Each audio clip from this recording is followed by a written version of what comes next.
I went the wrong way. Yeah, it's the GameCube game, and you're a cube eating other cubes and taking their panels.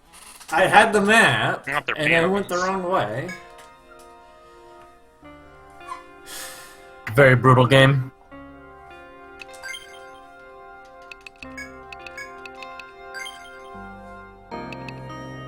So that's the hardest part about RPG speedruns, is not getting lost.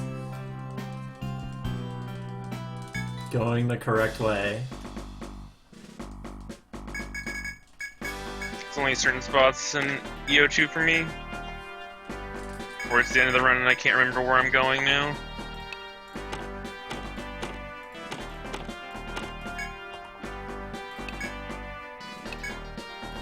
Gonna BRB. Alright.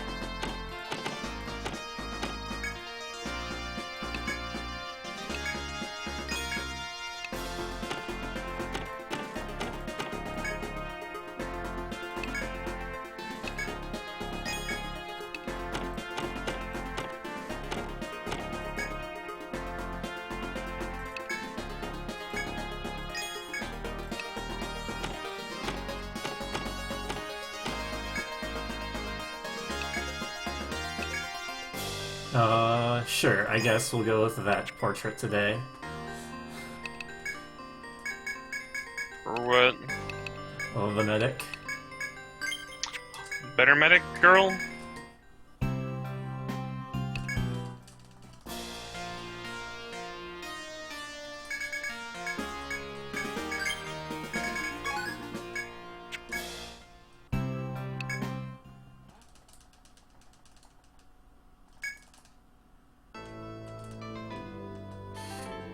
Yeah, you probably like this portrait better.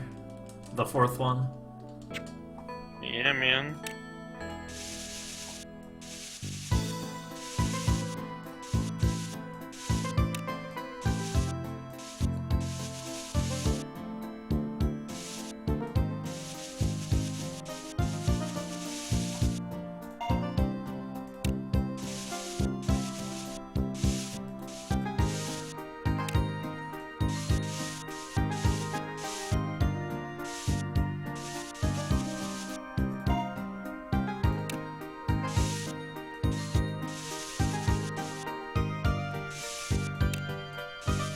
It was all to get those good map times.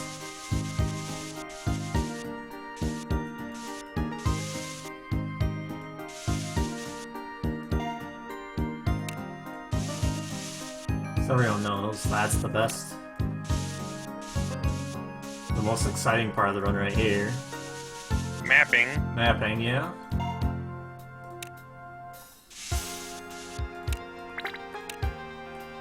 Cartography speedrun.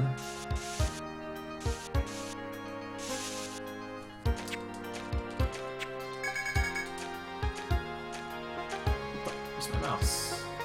There it is.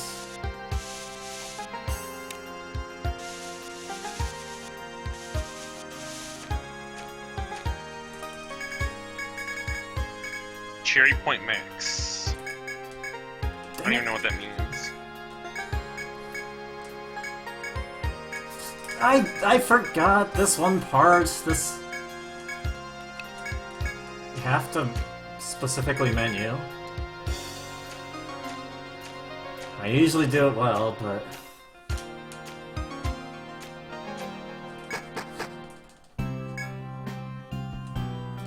that means go to the end.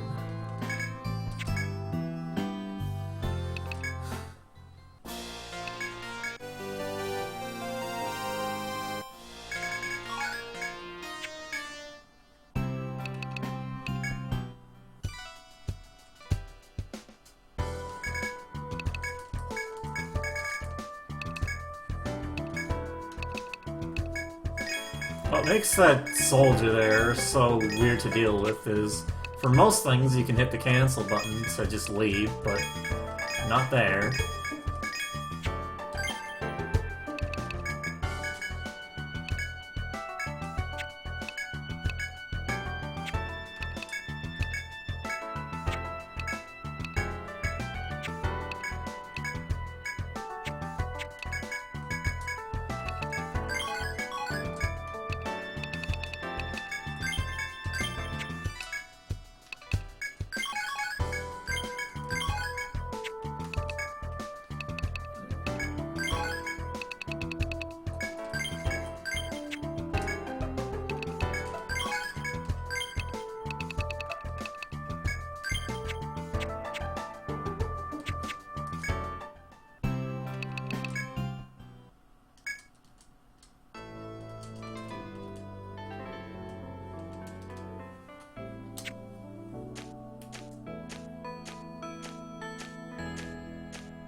Thanks a lot, newbie.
Hey, I noticed there's some podcasts.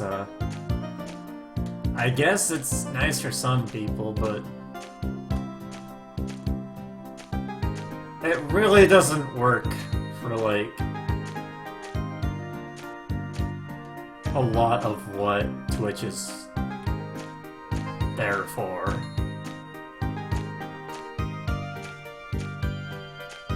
Like, you lose the excitement of a speedrun. You get to relive the excitement of a speedrun, man. Guess. Reliving the excitement isn't as fun as... It's not as fun when you know what's going to happen.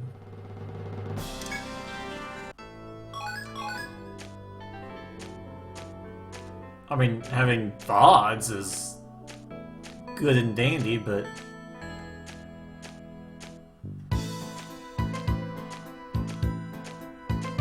I love speedruns right now, exactly what's gonna happen, dude. What are you talking about?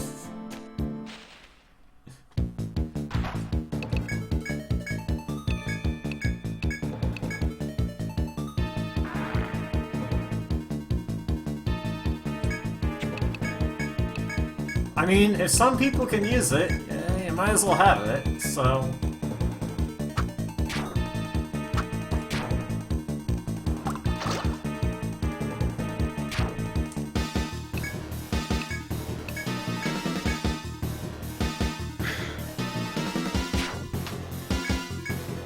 S-O-P.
I guess it does make sense, like, sometimes to recast events that happen, like big tournaments, at, like, a different time, so other people can watch it. That's what YouTube is for, though. Yeah. That's what VODs are for. So... That's what vodcast is for now. I guess having a chat that's watching along... But you can't speak over your vodcast, you have to,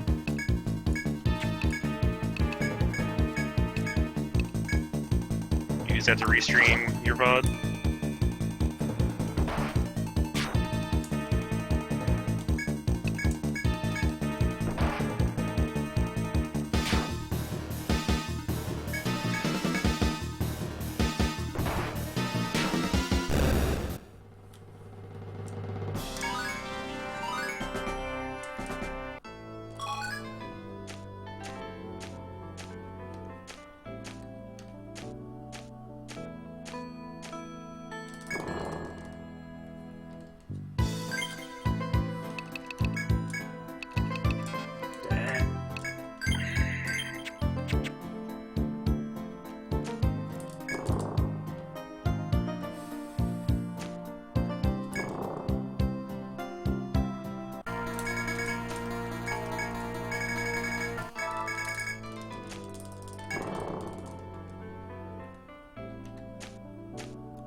I went past first turn, there you go.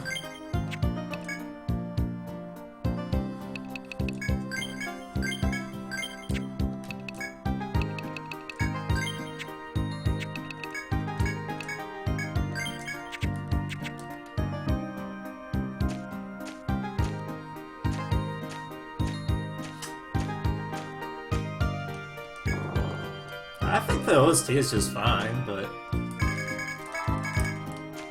I'll agree with you on grindy, like... They intended you to explore every nook and cranny, fighting everything on the way, without reducing the counter rate. And we don't have time for that crap. Uh-huh.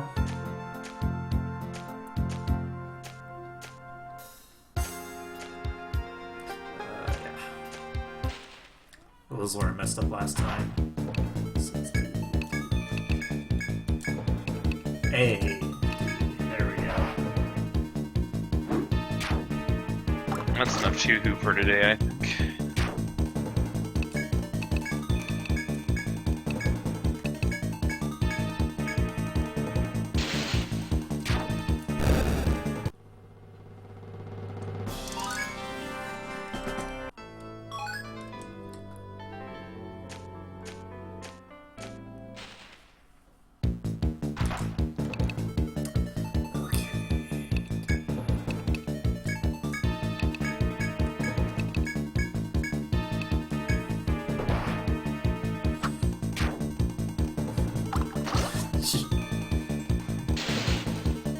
didn't even know that you had jinxed it with the bird. No, all the dungeons are fixed.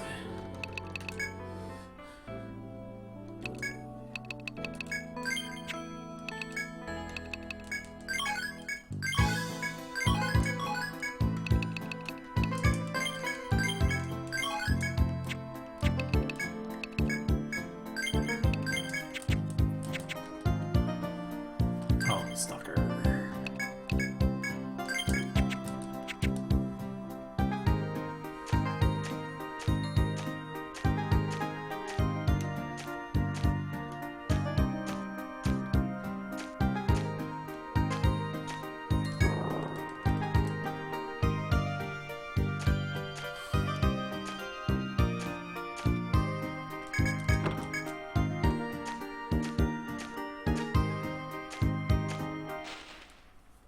I mean, they're not supposed to be this easy to beat, but poison's overpowered.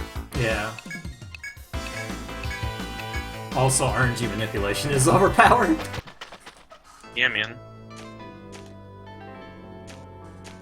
It's half the reason, newbie. I can explain a bit better once I'm done with the manipulation.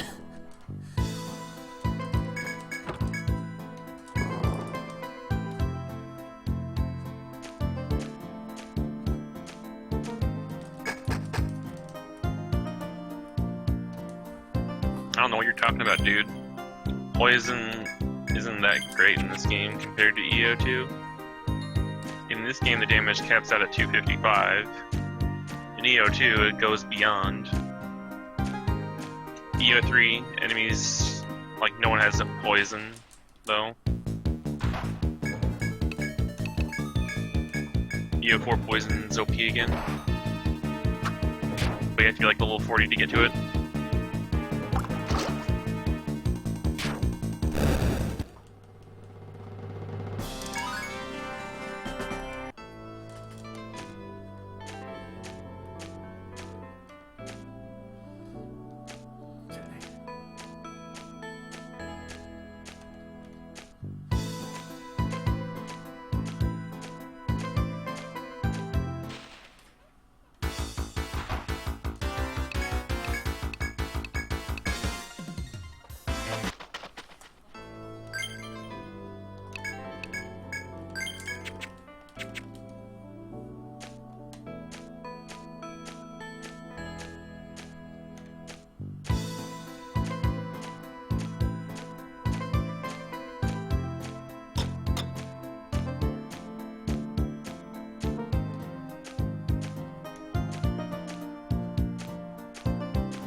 Again, keep your questions.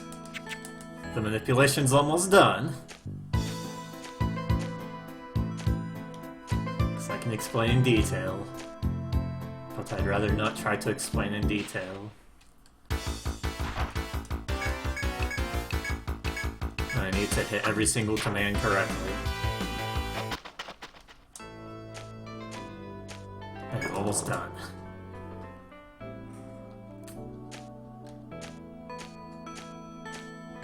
Got this for to sell.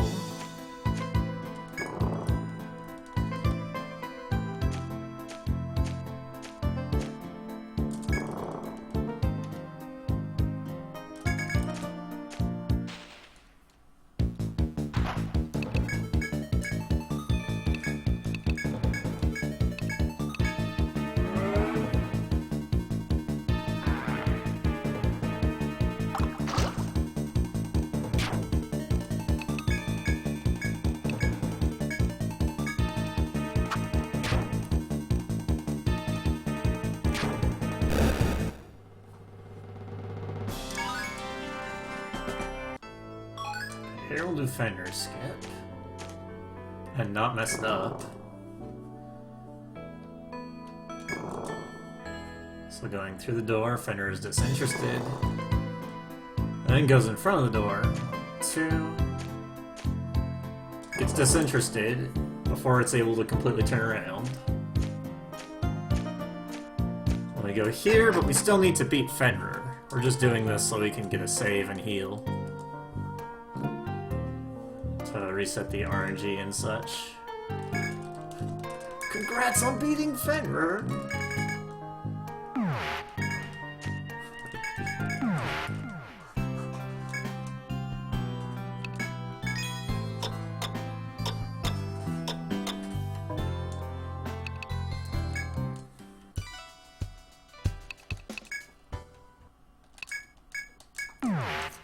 We still have to beat him. You can't go through that door until you beat Fenrir.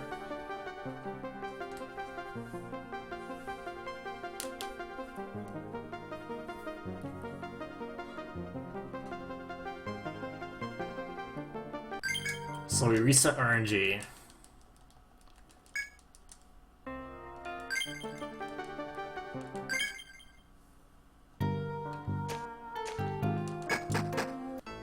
We need an extra turn on Fenrir, plus the skulls give good EXP, so we'll fight these.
On the front row.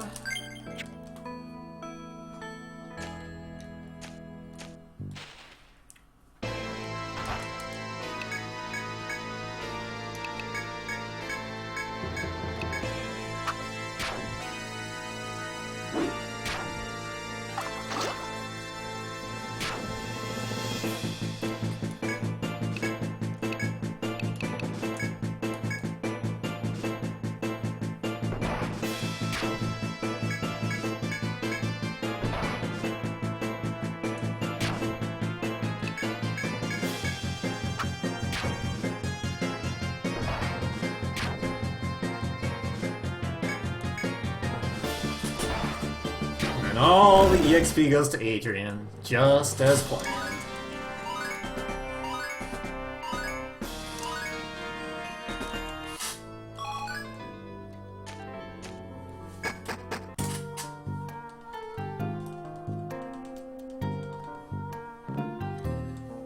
Alright.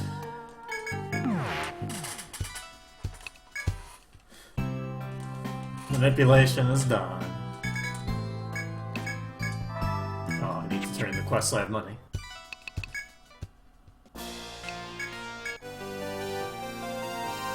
And then once I'm done with like the rest of the menuing here, I can answer questions.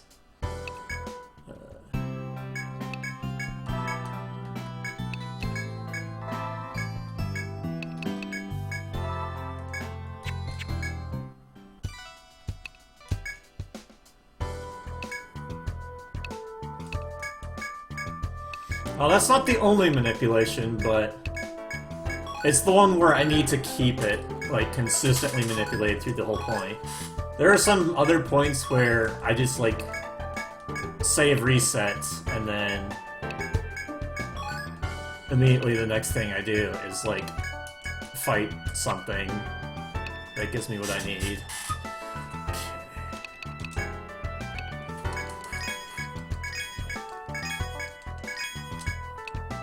4 buff coats.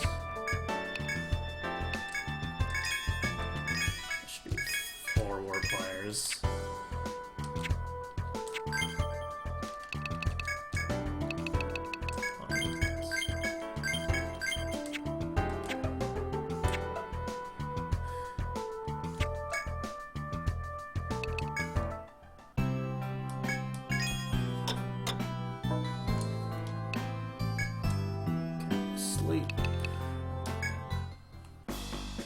Gonna register farmers.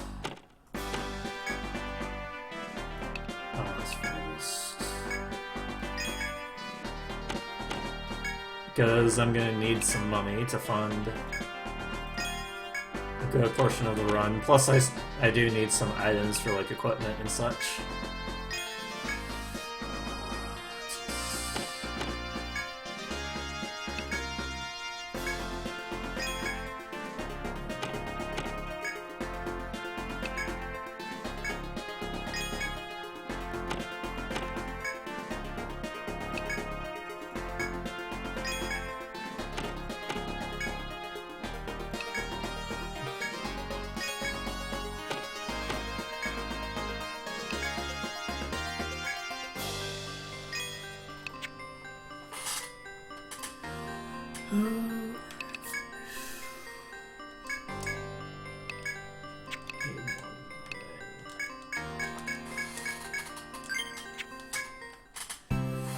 It's originally Ariadne thread in the Japanese version. For some reason, they had warp wire because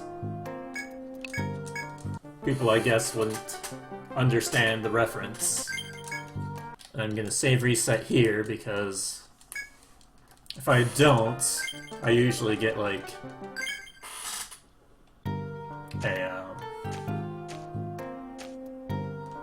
a back attack, which is lethal. Okay, so I can explain how the RNG works. There. Each place, like each tile has 3 possible encounters that it can have, and it's random, or I should say RNG, based on which one it chooses out of those 3. And that's based off of the time random number, which means that if I was playing this on a console, I would have to start the game at a specific time, and anytime I reset, it sets the time random, or do the soft reset thing. It resets the time random number to something, or to the, time, the current time. And because I'm going to be getting at this point at different times, and another thing that the time random number affects is what you get out of the farm points.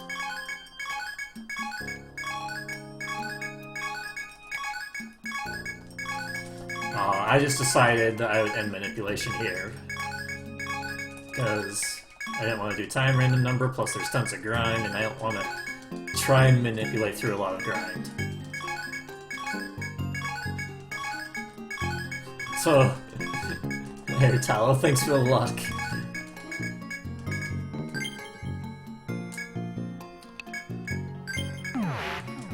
Just kind of explained it right there, that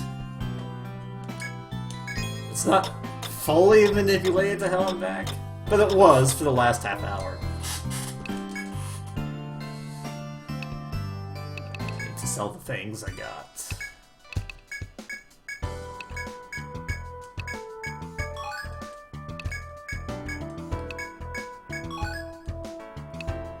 Oh, I didn't equip the buff coats. Oh well.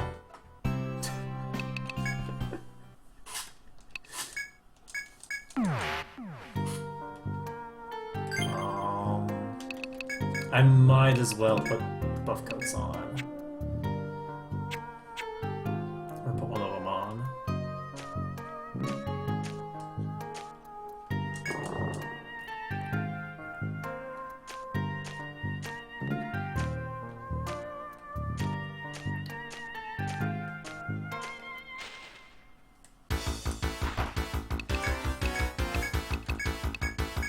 And the reason why you have to grind so much in this game is because the damage formula is very much based off of your level. So you take...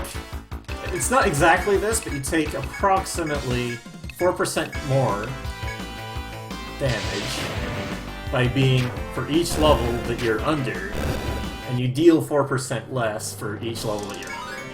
So it's just kind of an 8% swing for every single level.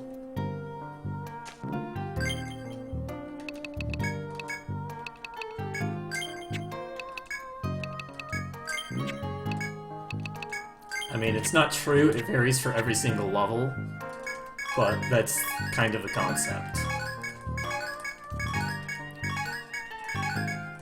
And poison is really good early on, but again, Rizal said it before, the damage caps out at 255, plus there are some enemies that are resistant to it that I need to beat, and like at this point, I can't really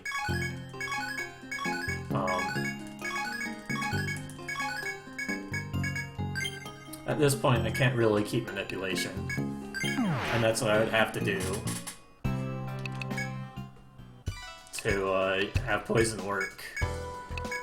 Plus, you know, since it caps out, it gets less and less effective as I go on.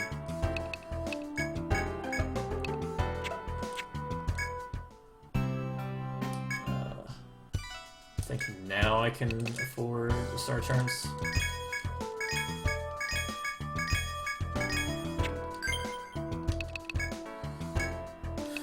Two onto you. And 3 onto you.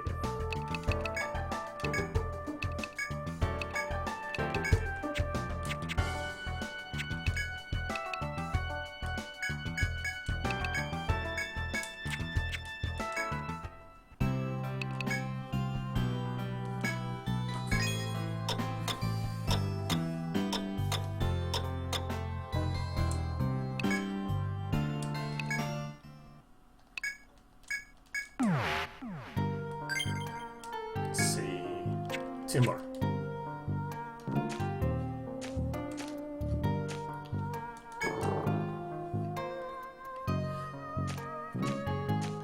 But there's also another random number called the battle random number, so when I reset the game at like a save point, it sets the battle random number to 0, but the time random number based off of the current time. So in battles, I can like completely manipulate it. So if there's a boss right next to a save point, I can completely manipulate that. But a lot of the bosses going through are not right next to save points. They're at the very end, where there's a save point after. So unless I'm fighting the boss from behind, I can't manipulate it.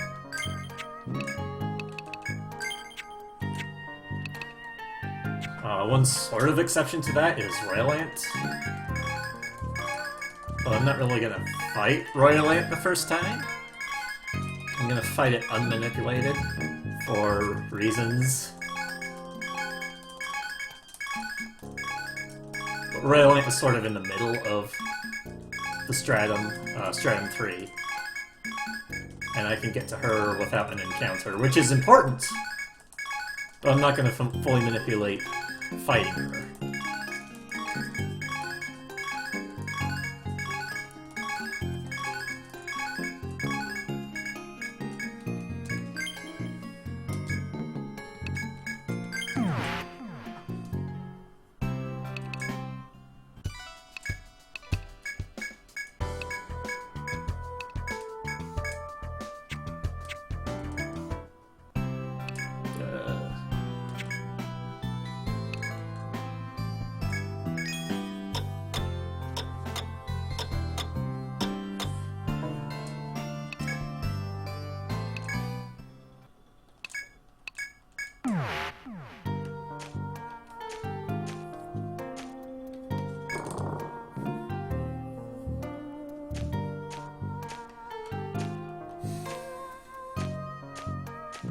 Yeah, I've heard from the people who have played EO5 that it's like really, really good, and from what I've seen of it, it looked really, really fun.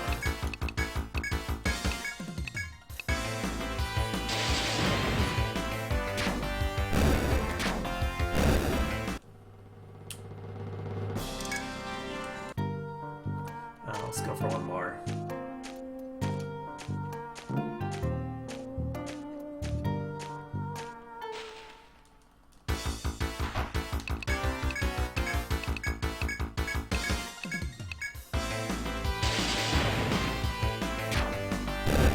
The reason why the game is long, I kind of alluded to it with the damage formula talking before, but there's also Immunize, which decreases your damage damage you take down to 40%, but the damage you deal is also still really low.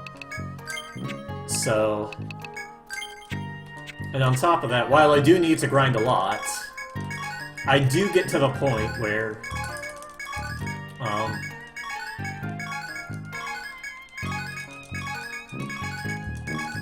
it is faster to just go through the game as low level as possible,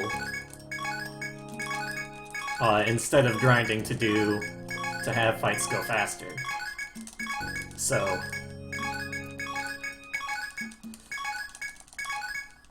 I'll be grinding to the near bare minimum, even though it's going to be a lot of grinding.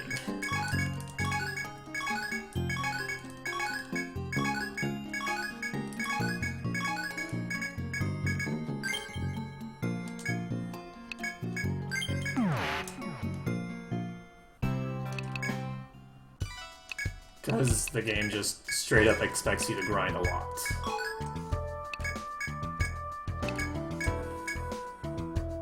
Can't wait for EO5. I've been waiting forever, man.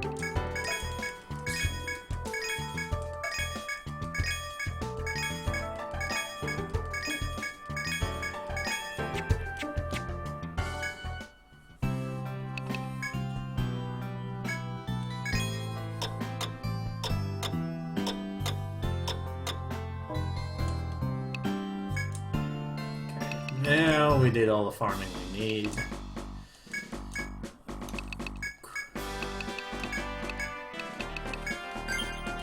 We're going to grind with 3 characters. I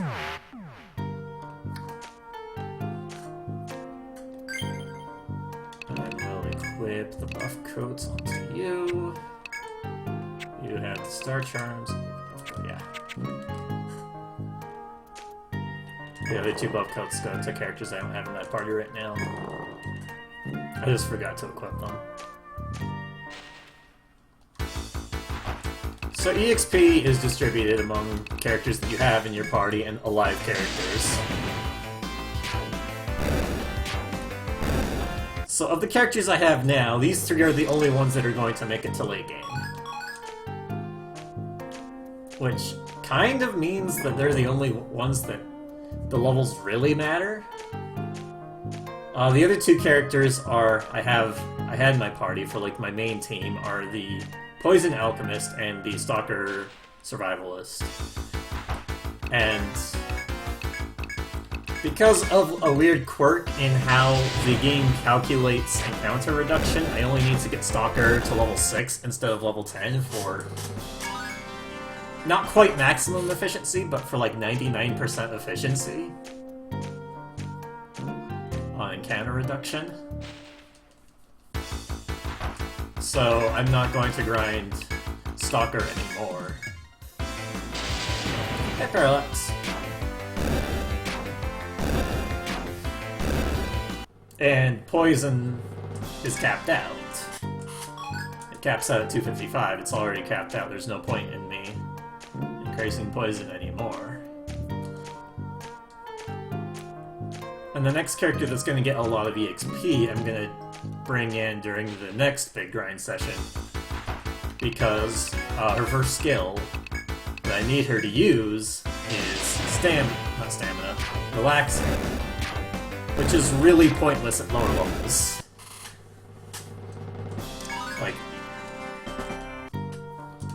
she's pretty much useless until I get her to like level 25.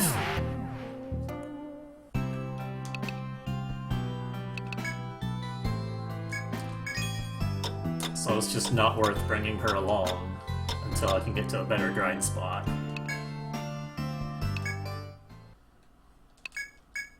And then the last character I use, which is for like floor 20, I can't get until Stratum 4, because it's a Hexer, and you can only get Hexers starting at Stratum 4.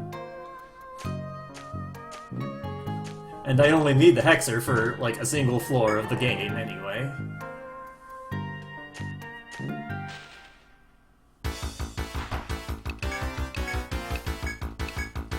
And the Hexer will replace the character with Stalker, too.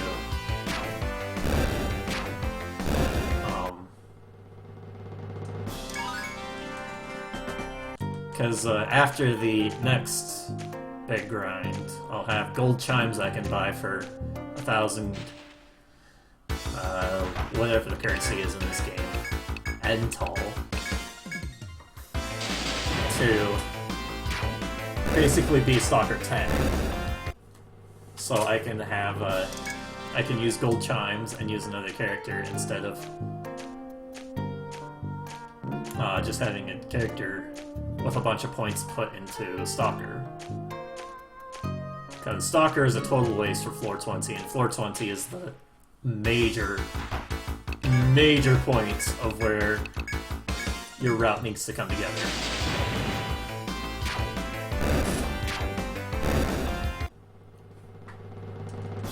And the Hexer, while it seems... the Hexer would seem useless for this game, is good for floor 20. And so... yeah. That's why we're gonna get a Hexer in this round. Because it's good for the hardest floor in the entire game. The most important part.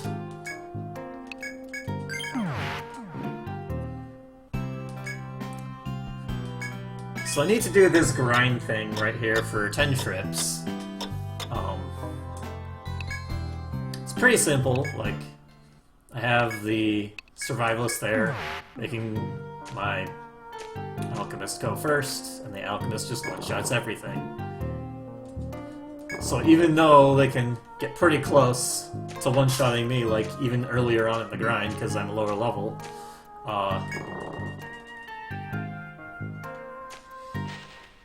I just one-shot them before they can one-shot me.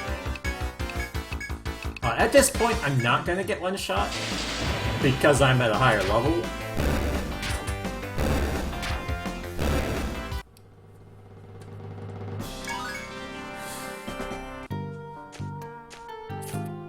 Actually, I wonder if I should have Medic in front and then Survivalist and Alchemist in back. That's probably better.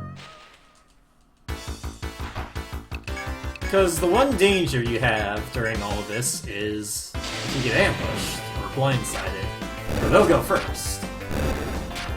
And because they do a lot of damage, your guys can die pretty easily. So I was thinking if I put my medic in the front row, who doesn't necessarily need every single bit of EXP, then when my medic dies, being in the front row, I take reduced damage in the back row, and then I can just still attack and beat them. So, the main goal of this grind is to get a skill called, or to get enough levels on the Alchemist, so that the Alchemist can survive a hit from the next boss with Immunize. And to get Immunize max on the medic.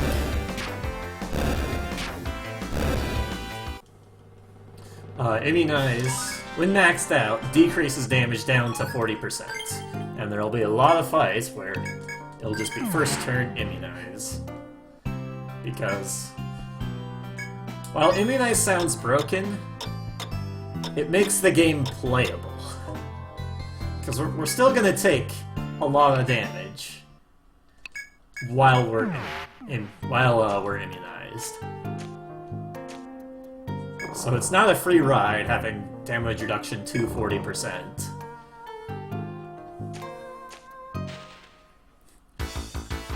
Just kind of makes the game more balanced. Though, as I've said, if I get blindsided, then I just take tons of damage, and it's not 100% chance I die, but it's a pretty good chance I die whenever there's a blindside. And I'm not, like, really high leveled for the area.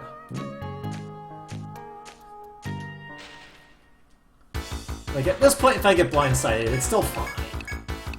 The characters will probably live. They'll take a bunch of damage, but they'll probably live.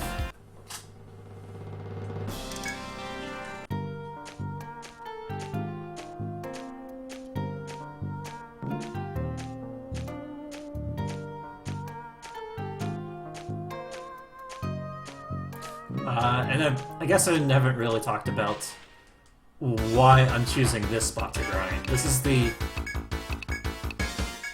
one of the few places in this entire stratum where single Thor can one-shot every enemy.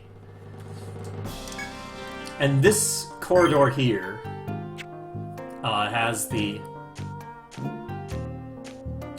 highest number of enemies, while still having all enemies that I can one-shot.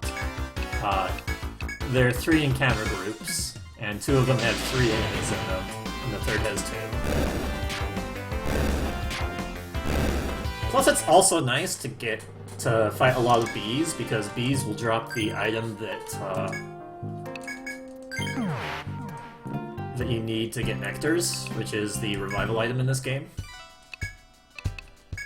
I guess I'm selling things now. Also, you can get teriyaki bees, which are important.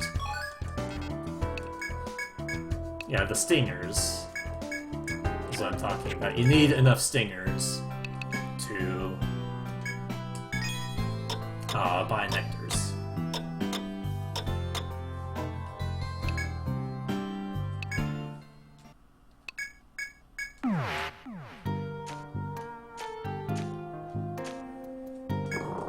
And there's a point where having a bunch of nectars is important.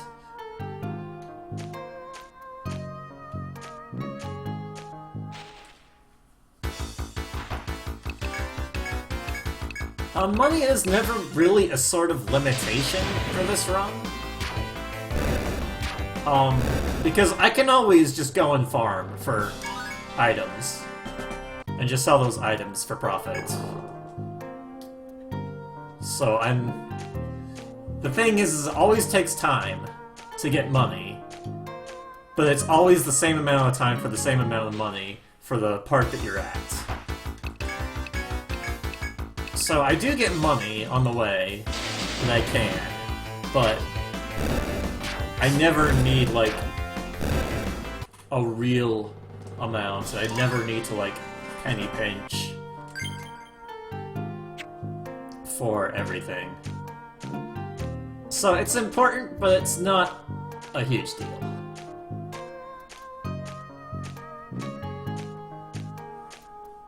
In fact, earlier, if you saw, when I was going to the left part of the map, and at the farm spot, I was doing that pretty much just to get money, just so I could get TP accessories on Shauna and Adrian, so I can use first turn Thor more often.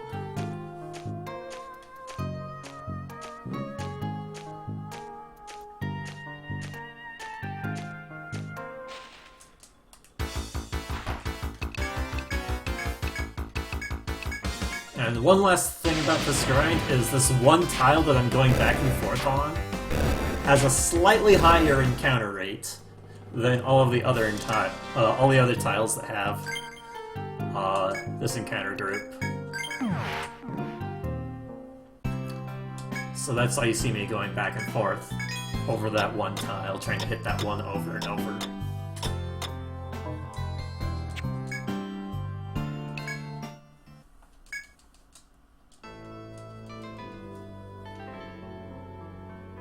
Oh, that's not where I want to go.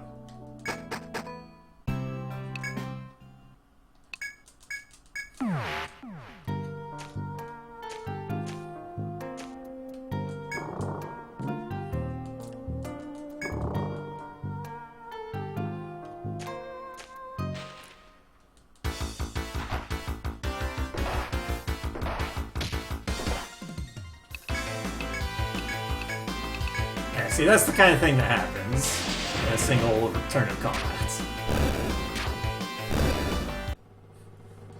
When I get blindsided. Thankfully I have a healer in case I get blindsided. And that's after getting a bunch of lulls.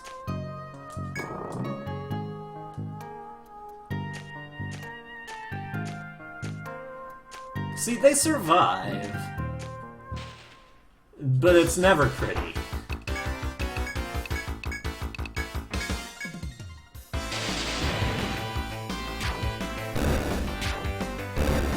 Because I need to go back to heal all the time just for TP reasons. And there's sort of a second reason for healing, going back to the inn to sleep, is that after 14 days have passed, bosses will respawn. So at the very end of this grind part, I want to fight the boss again because it's a really good source of EXP. Fenrir. So I need to sleep 14 days for that to happen. So I did 4 for the farming, and then 10, we're gonna have 10 for the grind. So the way I keep track of that is I have 4 warp wires for the farming section and 10 for the grind session.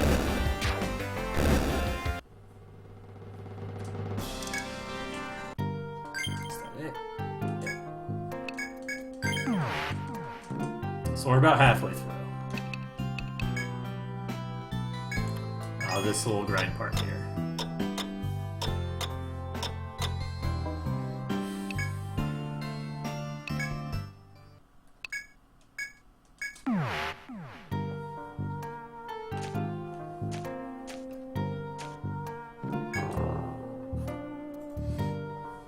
And I'm grinding here just so that I can get enough for the boss of the second stratum. Grinding on the way is not that efficient. It can be, but there are oftentimes like enemies that I can't beat in a single turn of combat.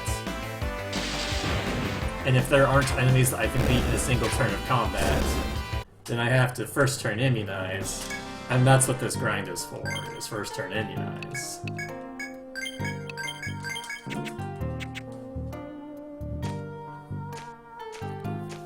Or rather, immunize 10. Or at least half of what it's for.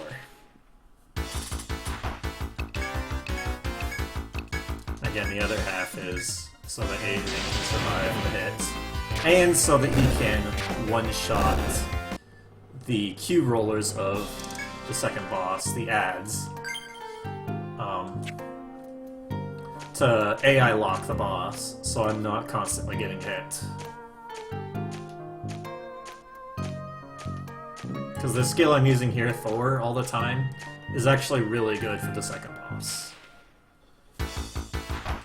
Because it lets you AI lock it until it gets to low health.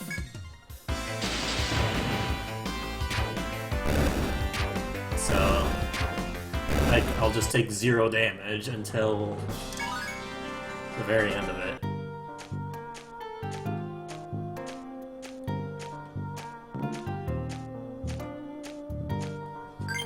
Still going TP? Yeah, one more.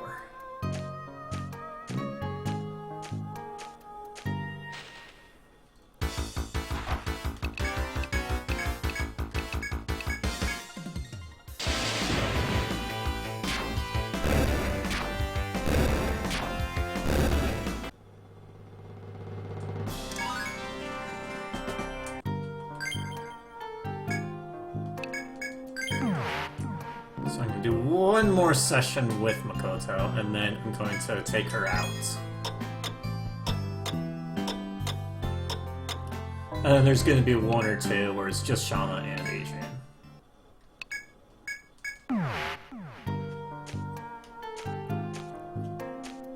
Because I need to get Makoto to 17 eventually, but I'm gonna mix up my grinding a little bit at the end here. So she'll get immunized 9 instead of 10. And then I'm gonna finish up some of my grind with something else. That makes it like a little faster, but also puts a little bit of extra EXP on the characters that I'm not grinding with. Which I do kinda need. So I think I need one more level on Sheena so I can get Stalker 6.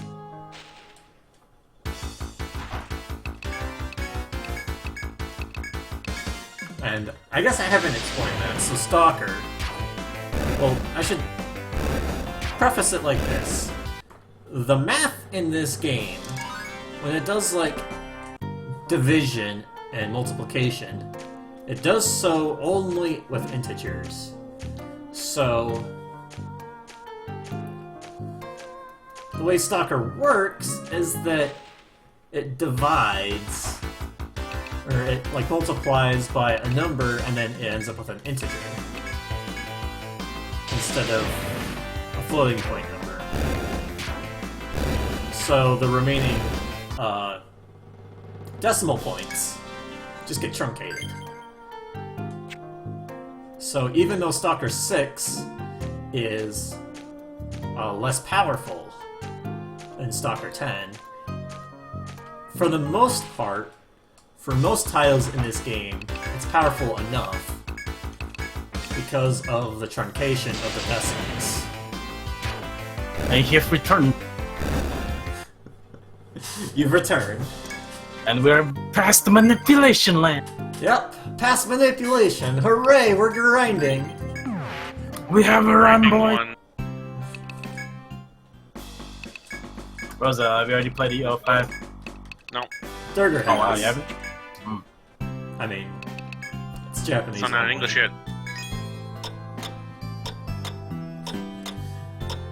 It's been out for a while in Japan. And you're still sitting here waiting. Mm-hmm.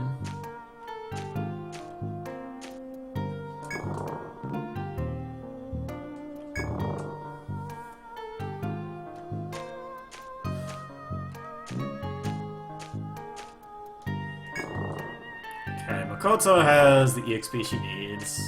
So now it's to Adrian.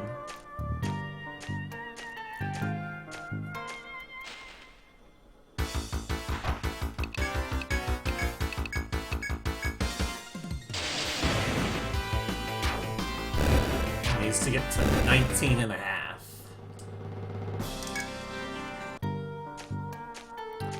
Which I can usually get to with this one here.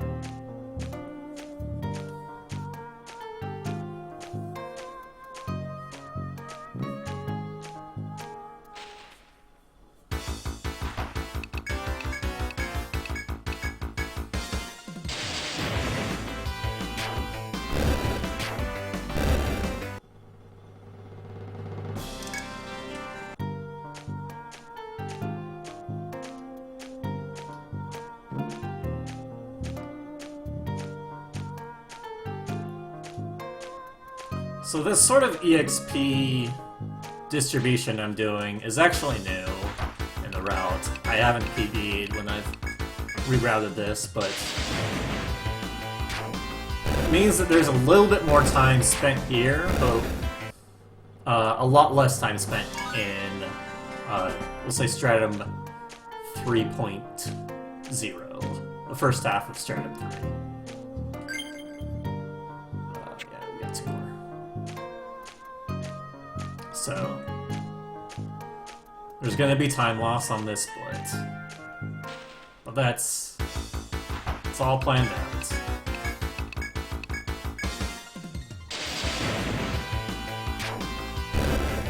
I used to have actually 2 characters to use Thor, instead of just the one.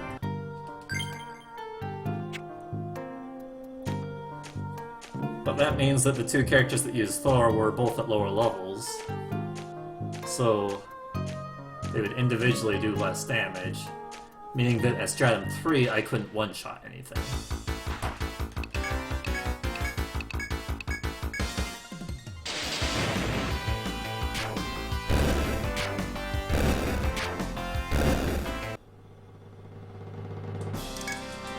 But with all these extra levels I'm getting, it makes Stratum 3 a lot more efficient.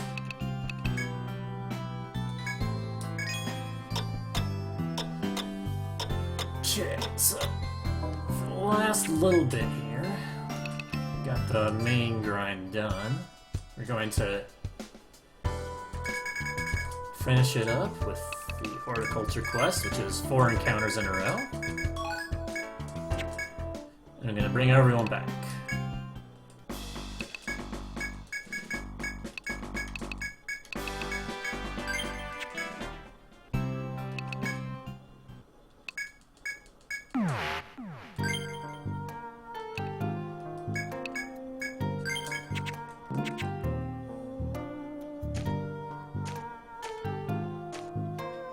Oh, and also we need to get immunized. So, 3.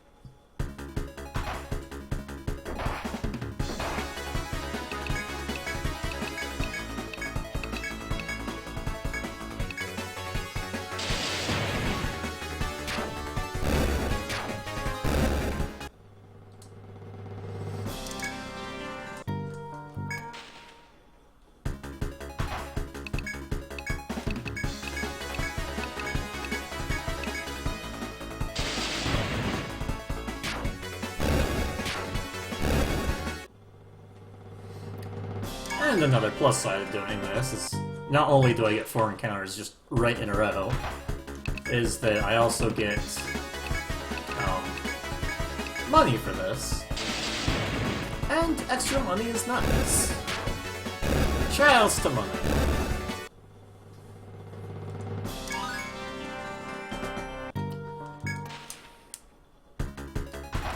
So this ape here is why I need to play as an alchemist.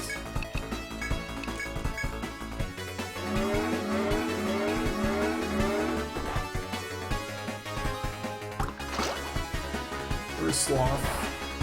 Close enough. Sloth, ape, same thing.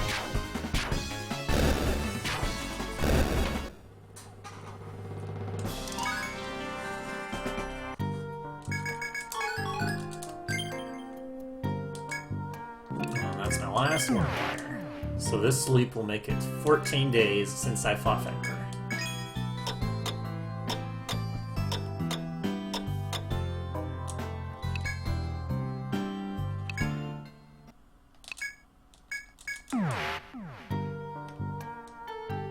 And then what I'm gonna do, so I'm actually gonna save right here. Reset the battle RNG, not only so I can beat Fenrir all the time, because before that,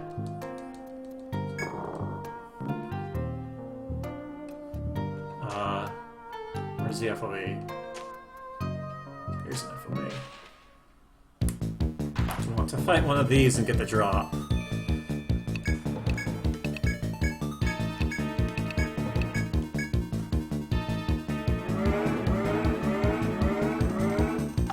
Which is actually, funnily enough, important for floor 20. Because it gives you an item that increases both magic damage and physical damage. Not by a lot, but Every bit matters.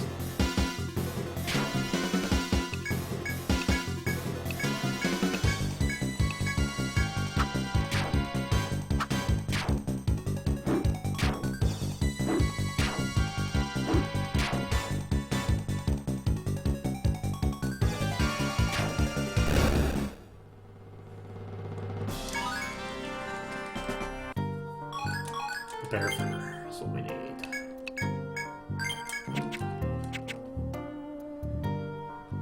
Gotta go around this tree. So we don't run into that other cutter.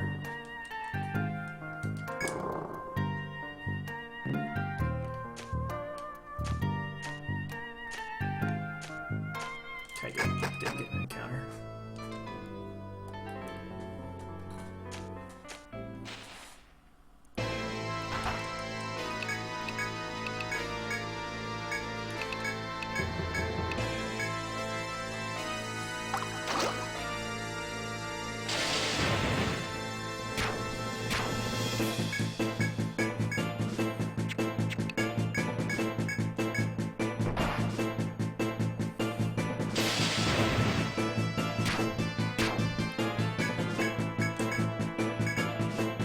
I'm still gonna lose characters here, but it's fine.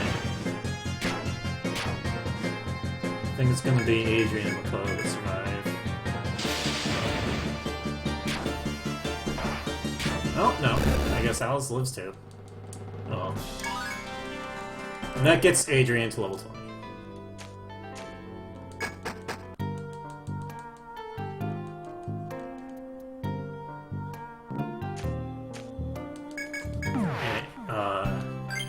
Ensures that Makoto gets her last level for immunized time.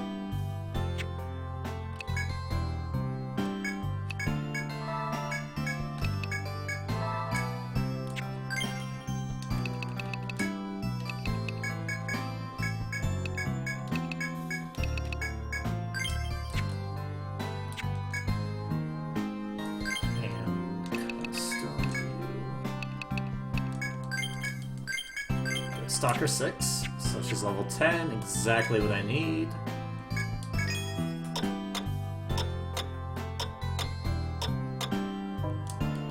How about you guys?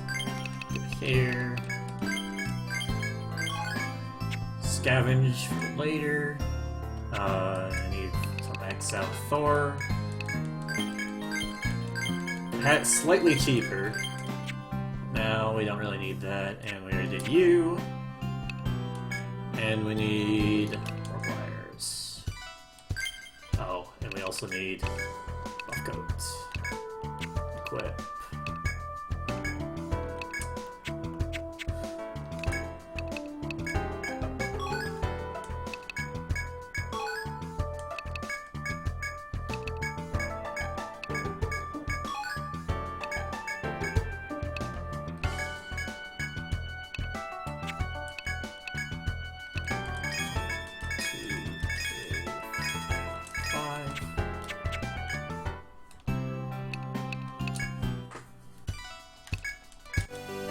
We get another 500 for doing the quest.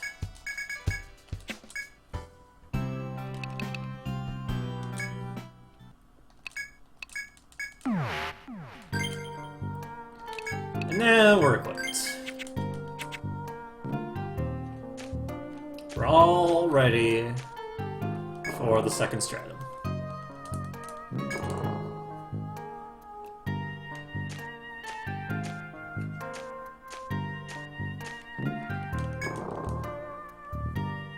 We will fight encounters on the way if I can one-shot them, but if I can't, I'll just run.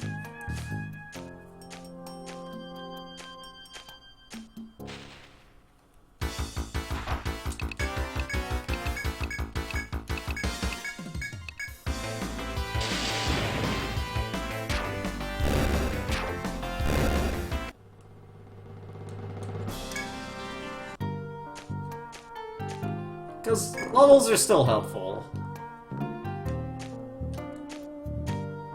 And running is not guaranteed.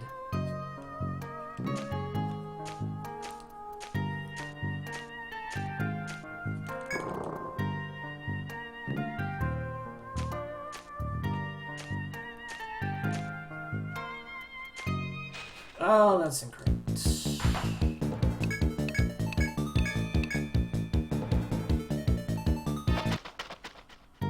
Well, it still kind of works out. Strangely enough.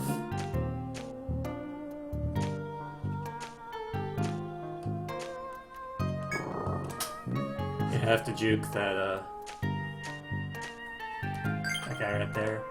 Am I interested in Persona Q? Like, I'm interested in it, but I've heard that it wasn't the greatest of either, like, an Etrian Odyssey or Persona.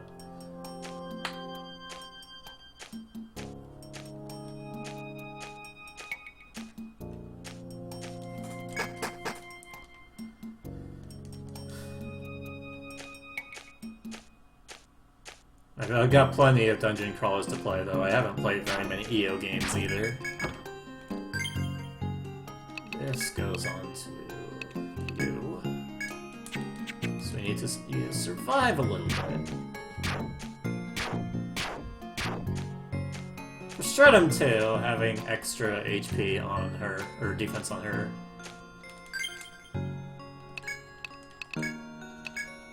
Does matter, but later on, she'll be kind of the butt end of the joke of, we don't want her alive.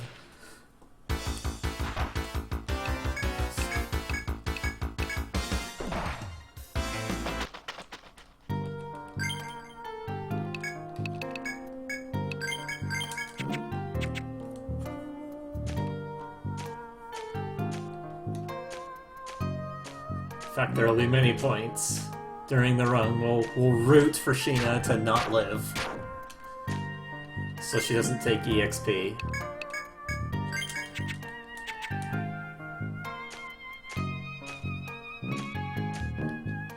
No, it's this one.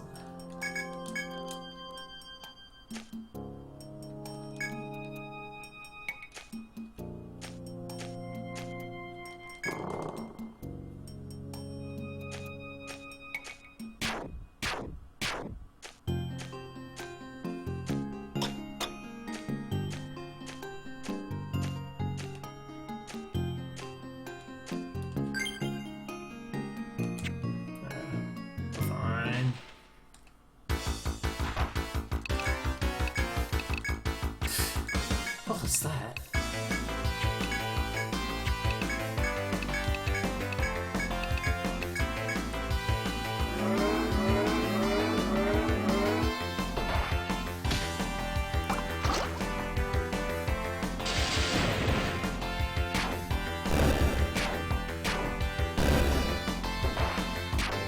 Oh, the way that the game intends you to play is that they intend you to explore every single nook and cranny of the dungeons. Like, going through it once that way, while dodging all the FOEs. And then once you've gotten to the very end, you go through the place again, fighting all of the FOEs. And then you fight the boss. And you have enough money to buy new gear.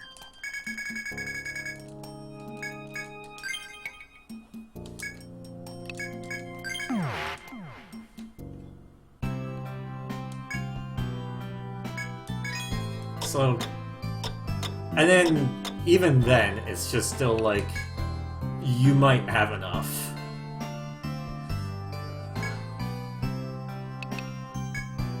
Let me save. I need to go here. Save quest.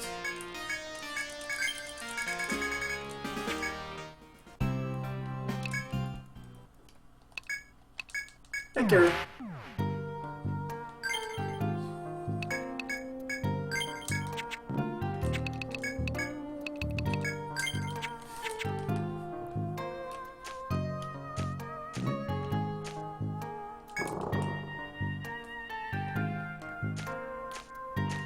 Actual gameplay. You just missed the grind, Kiryu. You're 5 minutes late.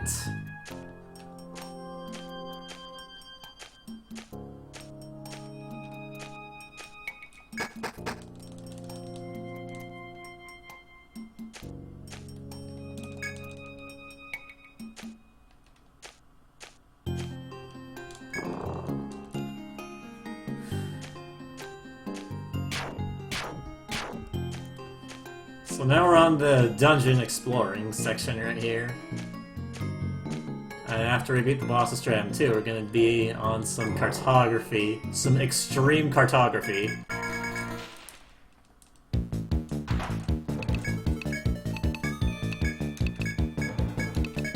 you know, it's just in case. Bon Claw just raises its defense on the first turn, which it doesn't always do. Then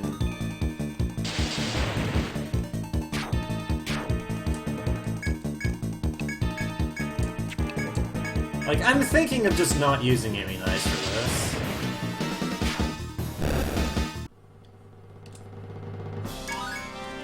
This poison will always hit.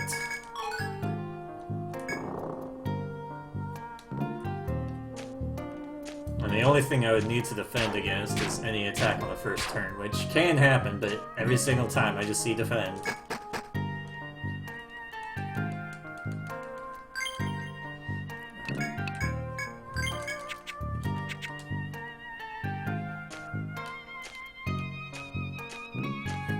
Well, you still got a while before we're gonna get to floor 20. Still on floor 8.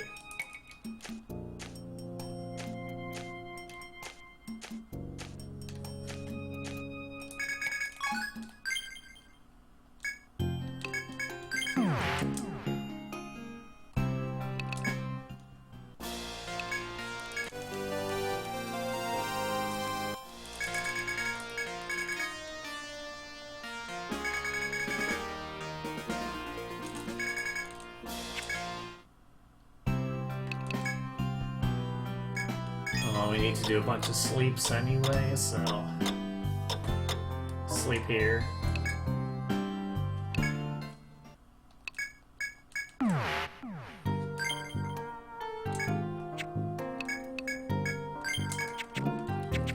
Guess I can technically die here, so I guess I'll save.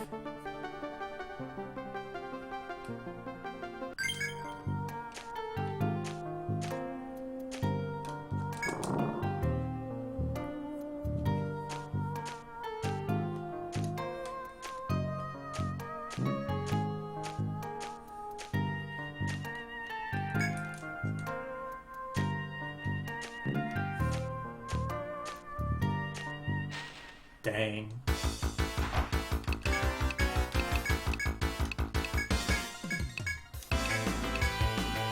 I got an encounter already. Ideally, I'd have 0 encounters.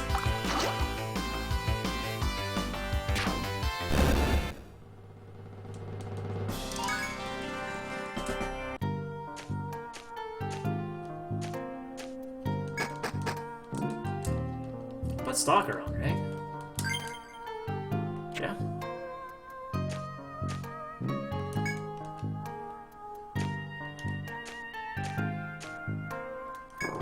Oh man, that free 84 EXP. So good.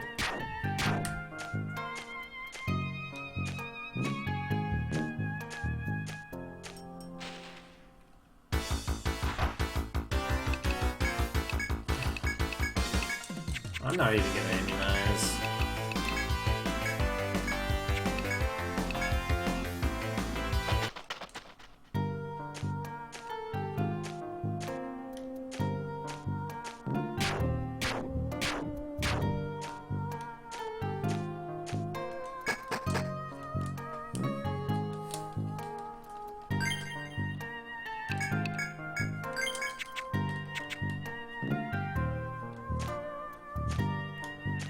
Well, if I get the encounter max danger value, I should say, looks pretty good now. Well, I don't know.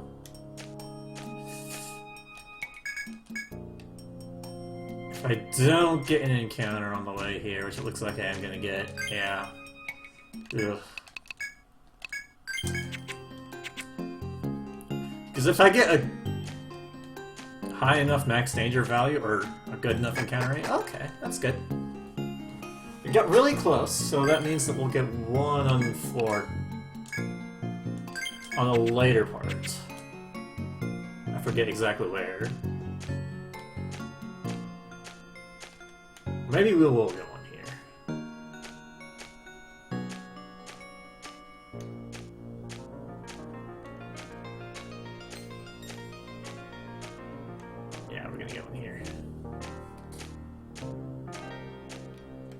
don't want to see Petaloids. It's an Eviloid, which is not a Petaloid.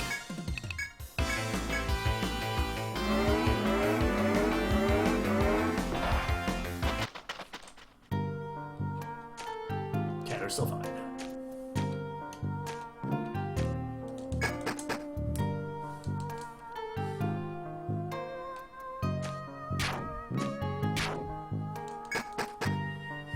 I don't think the player characters in Neo 5 have models.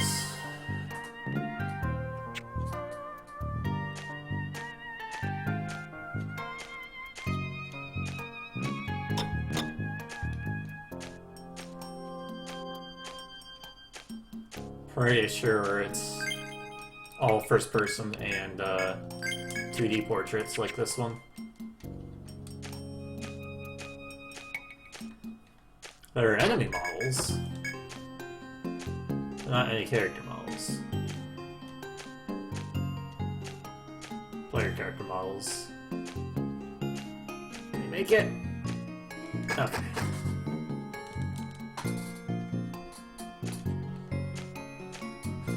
Three encounters. That's pretty bad.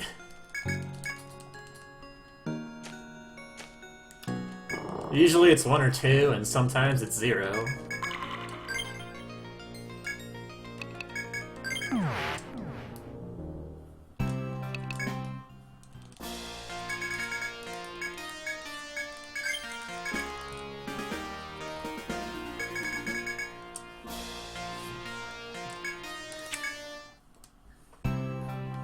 Oh, I forgot to,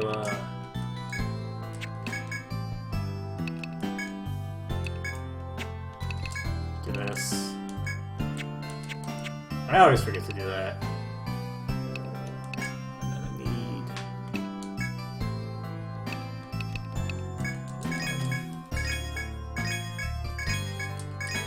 6, 7, and 5 of these. We'll go 6.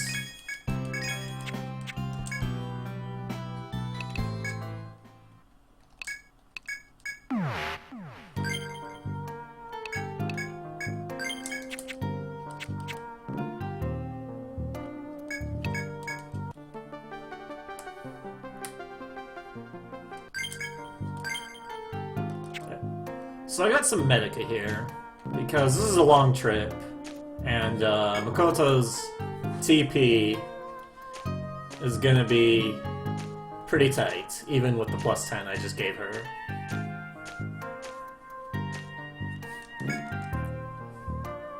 Dang, I've not been having good encounter rates.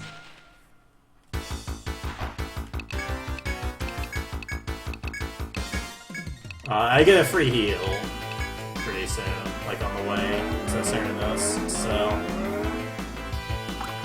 I'm still fine on that end.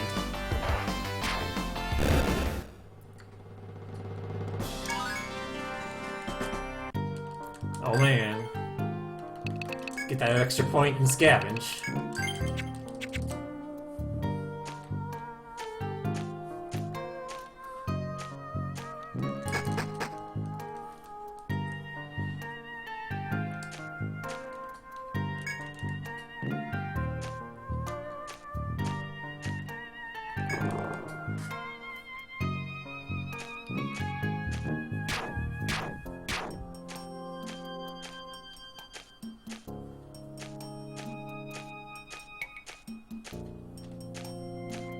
So I'm gonna use Stalker event right now.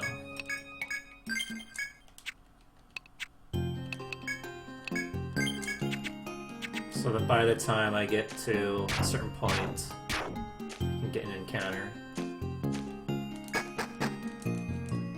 Well, I can't get this encounter right. I'm probably gonna get an encounter on the way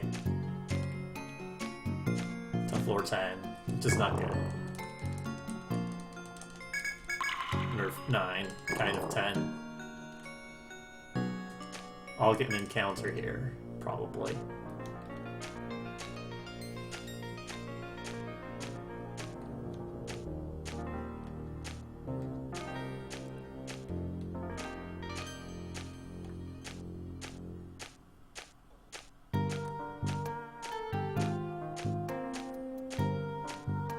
Yep.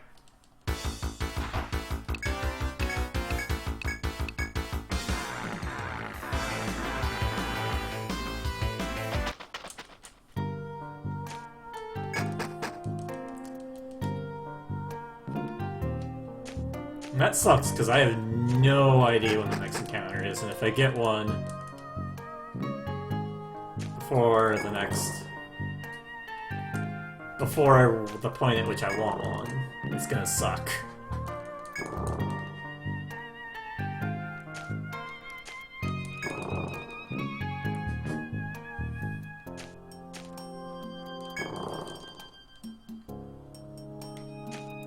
Okay. Looks like we had high encounter, which is actually kind of bad here.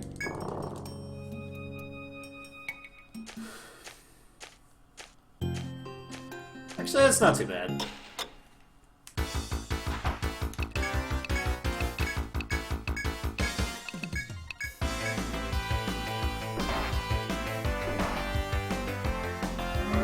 I didn't first turn immunize.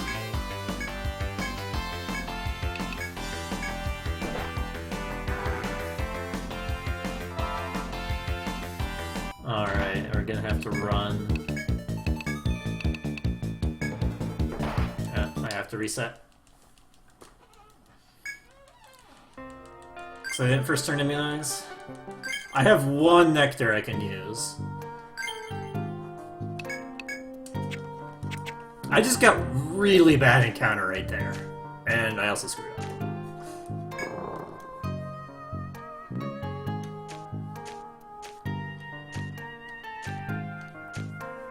Again! What's with this encounter rate I've been getting? Way too high!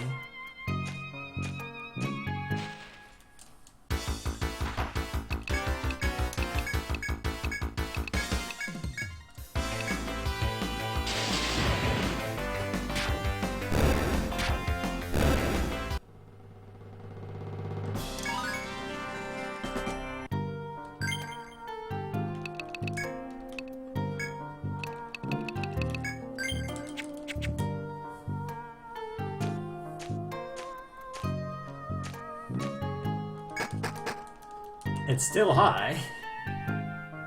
It's gonna happen again. I'm gonna get 2 encounters on the way. Before I even get to floor 8.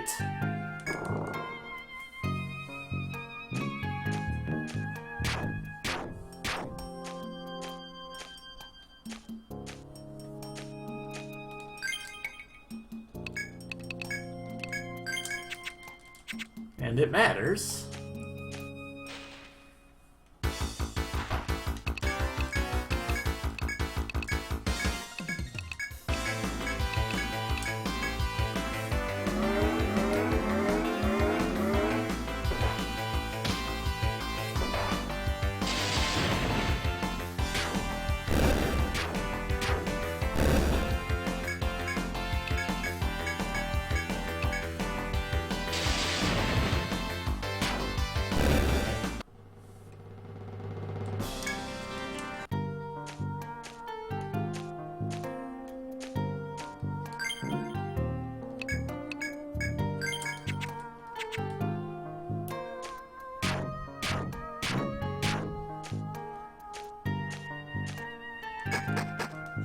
Okay, this one looks a little better.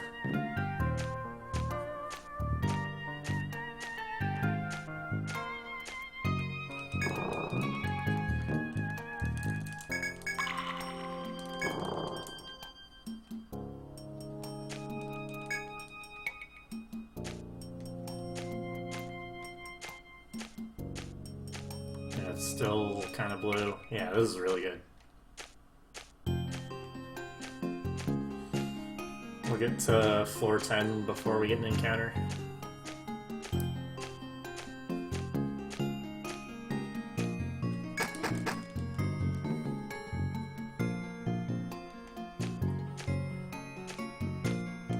Because when you go to the next floor, the number of steps you need to the next encounter is the same. Like the number of steps before it triggers the encounter It's kind of hard to explain. It counts up from 0 to a specific number, and that specific number will remain when you go to a floor, but the number of steps you've already taken gets reset down to 0. So you can set your encounter rate to 60 with the time random number manipulation, and then until you get an encounter, it'll stay 60. Yeah, although the highest is 64. It goes from 16 to 64.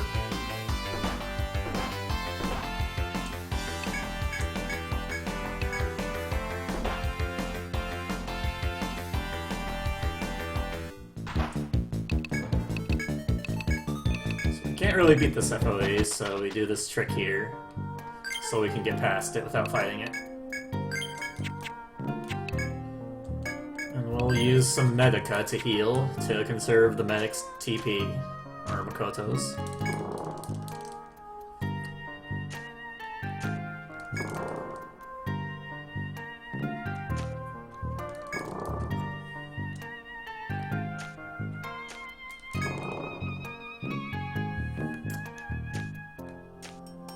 And because of that skip, this puzzle here is not always going to be the same. So I need to re-solve it every time with a different start point.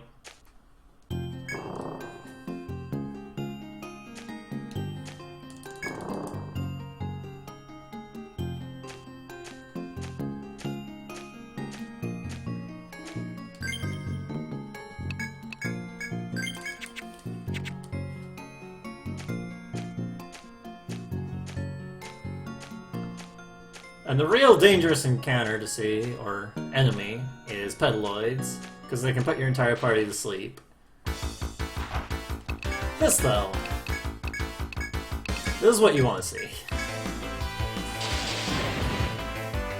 Bees. Bees. 5 bees. If you could somehow get this consistently... Why not glowbirds, bro? Can't one-shot glowbirds, bro. And the other encounter here is actually good with the slimes and the one glowbird.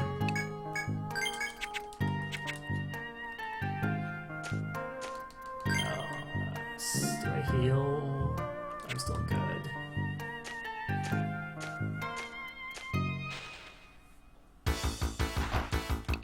Okay. Not pedaloids.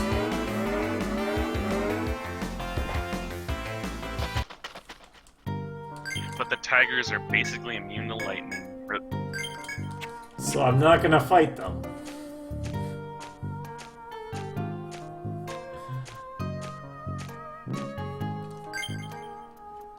Oh, I've got plenty of turns on Stalker.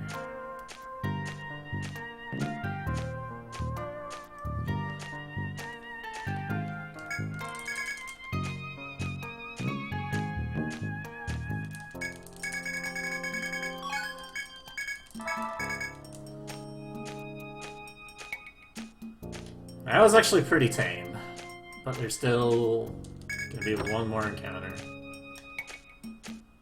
And no matter what, I want to run away from this.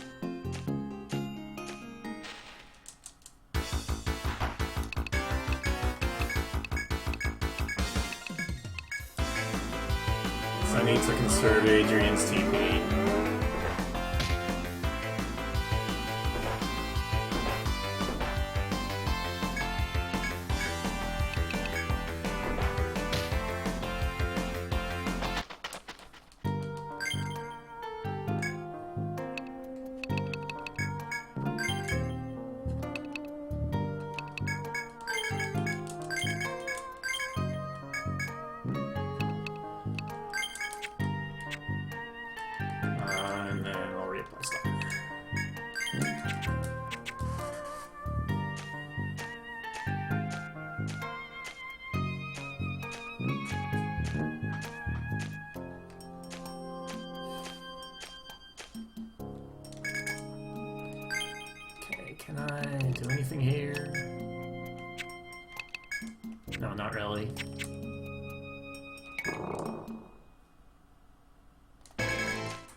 So as I've said before, the way that I can fight Xeranos is to use Thor, and that'll stun off his AI.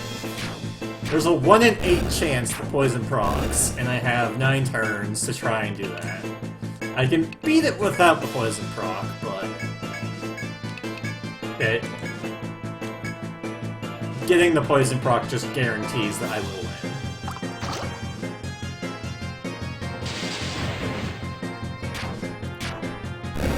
Or at least almost guarantees. No, it does guarantee. So I do this until turn 7. Or I get a poison proc.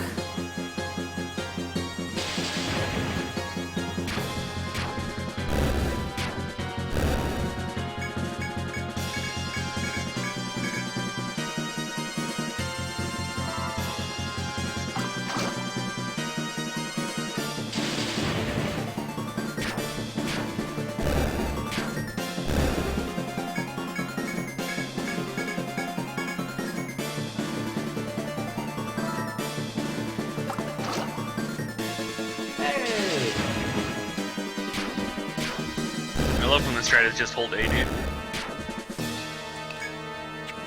It's a good strat.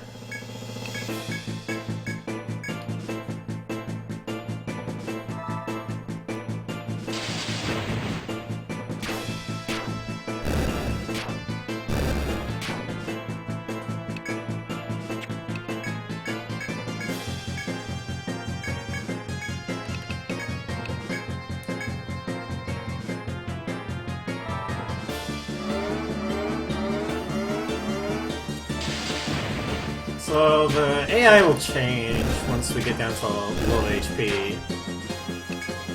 Yeah, right here. Yeah, I guess I'll use one more. We want to see Whirlwind. So that kills Sheena now, so Adrian survives.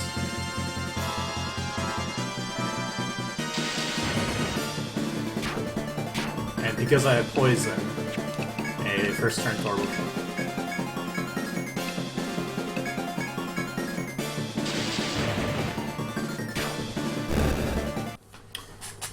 And we want to see Whirl hit, because the 3 characters that survived, we want to have EXP on, and the others, the ones that died, we don't want to see EXP on.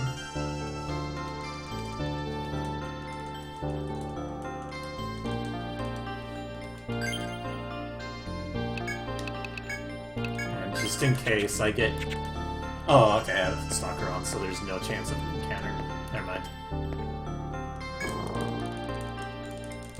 If you don't have Stalker on, there's a really, really small chance.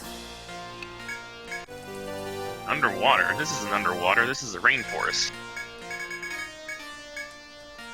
There's a really small chance you can get an encounter on before then.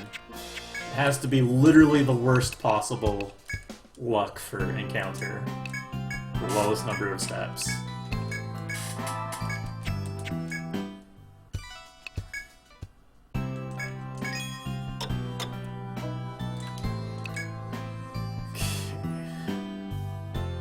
Accepted.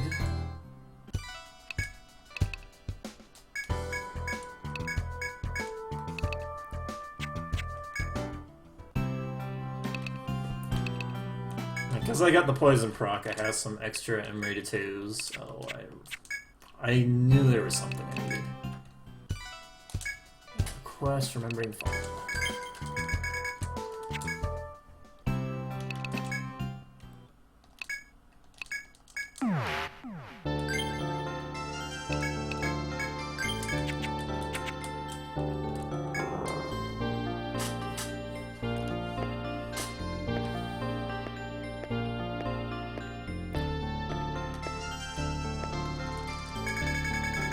So for this next quest, I need to map floors 11 and 12. And for 11, what I need to do is I need to step on, like, a lot of the tiles. Because there are a bunch of soldiers that give you enough of the map. But for floor 12, we're going to need to map it.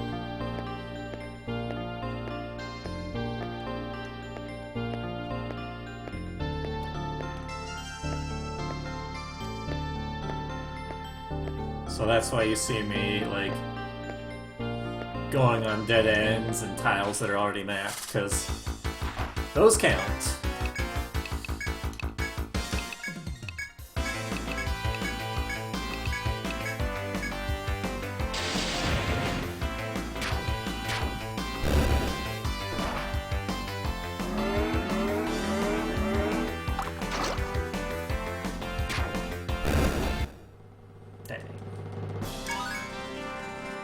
It's too fast. Yeah, I wanted to play a bit risky there.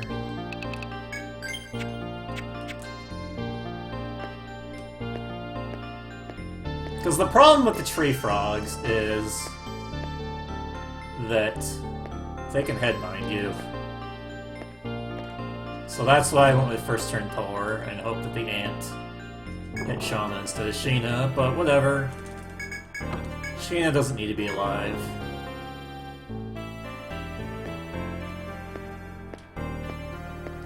It does increase my encounter rate, but eh.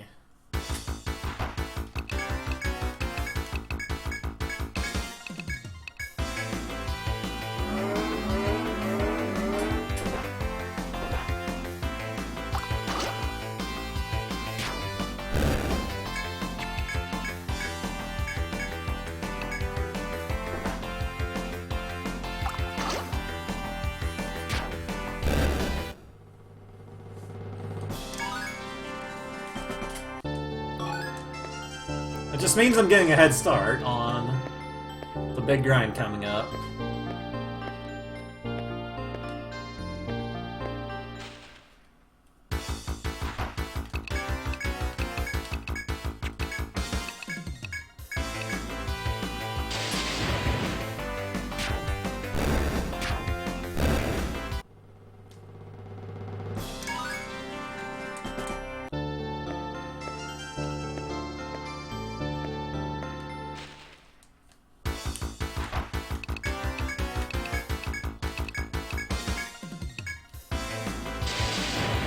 I was thinking of buying a nectar in case this happened.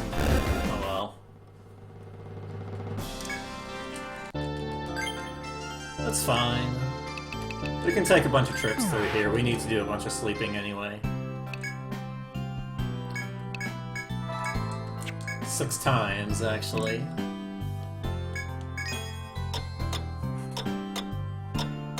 Because we need Fenrir to respawn for later. We'll go ahead and buy that nectar. And if we don't use it, we'll just use it later, because we need nectars later. After the mapping section.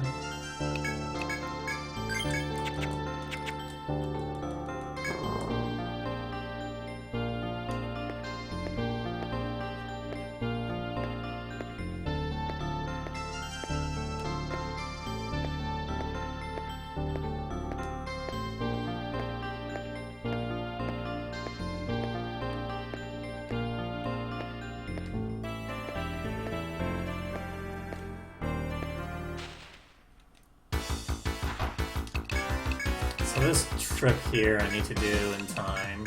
I'm going to take one detour for a map.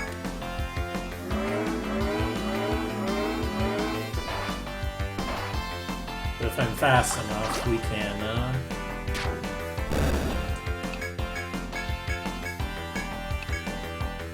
we can beat the FOE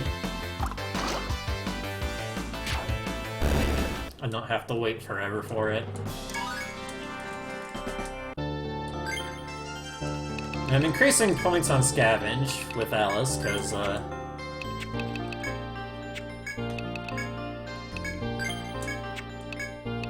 if I get enough of a specific drop, which I haven't even seen the enemy for yet, if I get 5 elastic, then I can buy a bow, which makes the grind a little faster.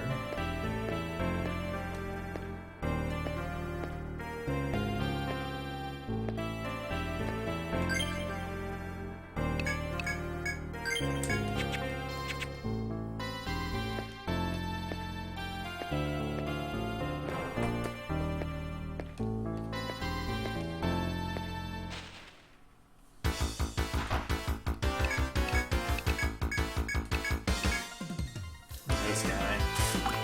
And also Alice is gonna get booted out pretty soon. Dang, no elastic.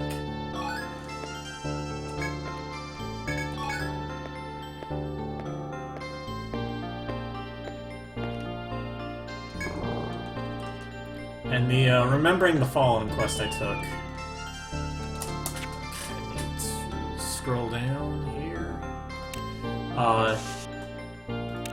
That quest gives me extra money for picking up things in places that I already need to go, so might as well get that for extra money.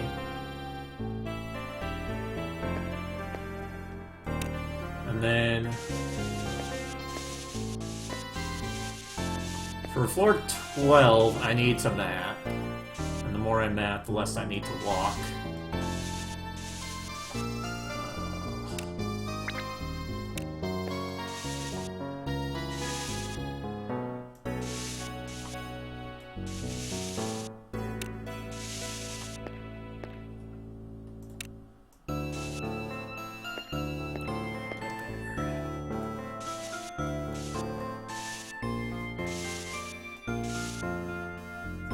I've got a map right here, but still trying to do this at the same time is a bit rough.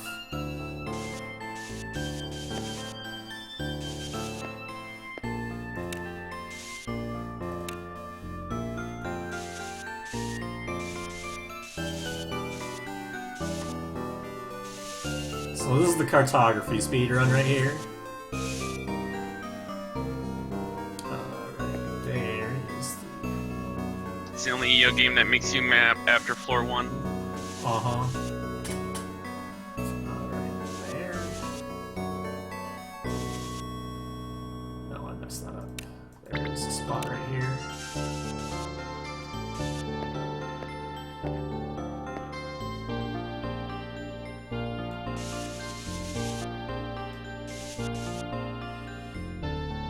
And then we just do as much of this as we can right here. Like as much of the walls.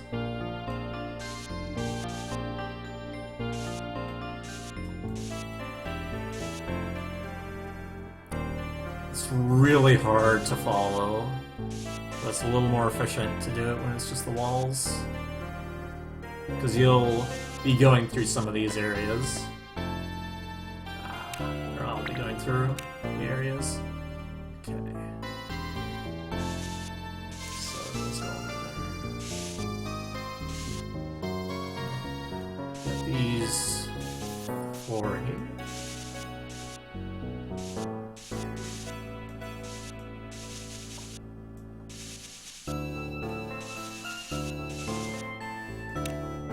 Fill these in.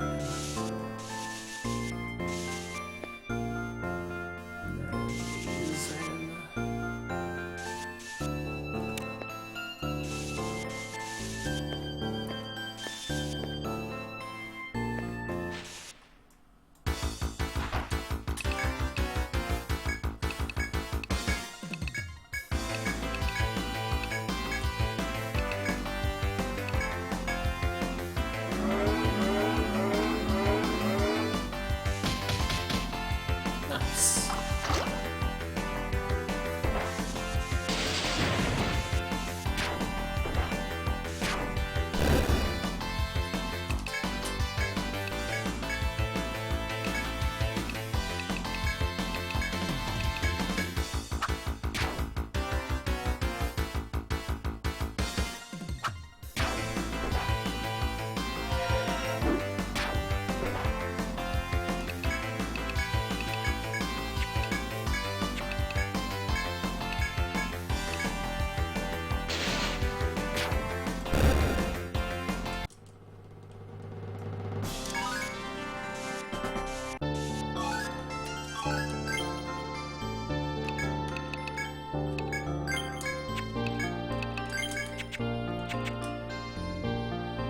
That was kind of pointless to heal there.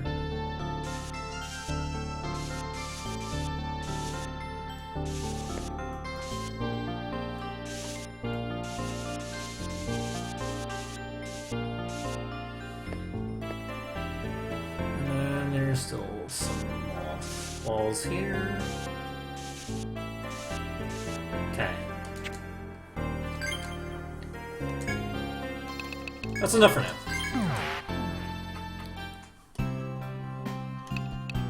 And we need some more warp wires.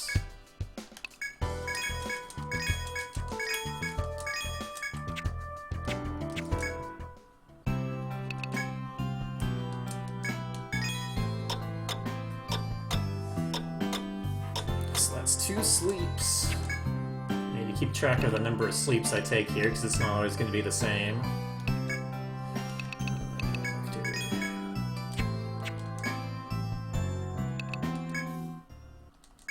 No!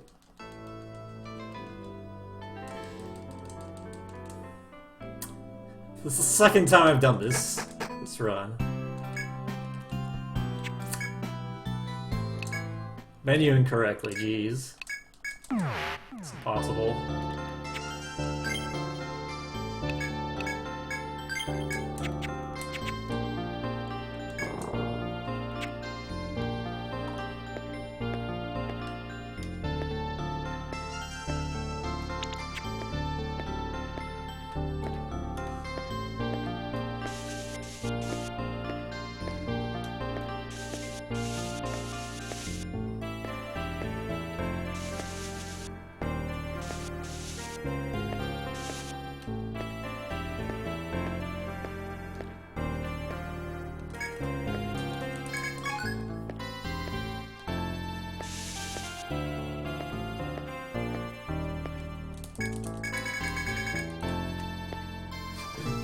You just gave me a map. You can't see it because I have a different map open.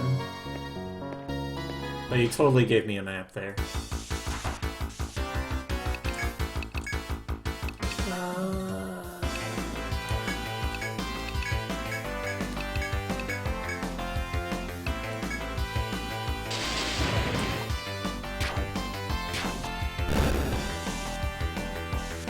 Nice.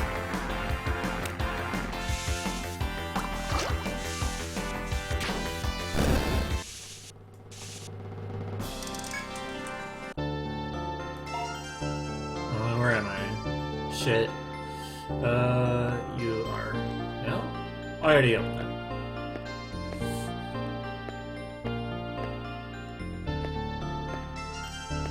Okay, now I know where I am.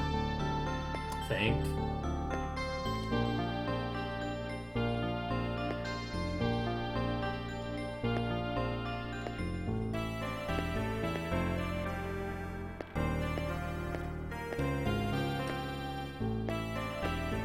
Okay, I'm just lost.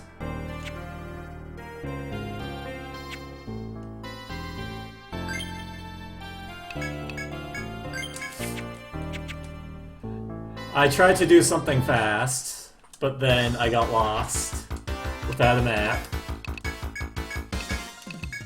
Oh no.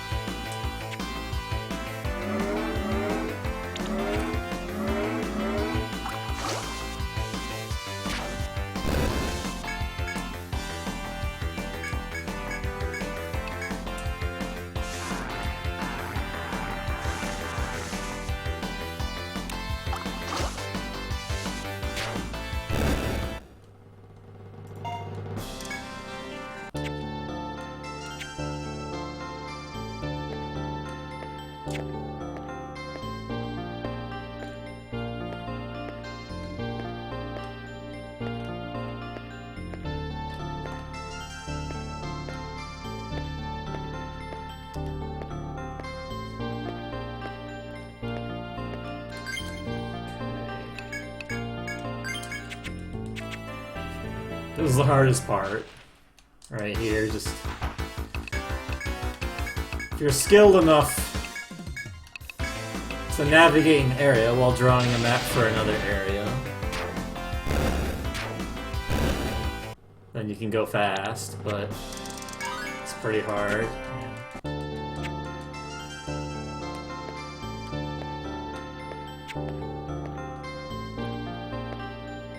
Check that way. Without getting lost on the floor you're on. Yeah. Let's go this way.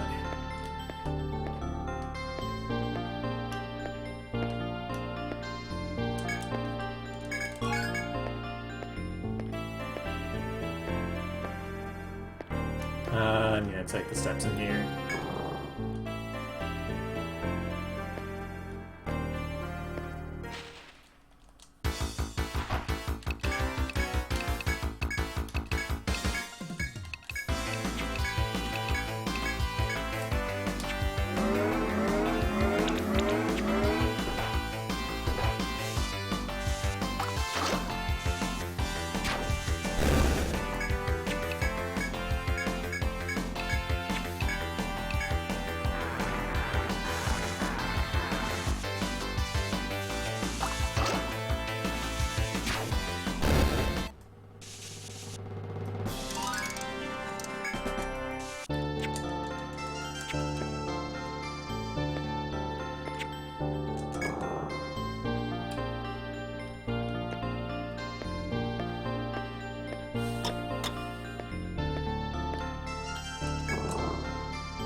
There's plastic.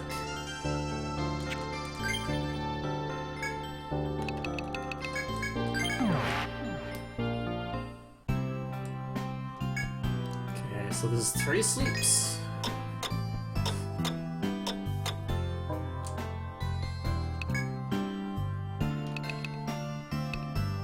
I did the quest.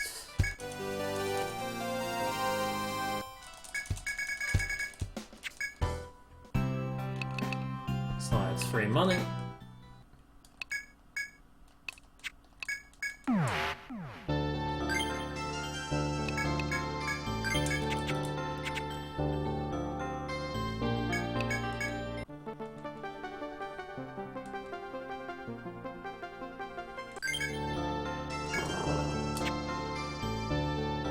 So now I just have the bottom half of this. And sort of the mid, right? I want to do that after the bottom half.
You know, let's fight this FOE now.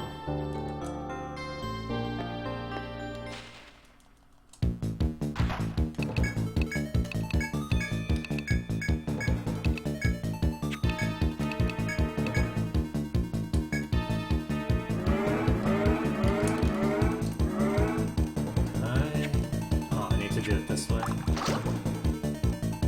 Nice. I need that blood ant to be poisoned. To actually beat them.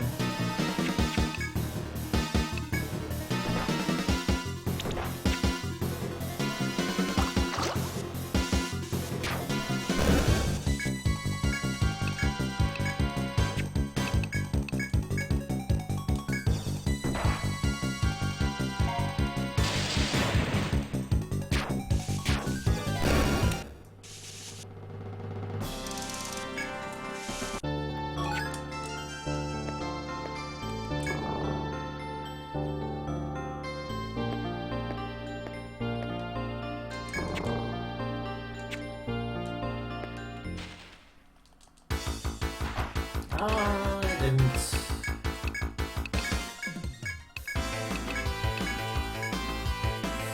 I didn't recover Adrian's HP. Hopefully that won't bite me. Pray to back row RNG, man.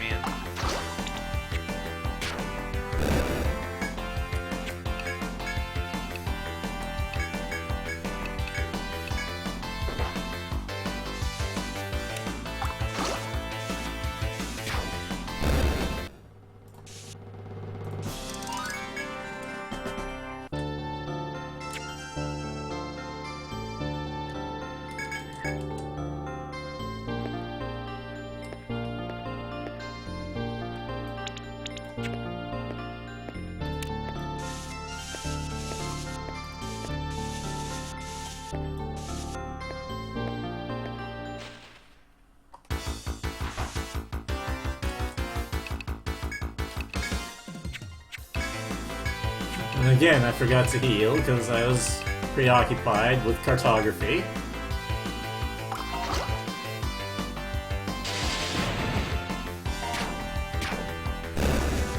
Got bailed out.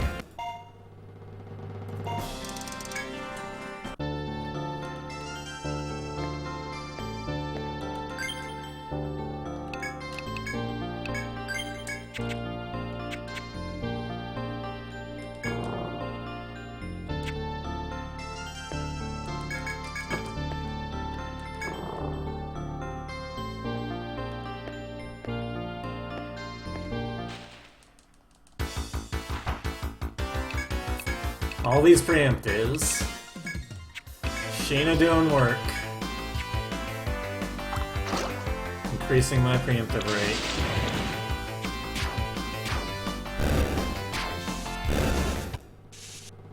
Go in all these sections.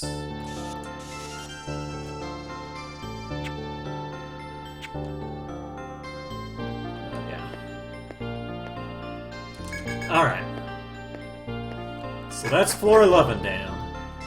In fact, let's just work back.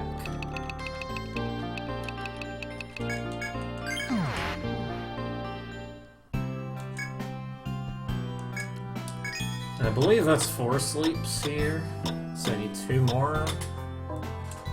Well, I don't need to do 2 more right now, it's just I need to keep track of them.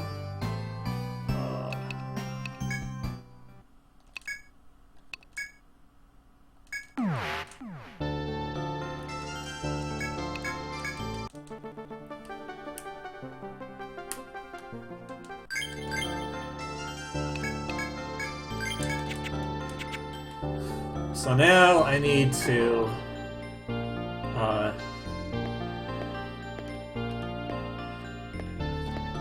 escape through ants.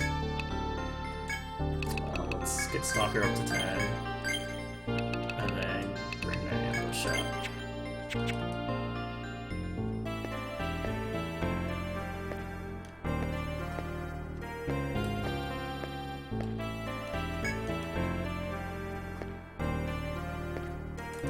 Are you good? I'm getting Stalker to 10. Because I might as well, I have the levels.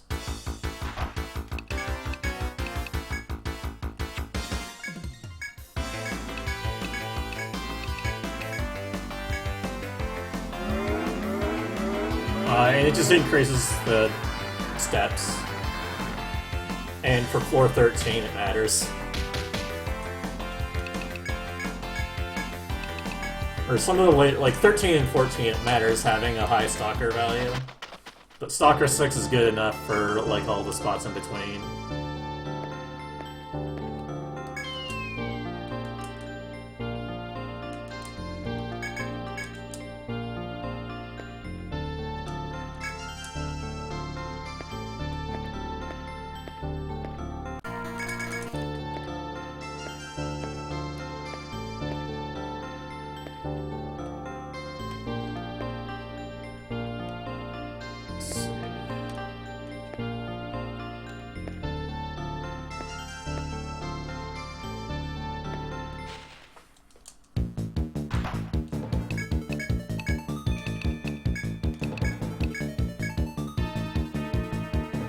I'll wait on this fight until the next ant comes, which I did this setup correctly so that it's not going to take very many turns, and then I can go for the escape this turn.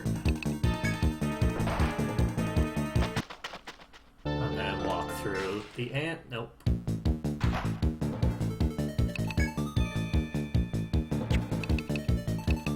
I can't walk through the ant, apparently, so I guess I'm just gonna have to fight it.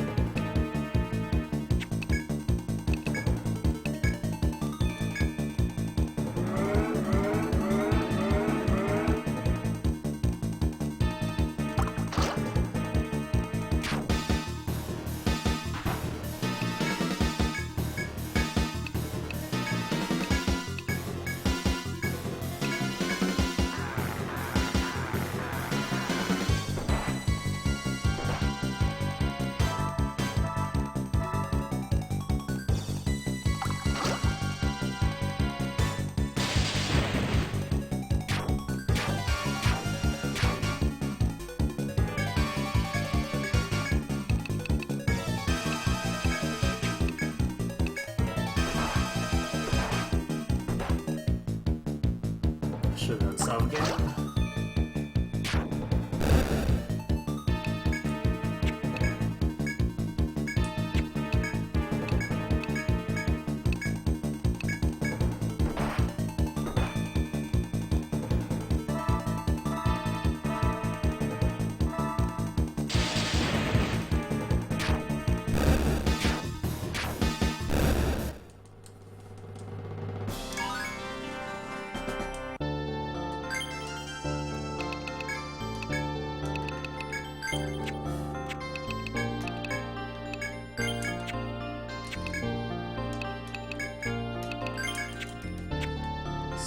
I think the ant respawns right there. Oh, right there. So, because I screwed it up, I have to fight the ant again. Because it respawns. And I didn't... I forgot how the thing worked. How the exact thing works so that you can do it correctly. Not have to fight the respawning ants.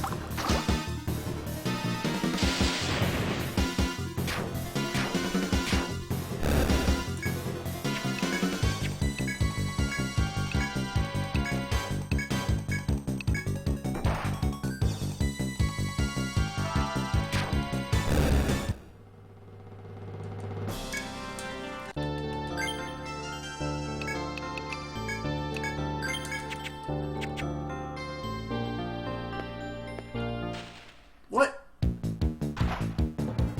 Spawn there too? Really?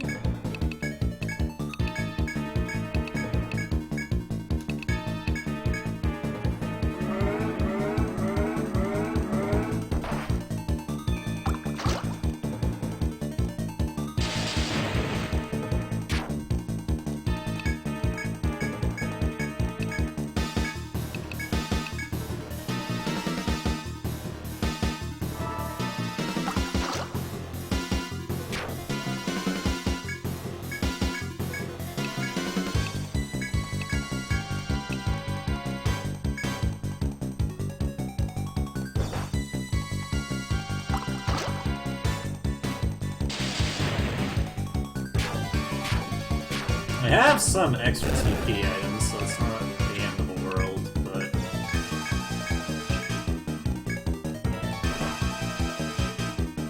I've been screwing this part up a lot.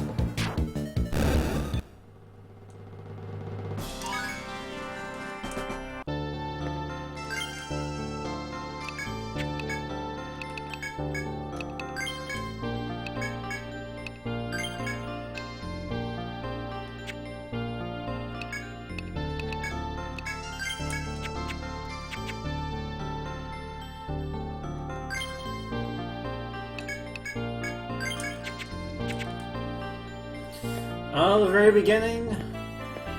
Very beginning is fine. The very, very beginning is completely manipulated. So, If that's your cup of tea. And you can watch that. And because I screwed up the thing for one turn.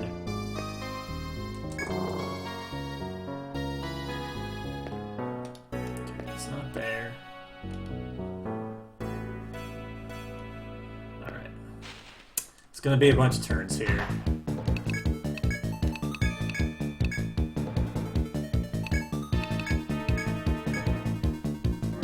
Try and skip the ants again.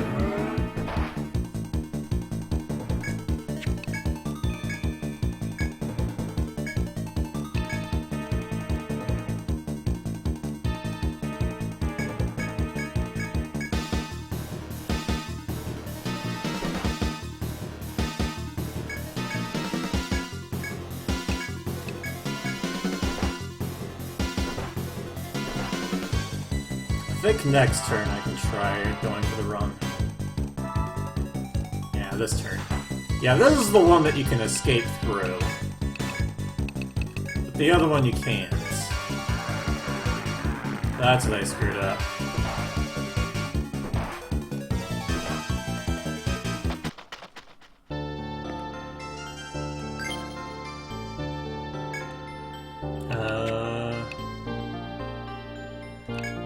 Use and read it here. So that I have more first turn. Sheena being dead is okay.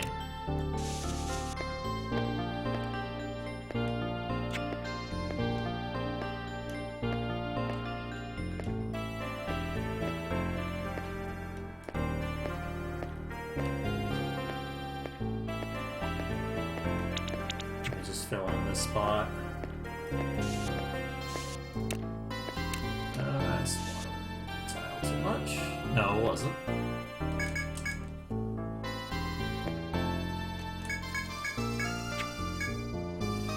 Why do I need to draw a map? It's part of the mission that I need to do to continue the game. You cannot go down the stairs if you do not have the map done. Mm-hmm.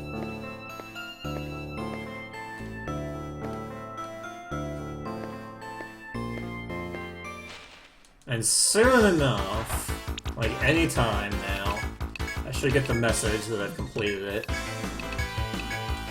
Because I also need to have enough steps.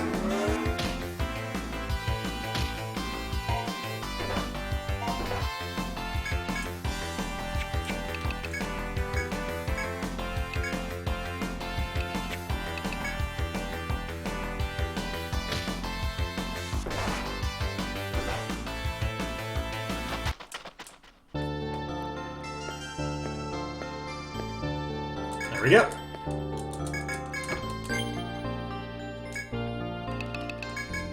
Thanks, LeGrand.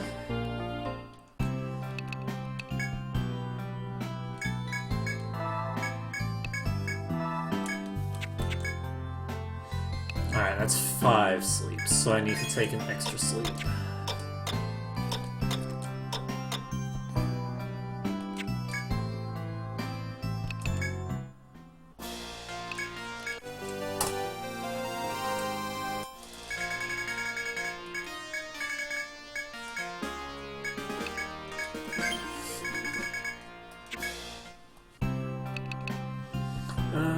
Okay, what do I do? Here.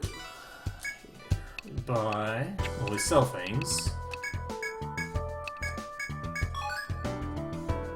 2 elastic, dang.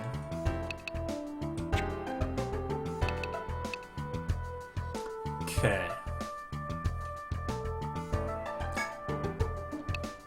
Then... Go with hard sling, because I didn't get the self bow. Stud vest. I'll buy a gun helm because I didn't pick one up.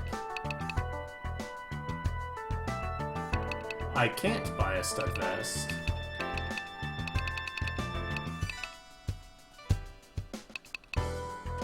I guess I'm gonna go with chainmail.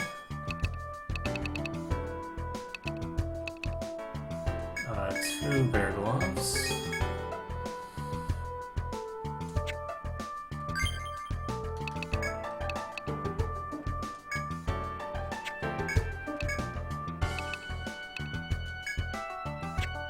I totally forgot about the staff for my alchemist.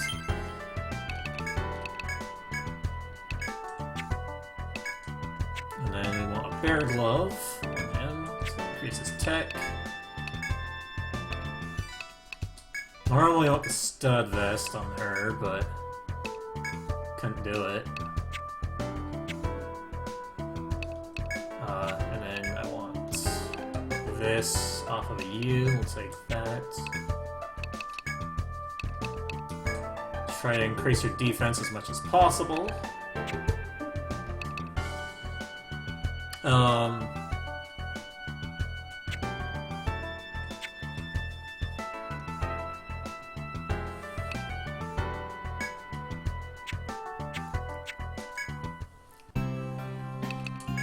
And then remove Alice. Get Tana. And she'll be put in Alice's position, and that's why, in specific, I had Alice in that position, because Tana is going to be both in the back and front row.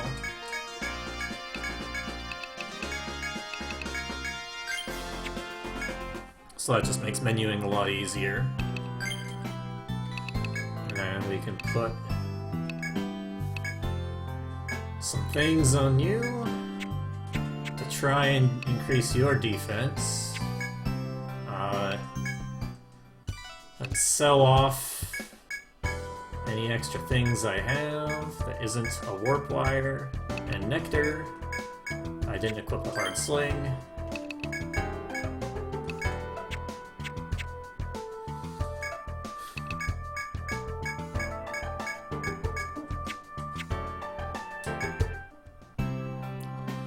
Okay.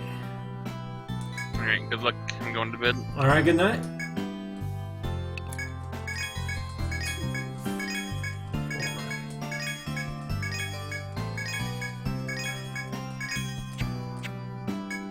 We want a bunch of nectar for the grind. And we did that. Chain helm, chain helm. Okay, we good.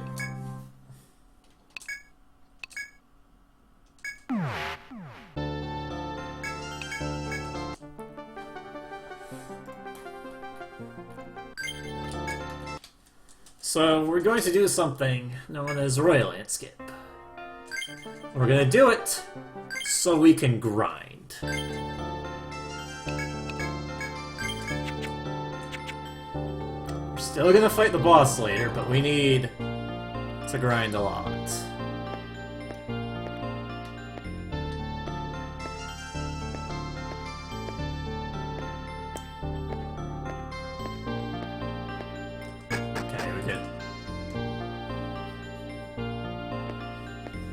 So there's a boss here, Royal Ant. Well, we can do a trick here.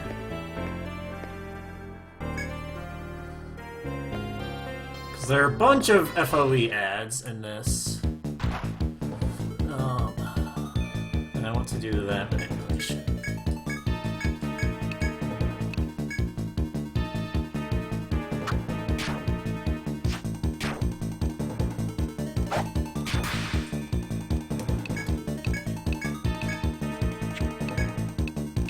Sheena was only here so that I could get here without an encounter, so I could do a manip.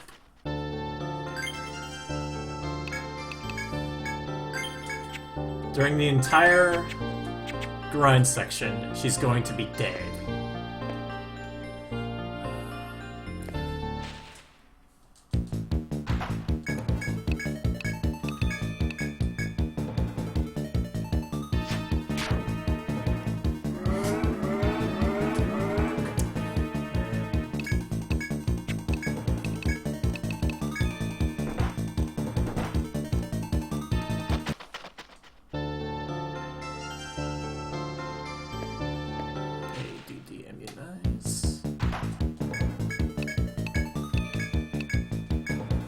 So what we want to do is we got half set up here.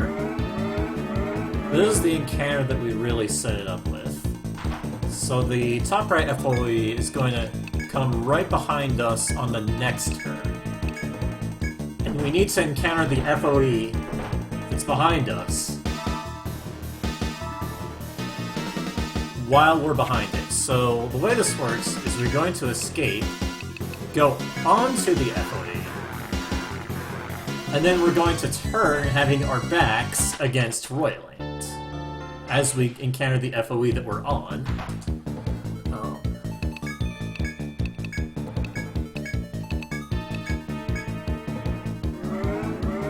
And that gives us a slight grace period where we're on Royland, and then we just walk past.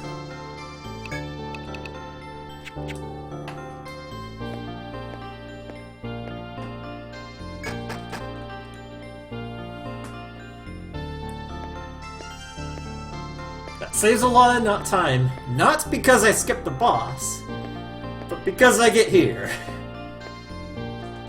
I can get here without fighting Royland.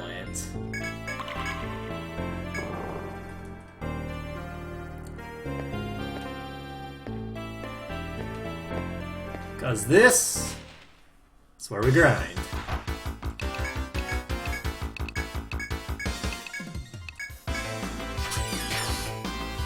For a really long time.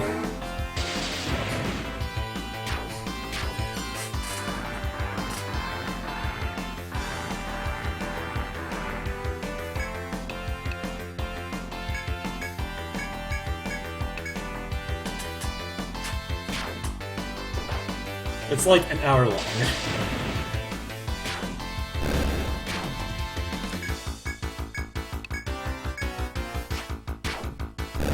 So Tana needs to get to level 26. Look at everyone else's level.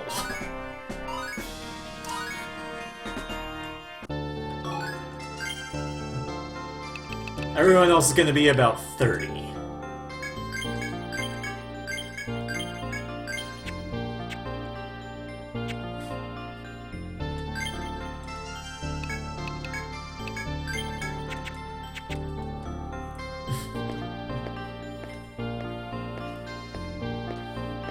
Keep missing them, dang. To be fair, I haven't been streaming it too much. Lately I've been streaming a little more.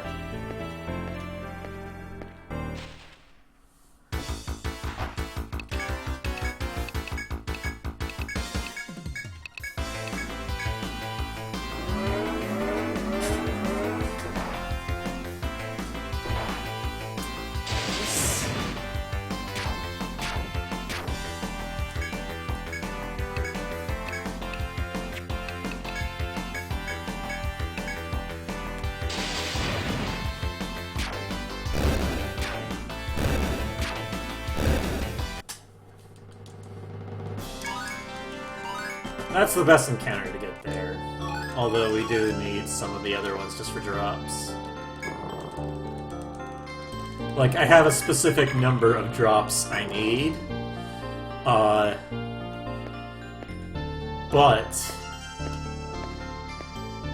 I'd have to get incredibly skewed RNG to not get all of my drop requirements here.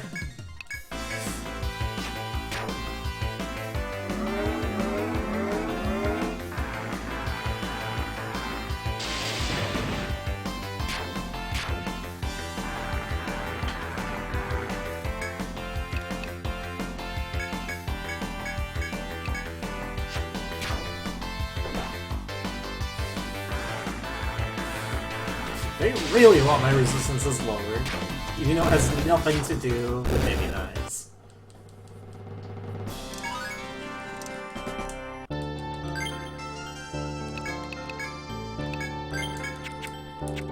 So the nectars I bought are pretty much to hold me out whenever I'm against Hex Frogs. Or in case like my medic dies or whatever. Or something like this happens.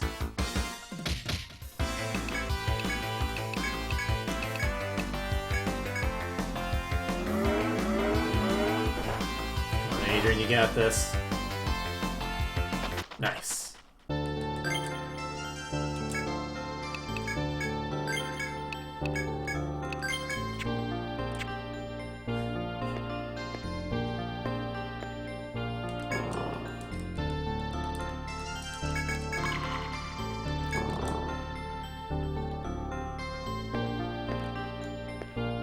I actually got kind of lucky with the targeting there.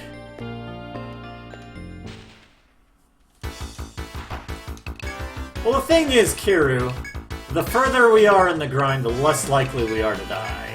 Because we're higher level, so we take less damage. How long does this grind take? About an hour.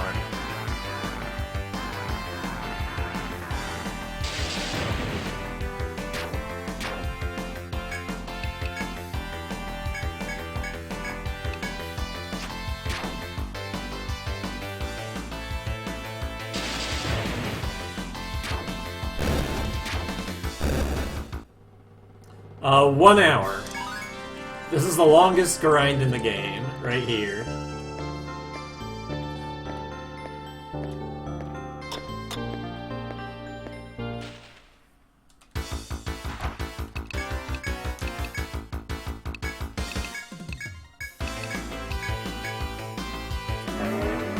This is the dangerous encounter because of Curse. Adrian gets cursed, it sucks. This sucks.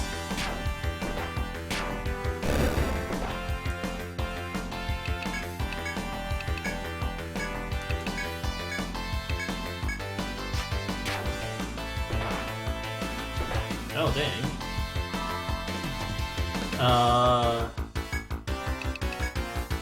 That usually doesn't happen.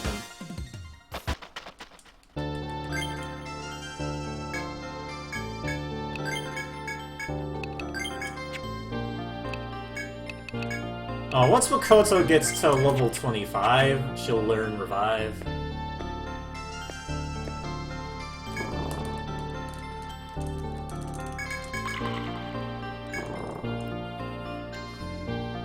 So I don't have to rely on Nectars.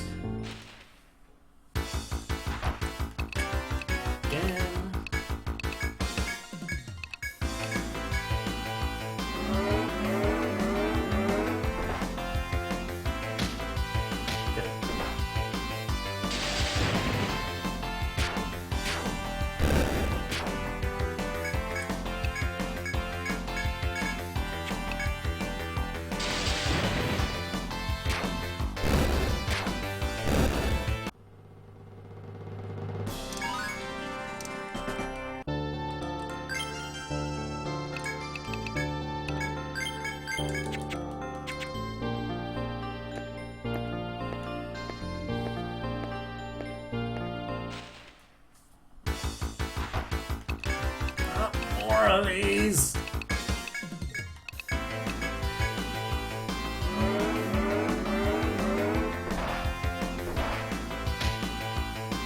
Okay, that's fine. As long as Adrian doesn't get cursed, we're good.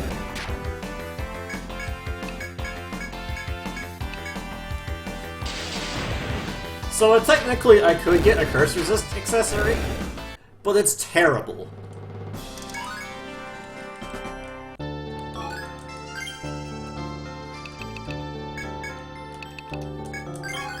How's Tana taking so much damage? She's low level. You start the grind with her at level 1.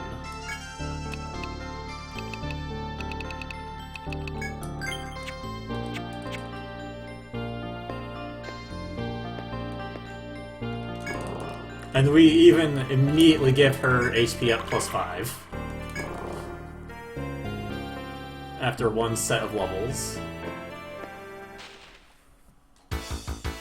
Just so she survives.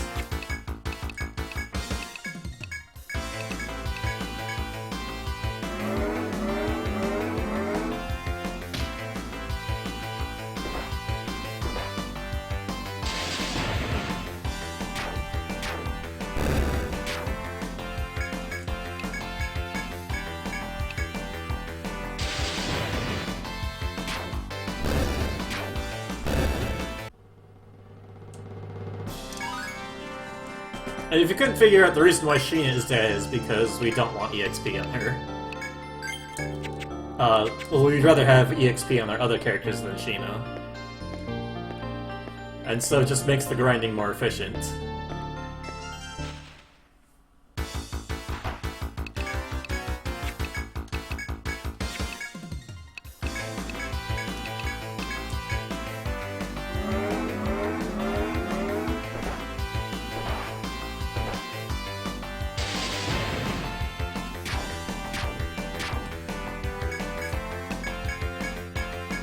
And it turns out that having her stay on lower levels is more efficient as well. Because it means that she's more likely to die because she's a lower level.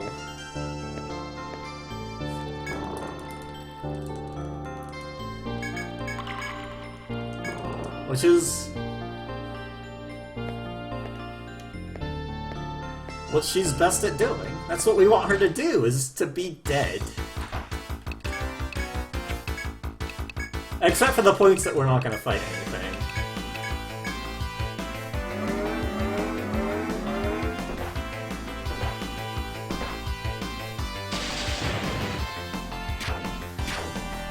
Can't I leave her at home? Well, we need to get to Royal Ant without an encounter. That's what she... That's her entire purpose of coming here, is...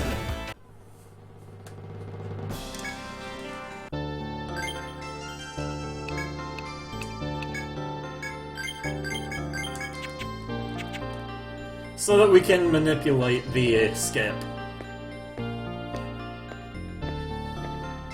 Because if we get an encounter before the skip, my manipulation isn't gonna work. Which means it's a luck-based skip.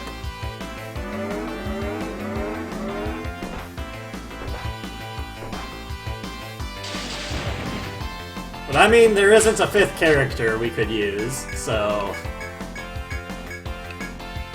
Or Corpse can take the fifth slot.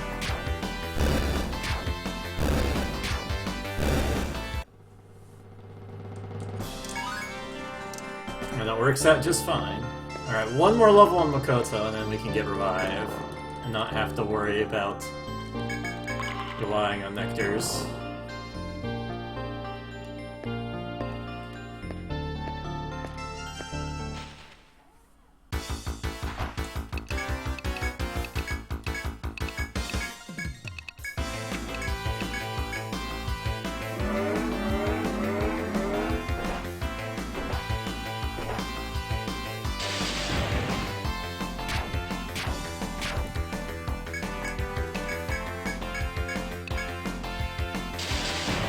Like, if you're here for the 4-6 grind, you could see that Shauna, Adrian, and Makoto are the ones that participated there, and I had just those three. Because they're the ones that really need the EXP.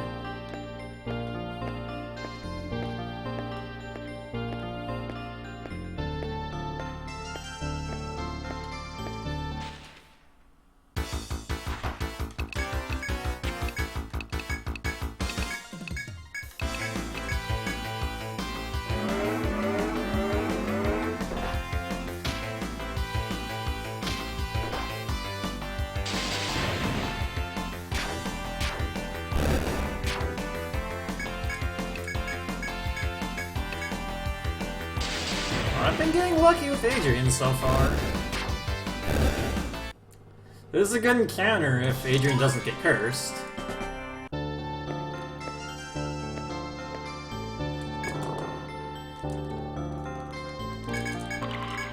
In fact, I should get a Pollen, because there's a neat strategy I can use with a Pollen if Adrian gets cursed.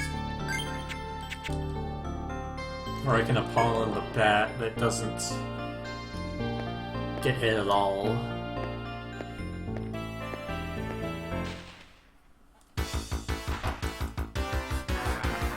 The good old worm blindside.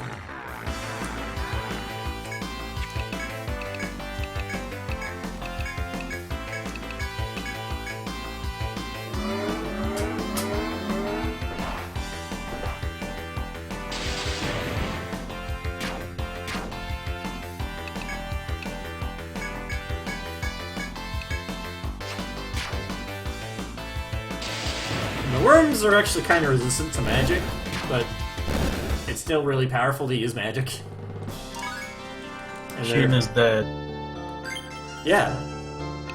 She's doing her best. She is contributing to the team being By a being corpse. Yeah. Because the EXP that would go to her goes to everyone else. Oh. So the grind is faster.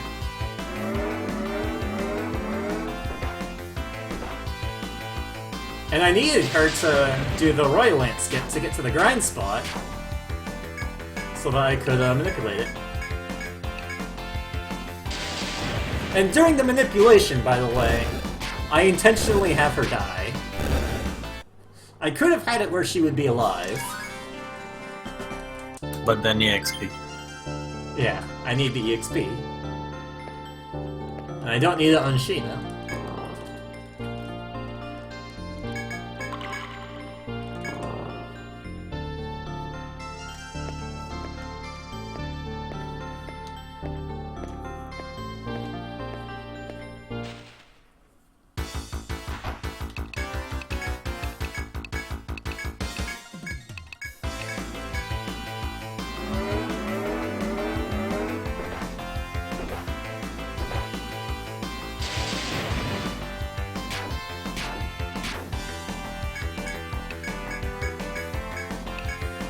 Actually, it turns out it's a little more than that.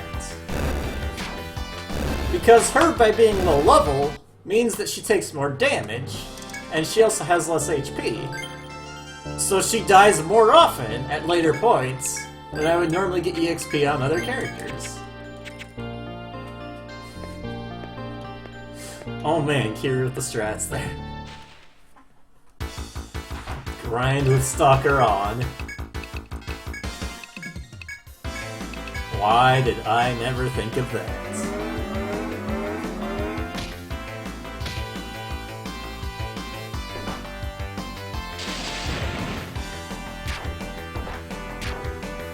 Alright, Paul and strats.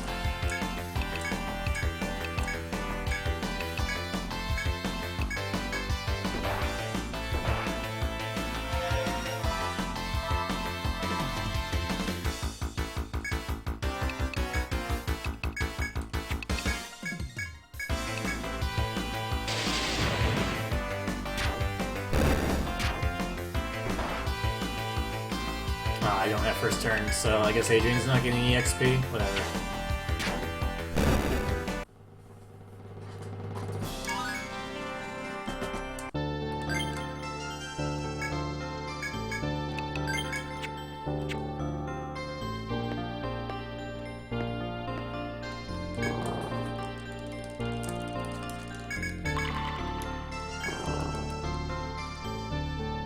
Oh, I hadn't even noticed the grand. Kotsu got to 25? Yep. Healers... I almost hit that again. 3... 5...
Strats again.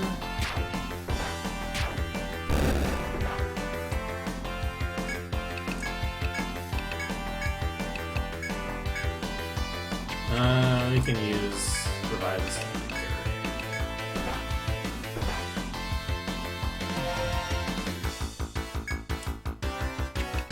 In fact, we could have waited a turn. That's probably what I should do. Just throw out a paw and wait a turn.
She's still here, here and there, but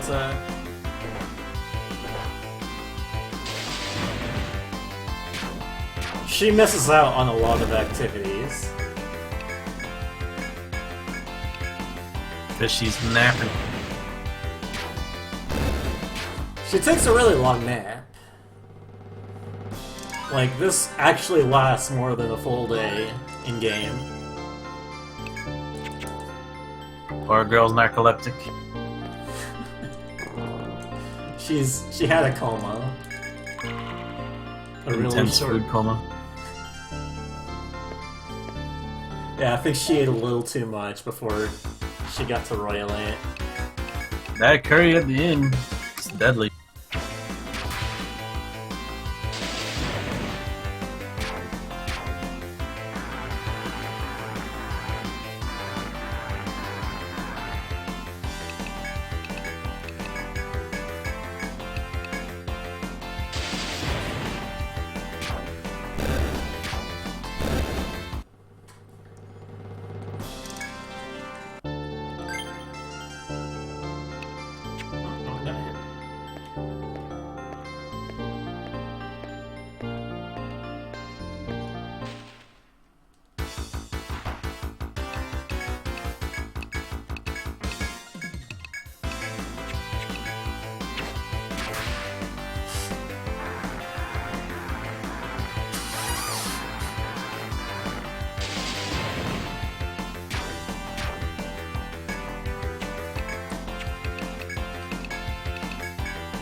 Hey, nerd. Zan, thanks a lot.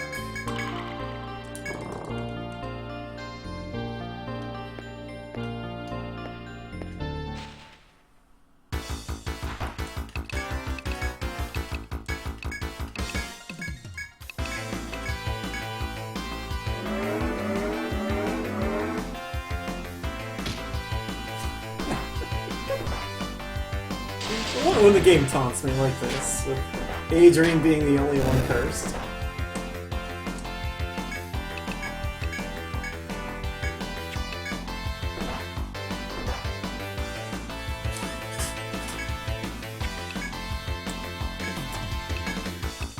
Alright, you go play that something.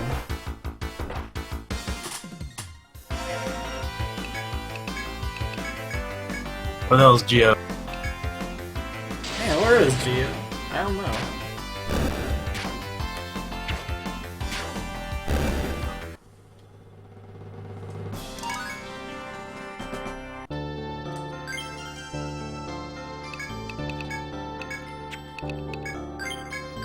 Maybe he's doing his best Sheena impression.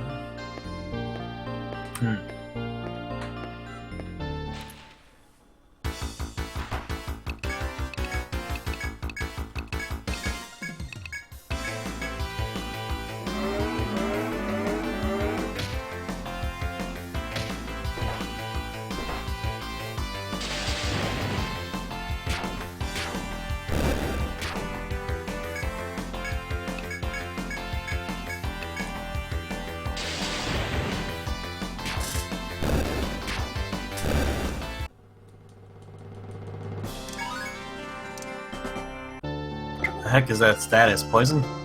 Curse. So half the damage I deal gets reflected back. Oh jeez. Well, not really It's reflected. damage but- splits. Yeah. It's not split. It's whatever damage I deal, half of that gets dealt back. So you still deal the same amount of damage, but you just take damage when dealing damage.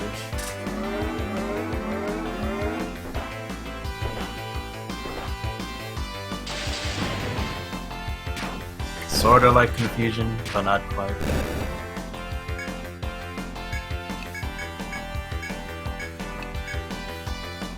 Damn, that focus attack. I mean, she is in the front row. True.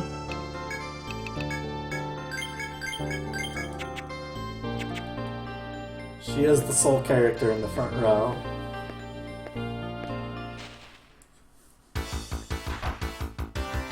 The tankiest member of my party, being the archer.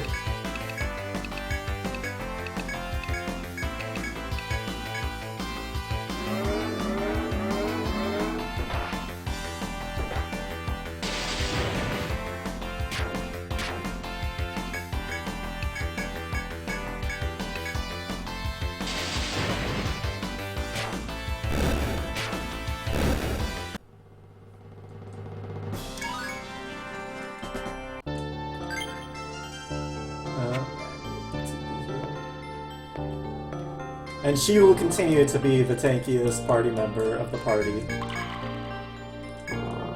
As an archer. Which doesn't sound like a tanky party member, but when you consider that the other 4 characters I'm gonna have are a medic, an alchemist, a troubadour, and a hexer.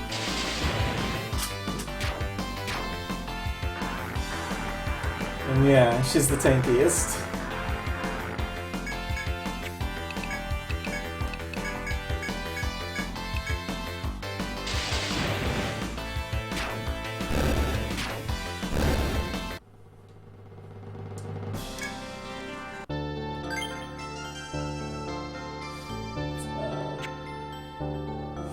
What am I grinding up to?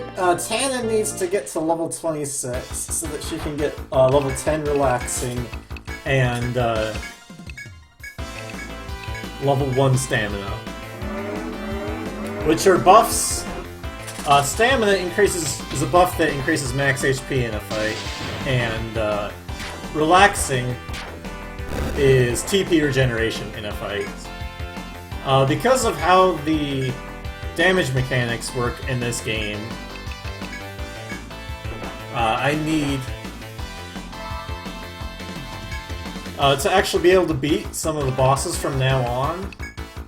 I need to be able to have tons of TP, and stamina helps with survival as well. So even though I'm grinding a lot, I'm gonna be going through the game very underleveled.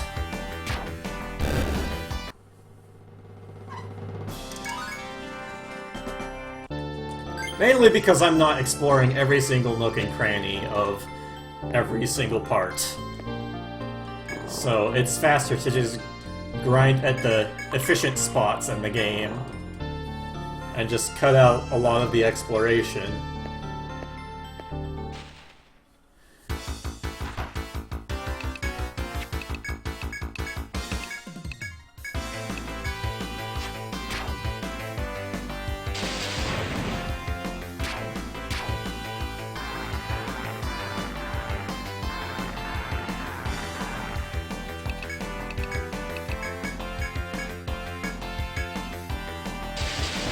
Yeah, the way the damage formula in this works is it's very heavily influenced by level.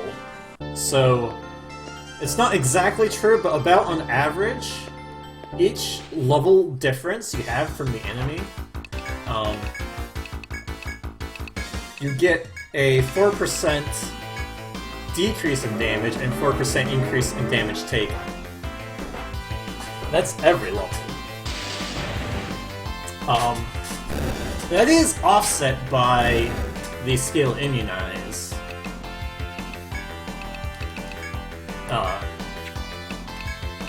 Which decreases all damage from all elements to 40%.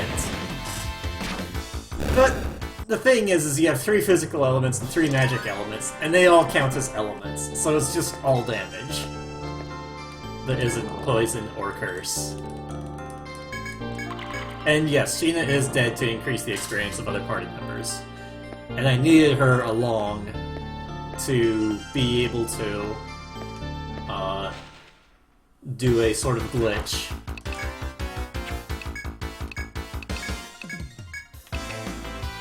Consistently. The Royal Ant skin. Which we're not technically skipping. We're technically not skipping Royland. We're just going past her to grind. And then we'll fight her. Right after this grind is done.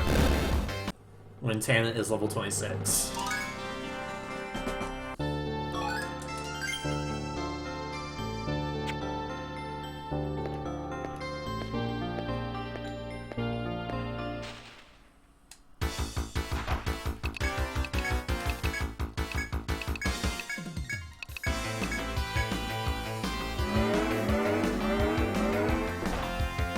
And my other party members usually end up at about level 30.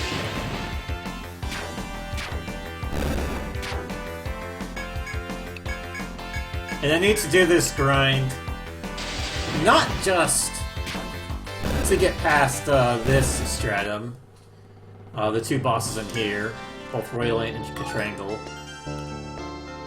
but I also need to do it for floor 20. This is very close to the party I need for floor 20, the hardest floor in the game. And I'll be tackling that floor at level 34 on my higher level characters.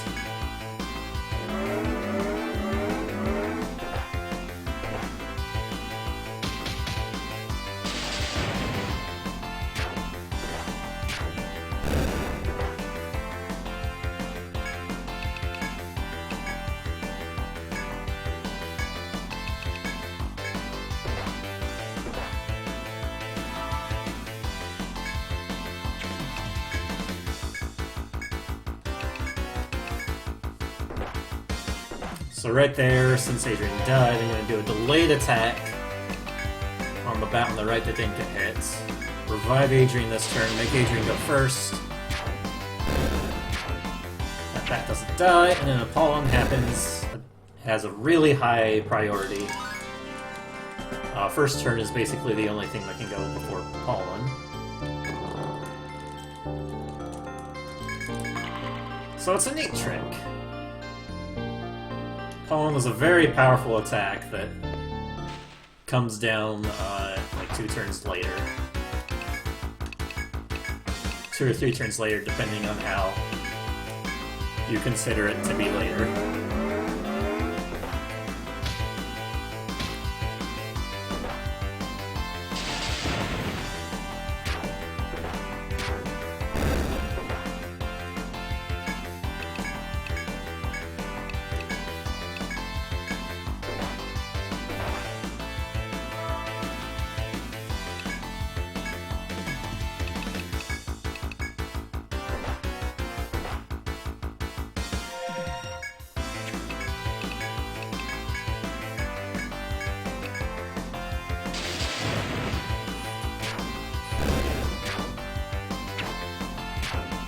And the lethal blow to end the turn will not take damage from Curse. Not that it would really matter that much, but...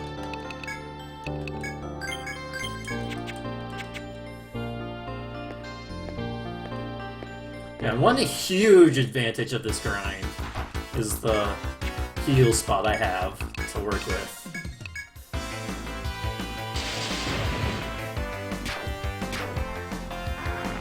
That's what makes grinding here so good. Is that there's one heal spot per stratum, except the first stratum.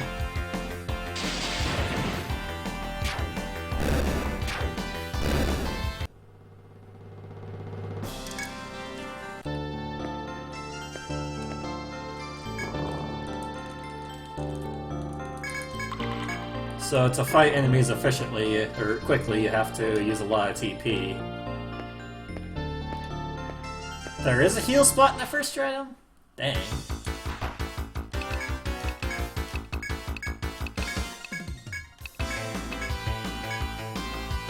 I guess they're in, like, post-game areas. Oh, by the way, there you are, Gurgur.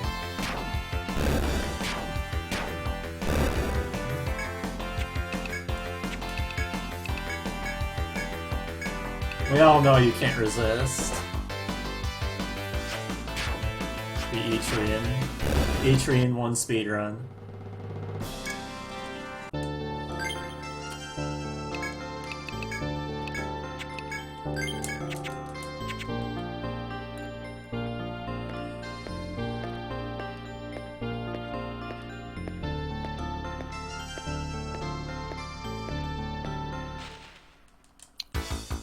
I don't feel like explaining it in text, but Oh, it's Geo! yo, He's here. you might know where this healing spot is if you take a little bit of thinking. Because you go past it in the speedrun, and you use the grinder, and the second healing spot in the second stratum. You use the grinder as well in the old RTA. It's Renant Lochta. I guess technically you're right. But it's not It labeled works. on the map as a heal spot. It works the exact same way as a healing spring, so I count it as a healing spot. It does not work the exact same way because Ren and Flock to revive your party members, whereas the Springs do not. Do they revive? Yes, I don't they do. remember. Dang. I thought it was just a full heal. You are correct. Well, whatever. It is a healing It is spot, Yeah. but it's not quite the same. It's whatever. You used to grinder in the old RTA instead of this Yeah. healing spot. The old so- RTA that never actually worked. I mean, I've done a run with old RTA, so... Shiner never got past the second stratum. The guy that made the route never got past the second stratum. To be more precise, never got past the Plum Claw. What? How do you never Yeah. get past Pong Claw? I know. He just gave up on doing the old RTA route on floor 7. Does he just not grind at floor 6? I don't know. He grinds in Stratum 1 for an entire hour on the walls. And then he grinds an entire 2 hours on Renant Lochta next to the pedaloids. Biscuit Mouth. And here we are only having 1 hour of grind instead. There's still like half an hour of grind in floor 6. I mean, you did it on the way, right? No. No? I mean, I do take whatever I get on the way. But it's very much not considered grinding on the way.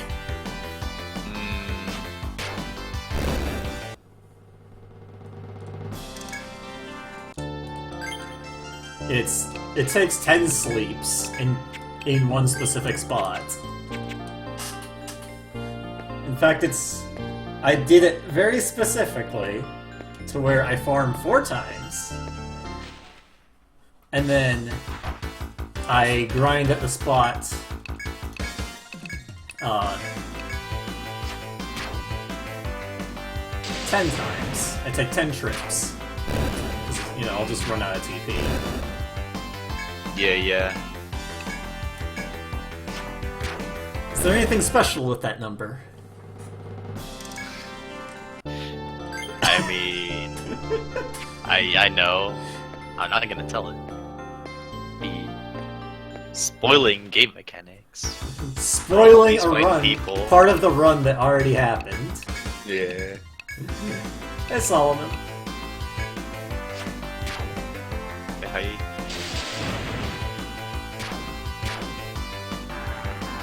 But it's also relevant because I do that, I need to count the number of times I sleep in this run. Or specifically for the previous split, the Stratum 3.0. Yeah. I need to count the number of times I sleep there. And Because I'm one short, I have to sleep an extra day.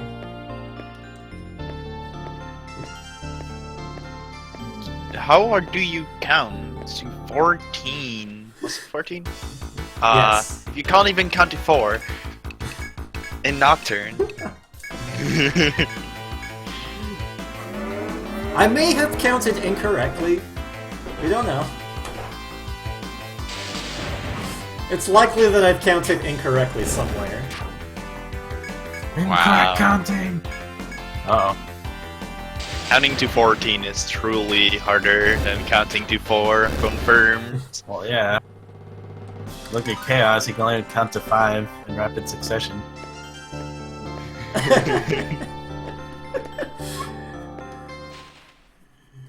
Hey, it's better than counting to 4. Indeed.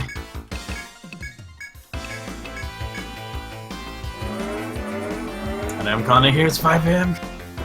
I gotta hit to bed. Good bed. Good luck.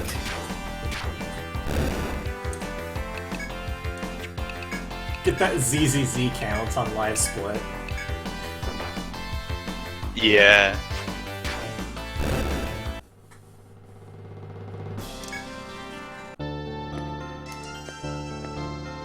I'm already squashed for Rim, though. Because I have such a low resolution on my stream. The DS is already at double resolution.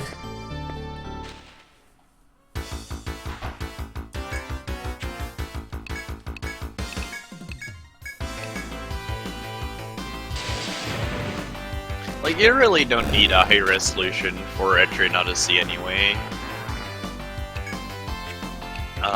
The real kicker of Etrian Odyssey streaming is more the bitrate, because of the colors that are rapidly changing for the stratum backgrounds. And look, Yeah, the fifth Well- stratum in particular, from what I hear, is special.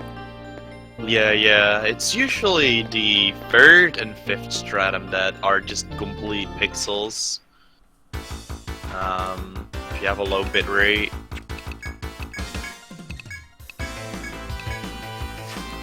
I mean, the game itself is like 160p, so per screen. So maybe like 300 pixels that you need, and like you're streaming in 480p, so you're already streaming in a higher resolution than the DS actually is. Yeah. So it's not really necessary. The only thing is that the bottom screen is like not 100 pixels big, but honestly it doesn't really matter. Yeah.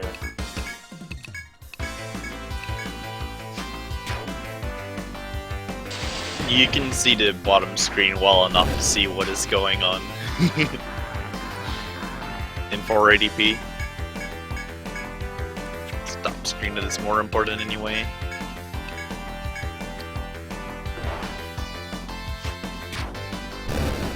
Yeah, I won't put this in. This is where my OCD comes in though.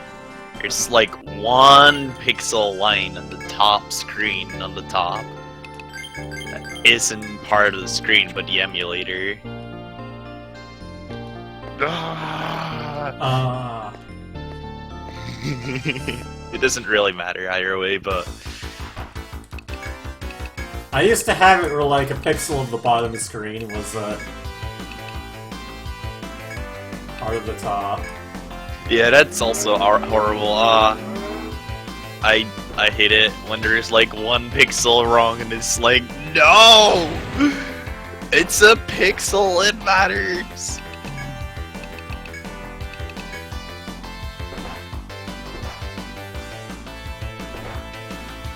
What is this like white line on the right side of the split though?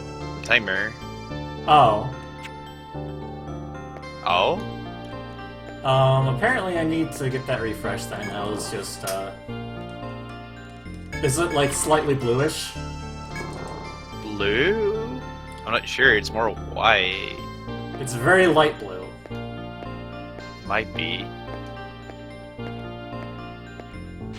Yeah. Chat, what is it? Oh, you don't have to worry about it. Oh, whoops. Like, Go me. you're making mistakes now. Yeah. Don't worry about it. It's like a graph to me. Oh, on the bottom. No, that's the bottom. Yeah, I was talking about the right side. Yeah, the right side is just because I was resizing things and I just didn't get like the pixel correct. Ah, I see.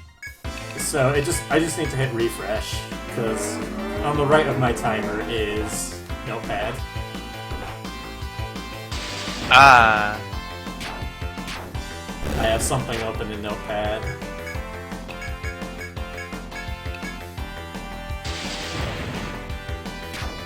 that might be it. Yeah. But Live Split naturally has a white line on the very bottom of it. This it? That's what I'm seeing right now. I'm not looking at the stream. I've got. Oh, at the graph. Yeah. That line on like next to the graph is there normally. It's the pixel of both maps pretty good. Getting the pixels right is hard. I have converted your stream chat into monsters that look at the pixels being correct now. I'm not sorry. I'm very like I'm thankful. I really hate watching streams that are just a little bit wrong, and it irritates me so much. I don't know why. I have to do it with my HD setup because for some reason it like goes into the wrong aspect ratio until I adjust it. Okay.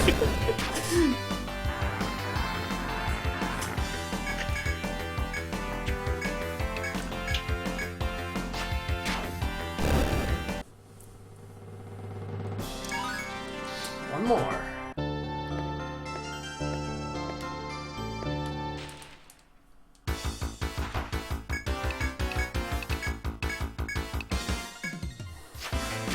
Last time Anyway. I tried this, tried to get the Medica 3 here, I just barely had.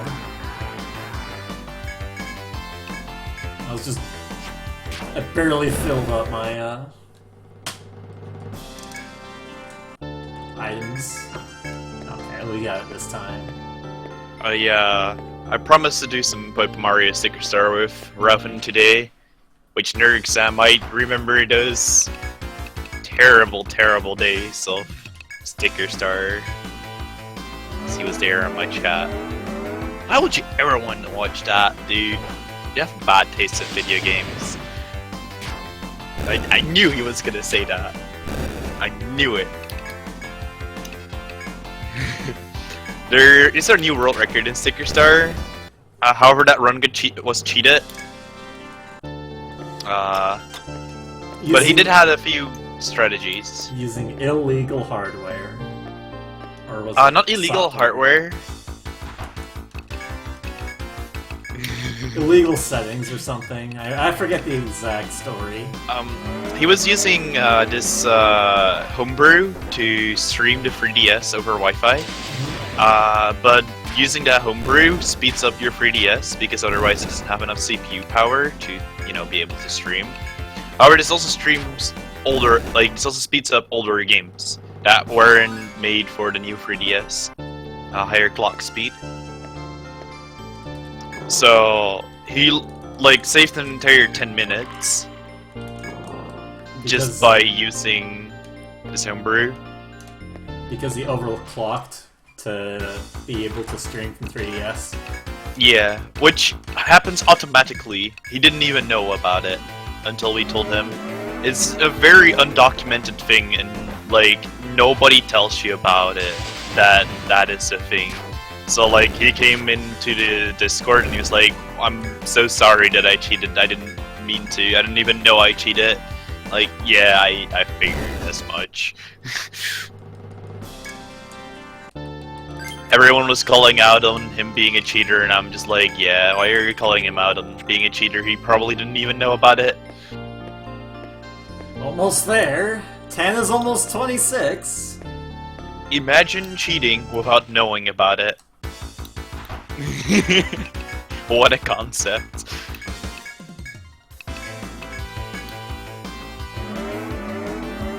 Anyway, he's ready now, so I'm gonna be rerunning the game with a few cool strategies. Maybe even running it, but that probably not. Me speedrunning? Hello?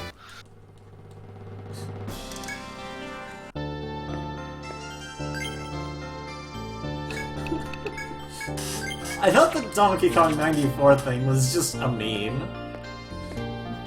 Oh, no. It's not. Dang. Donkey Kong 94 is one of the best things.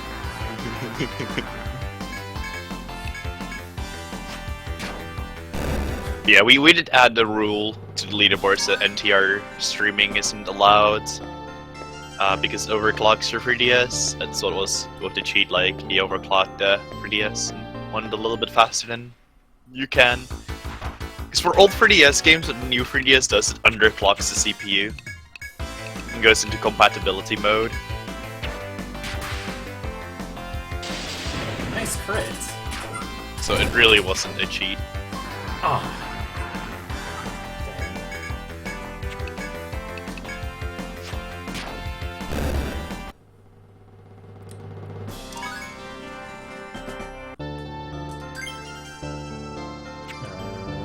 First we go here.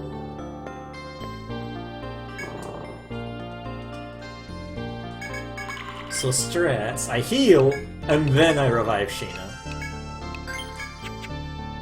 Anyway, Strats. good luck. Thank you.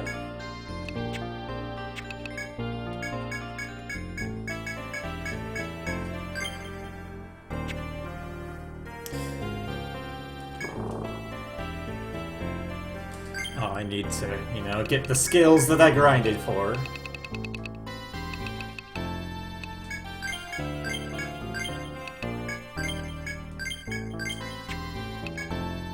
Oh, you didn't get anything.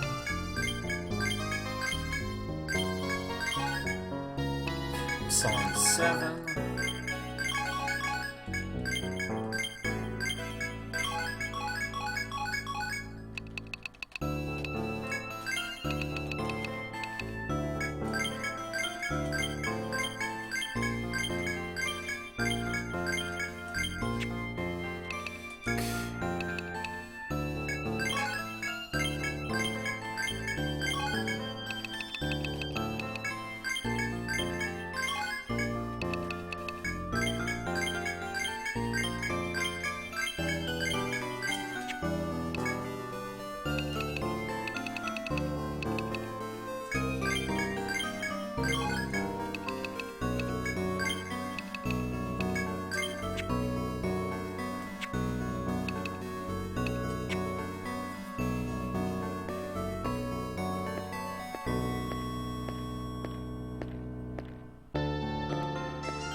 Boosted stamina, so now we're gonna heal 10% TP every turn.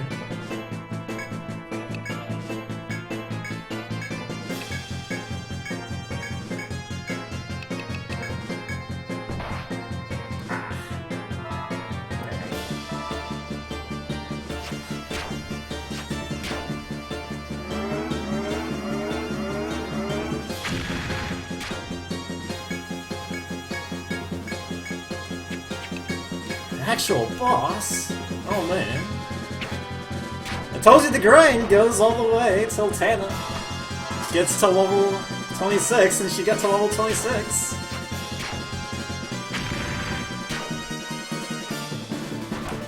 So now we can just basically last in fights forever.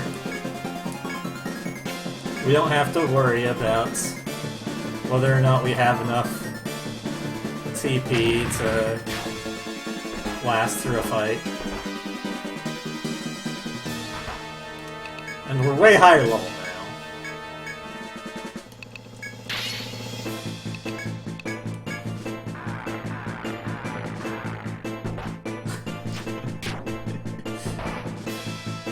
And then, because I have boost, might as well do boosted immunize, because Sheena died.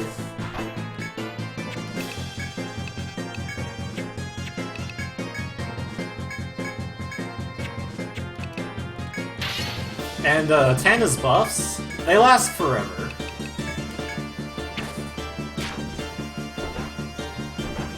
And boosted immunize means I take basically no damage. It's a damage reduction down to 15%, and that's before defense is accounted for. So that's why I'm taking like no damage here. And I wanted to do that after Sheena died.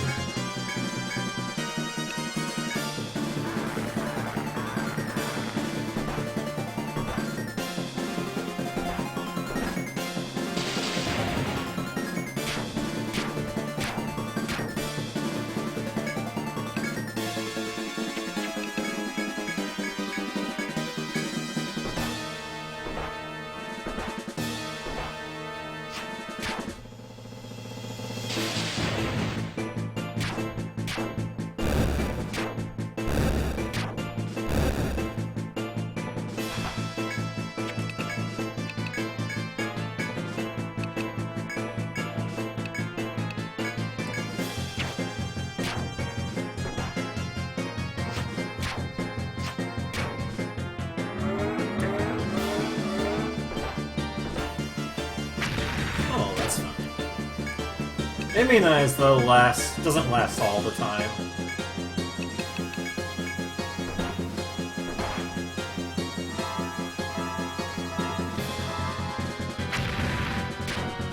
The Blood Ants are on the map. You can see them, like, enclosing in on me.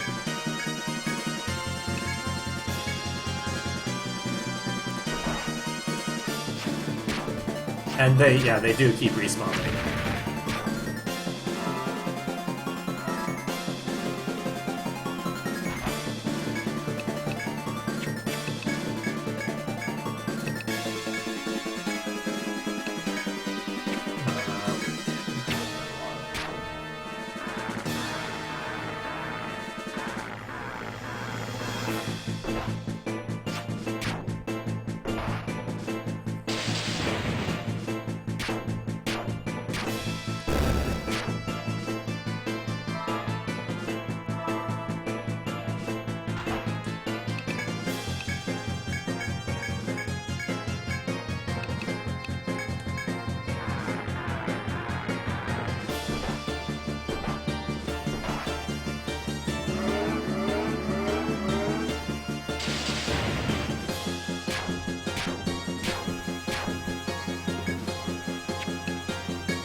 Hit Makoto again. I guess it's okay, but it is kind of unnerving.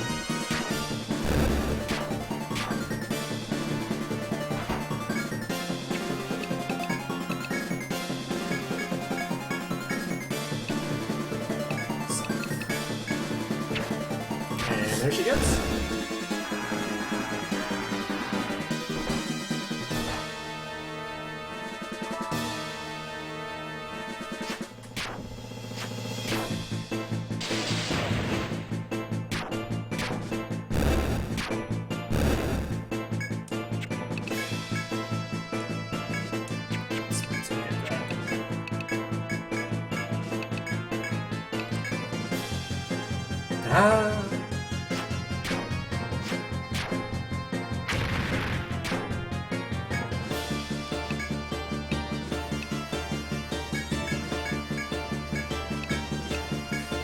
making this fight last a little longer.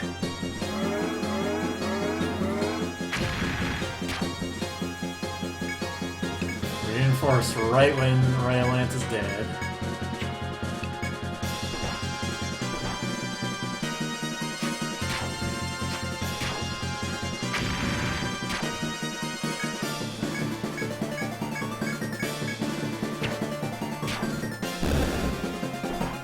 Just one more hit. There we go.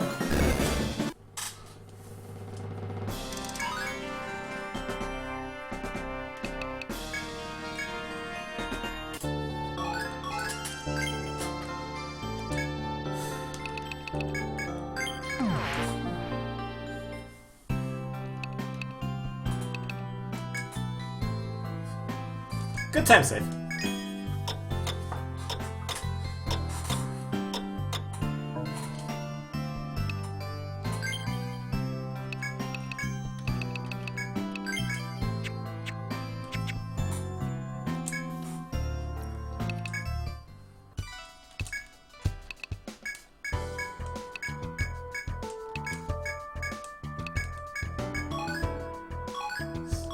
Okay.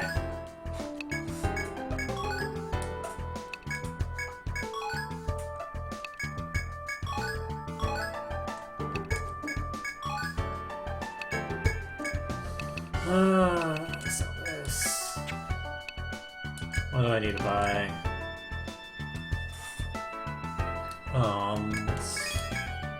One of these. I didn't get this before, so I'll get one of these.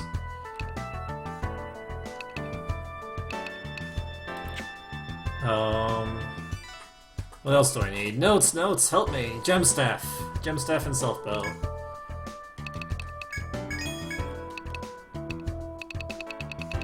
I didn't get the things I needed for a Gemstaff somehow.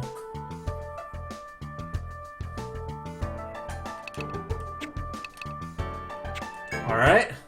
I guess I'll just go without.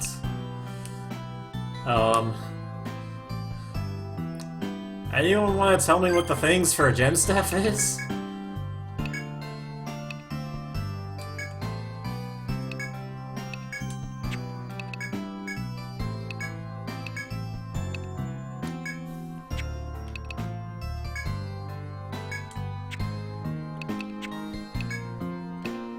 What was it else that I bought?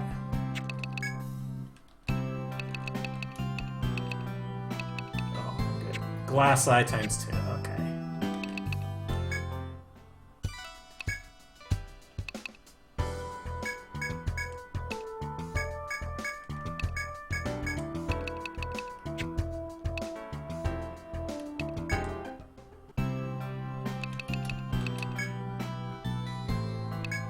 And with some of our money, we'll buy some Excella to make this last part go faster.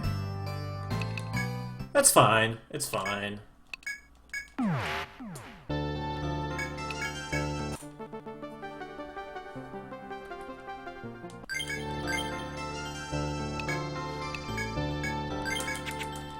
Well, hopefully I'll get one on the mini grind to Triangle.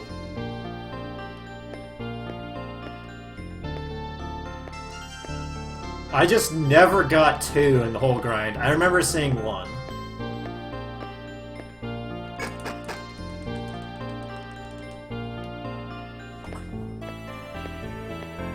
Yeah, it does say 2 Glass Eye in my thing. It's just a little more damage for Adrian, so I don't strictly need it, but it sure helps.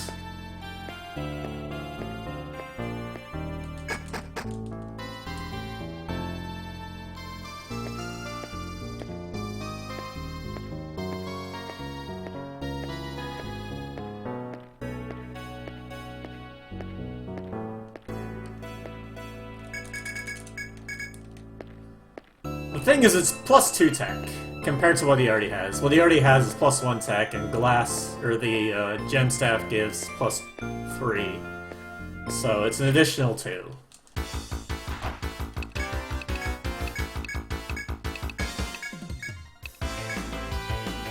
Which isn't irrelevant, but I should have had Tana attack. Actually, this works out fine.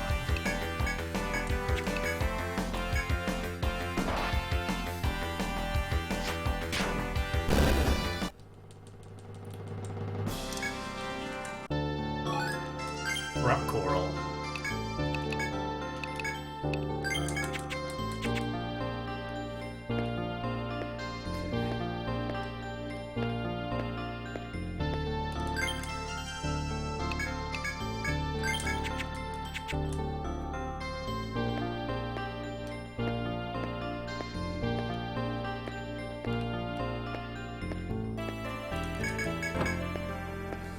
That's just for extra cash.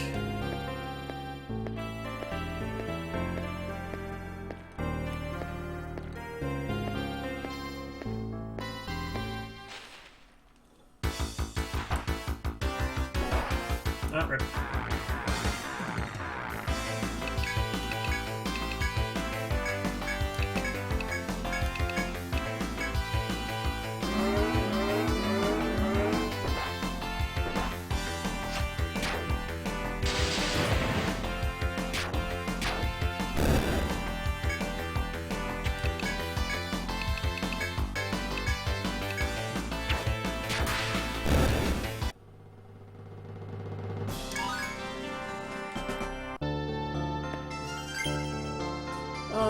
I think I'll be fine. I just won't get the other chests, and then I can make it to the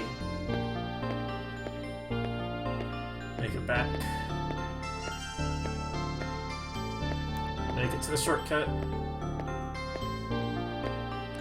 I'm running a little low on TP, a little lower than usual. This way.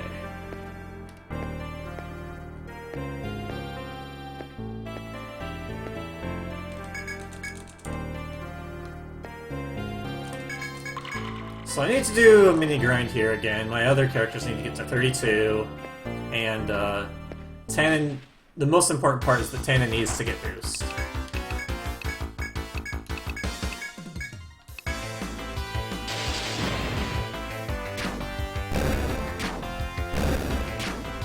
Dang.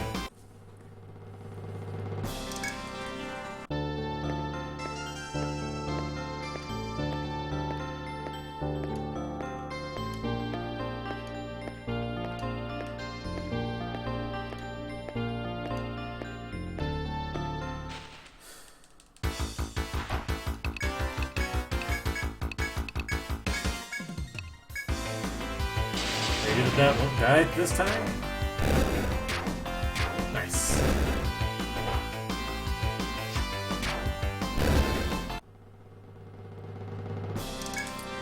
Hey, Apple, for you. Thanks for the host.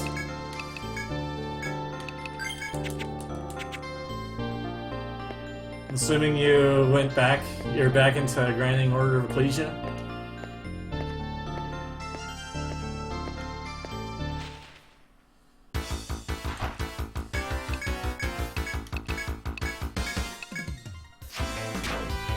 By the way, how was the stream?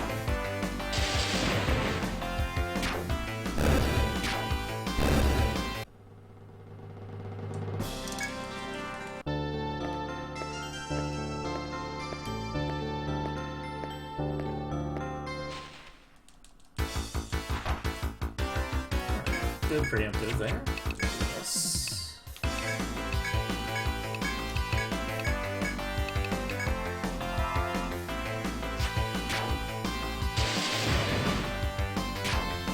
Those boost points up.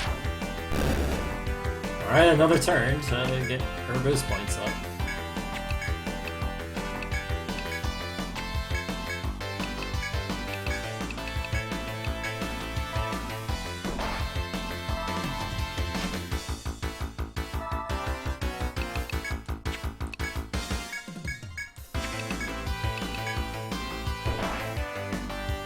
Okay, there we go.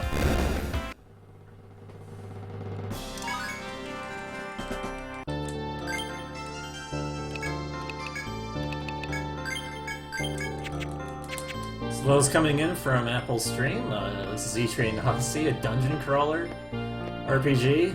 Right now I'm kind of grinding to make sure that I get enough boost for one of my characters, so that I can beat the next boss coming up. Yeah, this is my first attempt from sort of was it last week? Last time I tried you were here. Let's put it that way.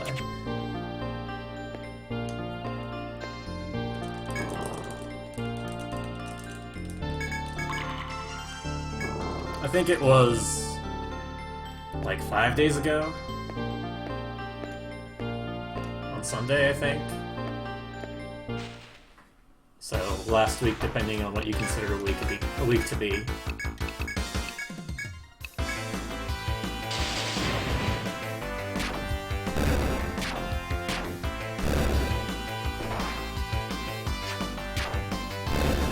Good.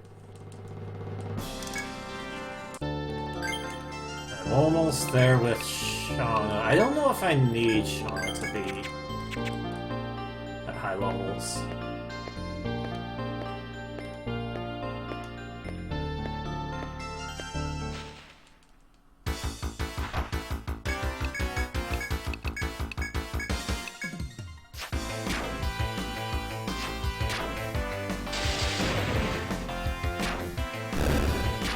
At level 32, I should say. Almost there, though. And we got the boost.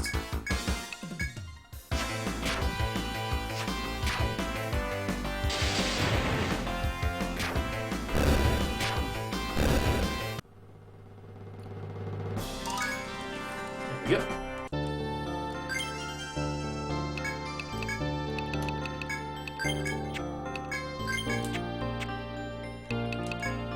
Sheena is here to decrease encounter rate when I need it. But having her dead means that she doesn't take any EXP. You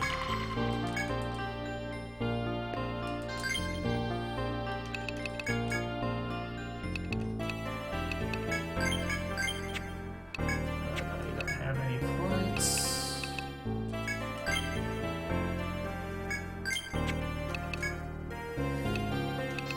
Flame 10, which could triangle, the next boss is week 2. Better sell 2s, and we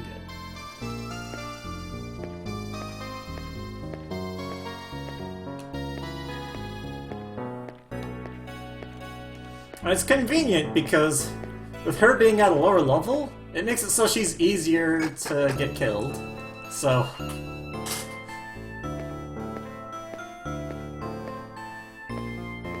actively don't want EXP on her, because EXP that would go to her just goes on to other characters.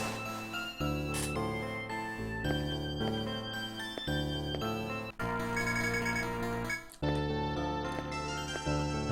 might as well grab this to sell it. Free money. It's not a lot of money, but it's quick money.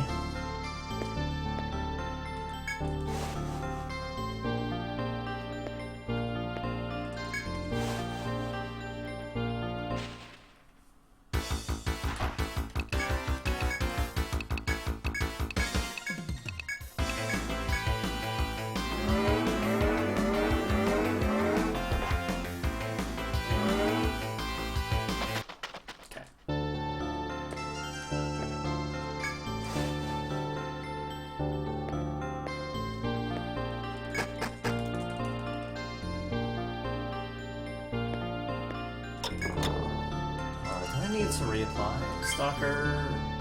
Nope, we're good. Scale boots. I don't know if I really need the blaze oil that's in there. Just use it to sell. Grab it to sell.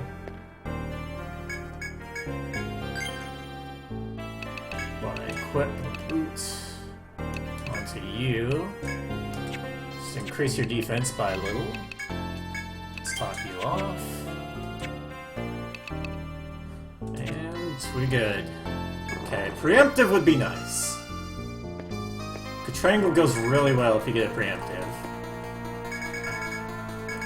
And Shona increases preemptive by a little bit. Dang. Okay.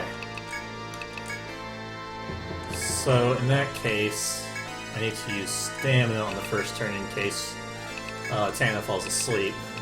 Because it's very important that I get her boost off.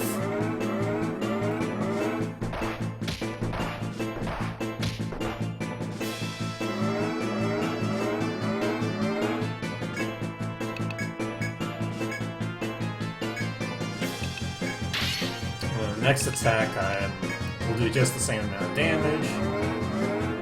The danger here is if this attack misses Makoto, and it didn't. Alright, we're good.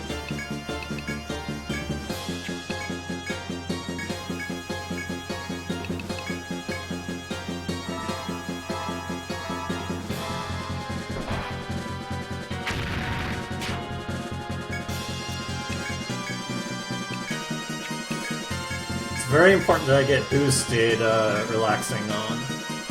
Or off.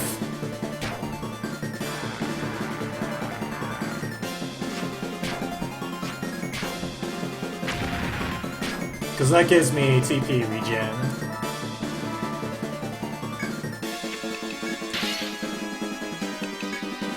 Actually, let's not do that. Let's first turn the immunize, because there's going to be coiling, and if it happens to get hit on Makoto, then I'm dead.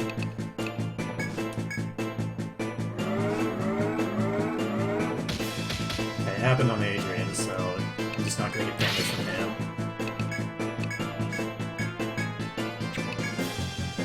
Until I unbind it.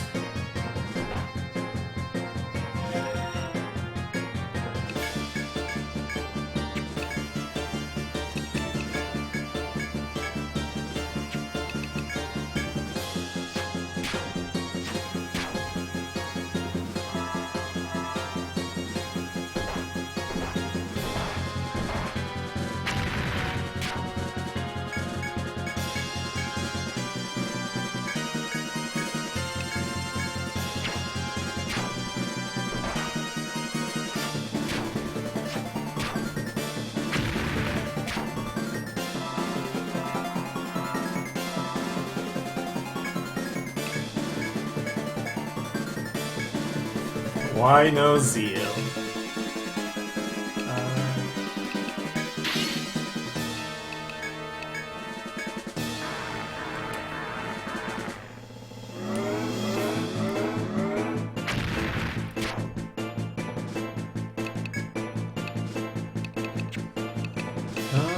I'm actually going to take a turn out and use Trickery.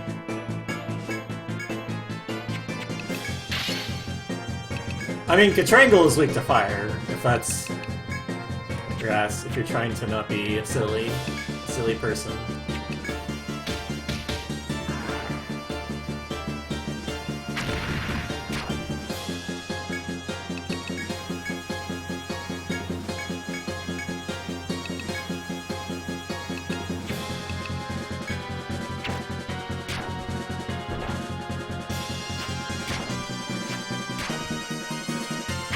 I just need the coiling to get removed by turn 14. It's all three. And there's the fire resist. So we go to Thunder.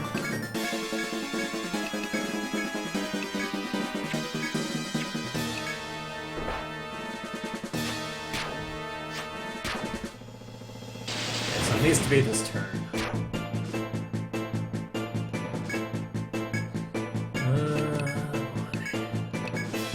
Okay. So the bind, her head bind went out, so we're still fine.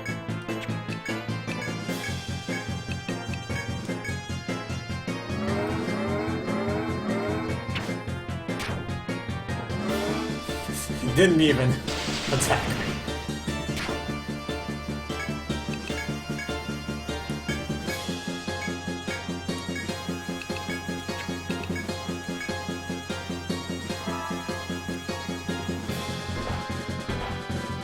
Colto, why you go first?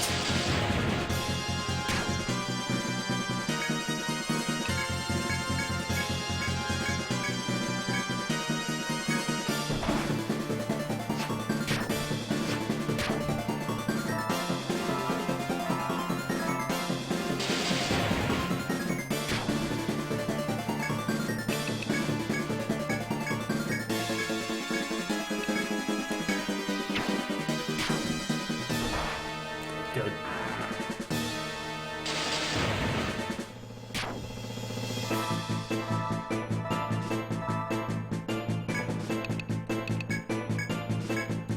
Yeah, I still have recognize.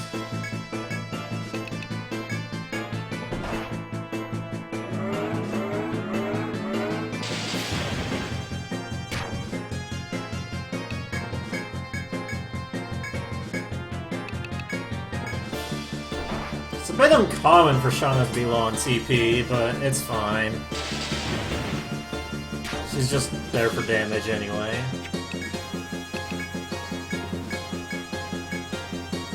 Going to the door. I've got plenty of TP on my medic.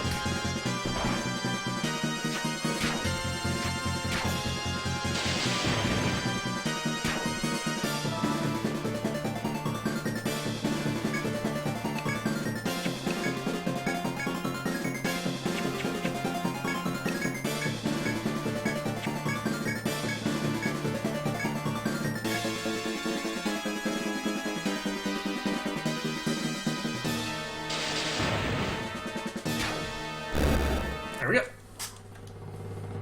That can be a pretty scary fight. But we got him.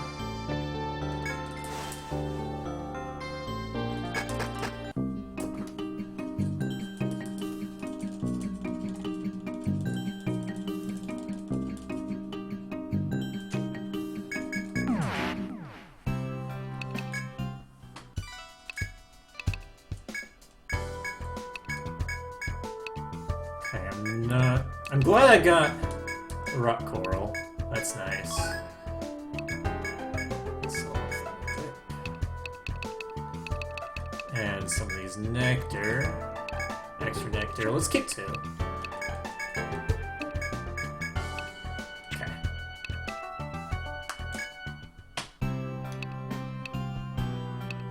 And then let's get some money by reporting.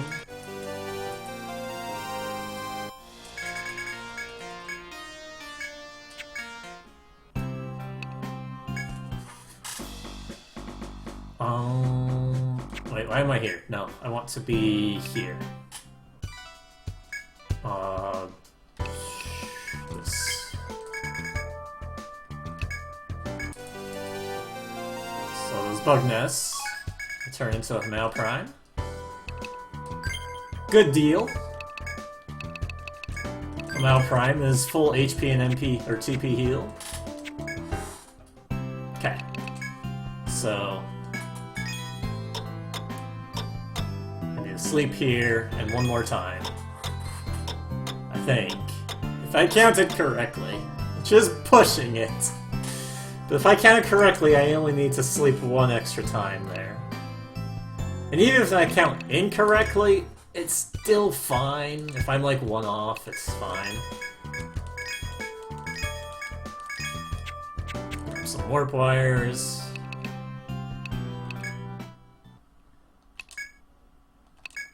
I guess I'll save? True, it is a strange name. In the Japanese version, it was Ariadne Thread, and in like every other EO game, it's Ariadne Thread. Except EO2, it's also Warp Wire.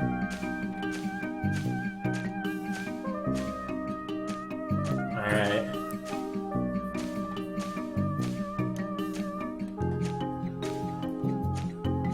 Let's not get lost getting to the Brigandine.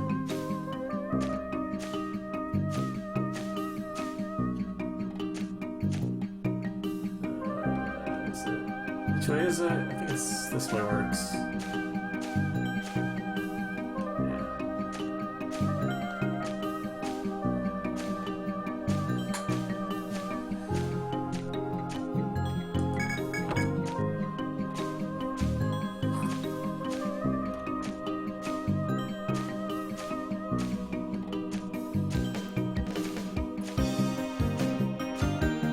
Alright, we did it.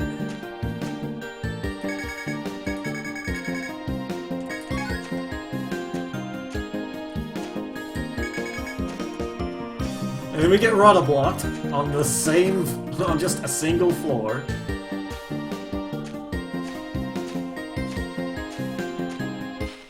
And then we beat the Cephalopy. Nice preemptive.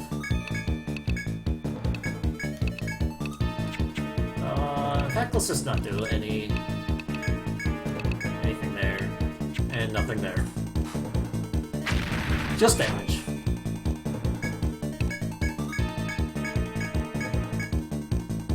So all this tree does is poison. That's it. So Immunize doesn't actually do anything this fight.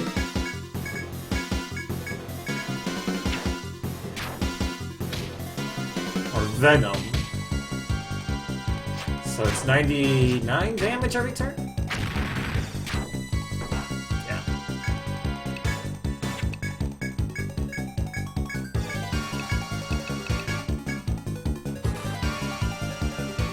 Even if everyone is poisoned, he'll just still use Venom.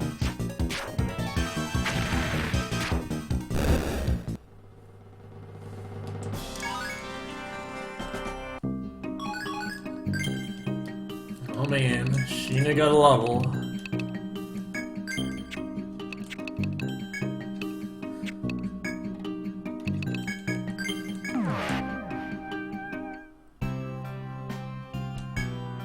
Okay, so if I counted to 14 correctly, and hold on, I need to check Adrian's level 33, yeah.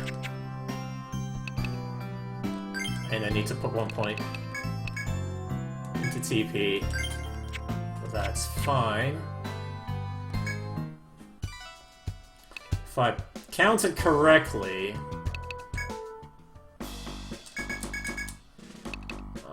we can do Etrian. And then I can level up all these farmers off of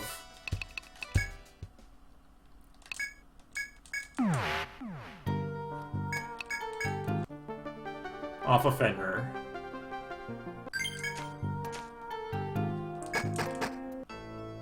Oh my gosh. Not quite, not quite. Alright, let's... Counting to 14's hard. There's something we can do in the meantime, so it's fine. Organize... Boot you.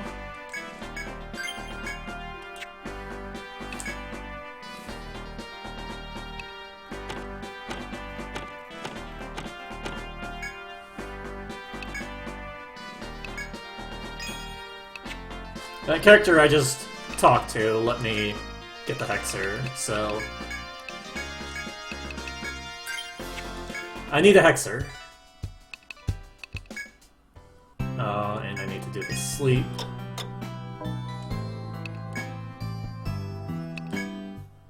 And I need that TP up so that I would have enough TP for what I want to do here.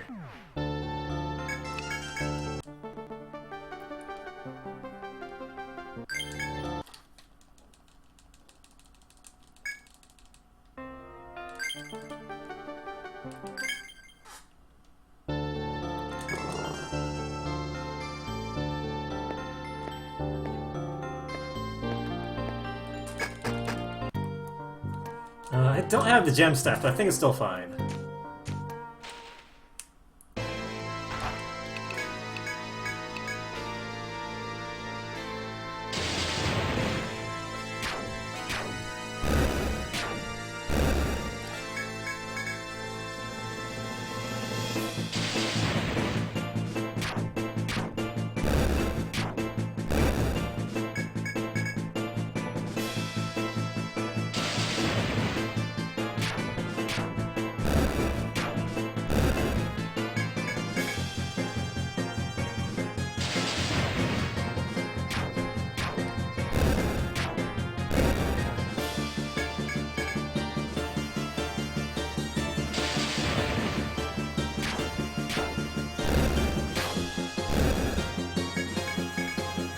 glare, miss Heathmane, and then this Volt has to kill.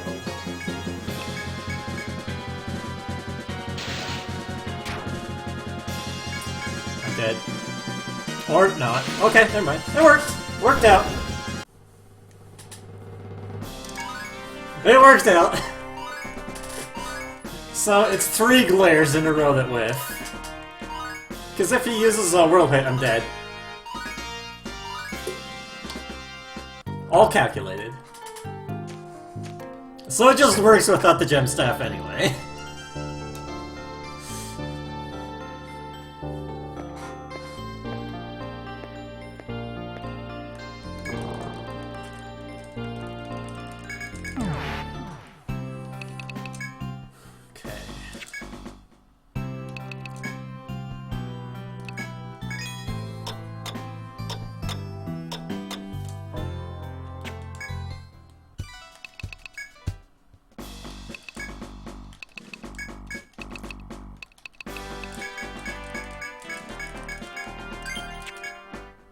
So hopefully Fenrir will be there now. And I want to save it just in case I don't have enough. Maybe the Gem Staff. Okay, there we go.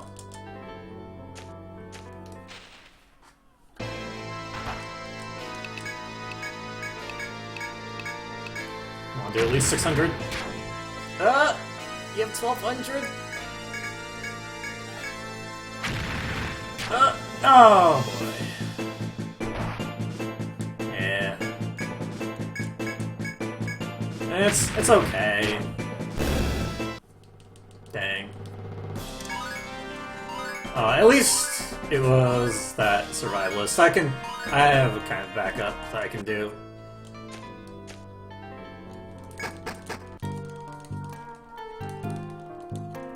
Man, the Gem Staff really matters. Turns out. Alright. Let's revive you.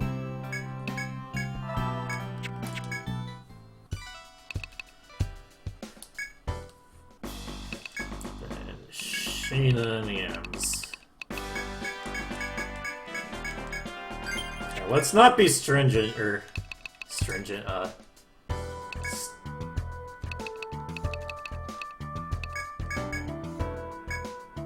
I don't know what the word is. Let's not cut it close. And I'll go down to that much.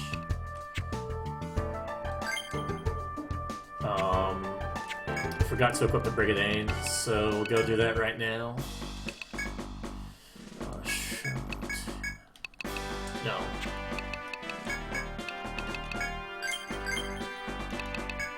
Stingy, there we go.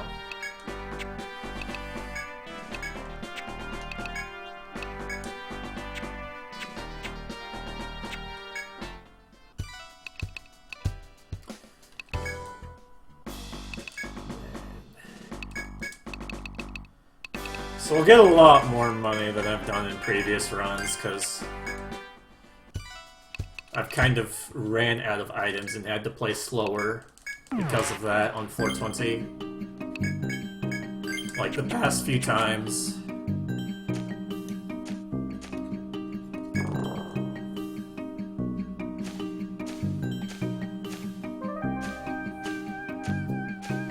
And TS is there for one thing. And I can do that at any point, so...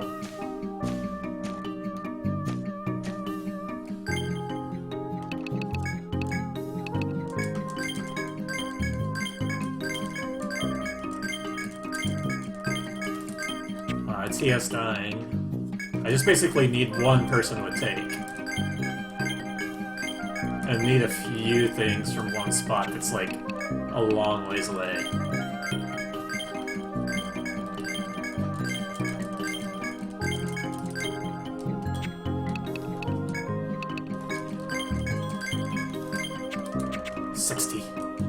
Full 60.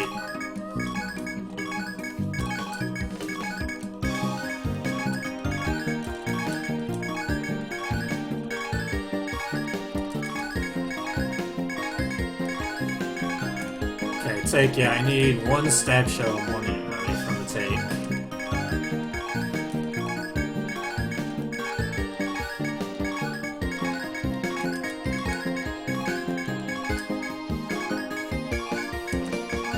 We can do that later.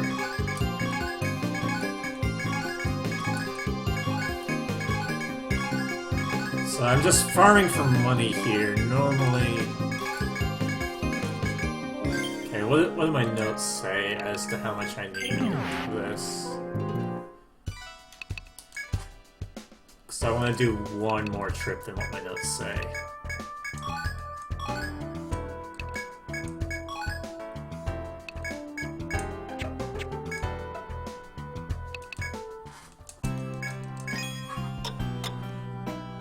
Four times, so I want to do this 5 times. So that was 1 time.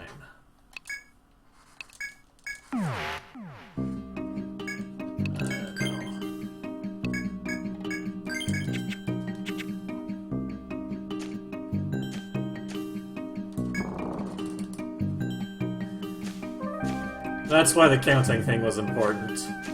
It's because I wanted to sleep enough days such that Fenrir respawns.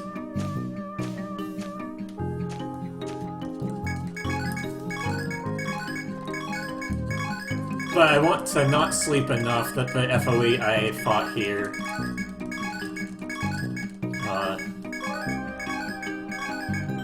on this trip doesn't respawn, since it takes 7 days for an FOE to respawn. So if I want to do this and do 5 trips here, I have like 2 days of leeway.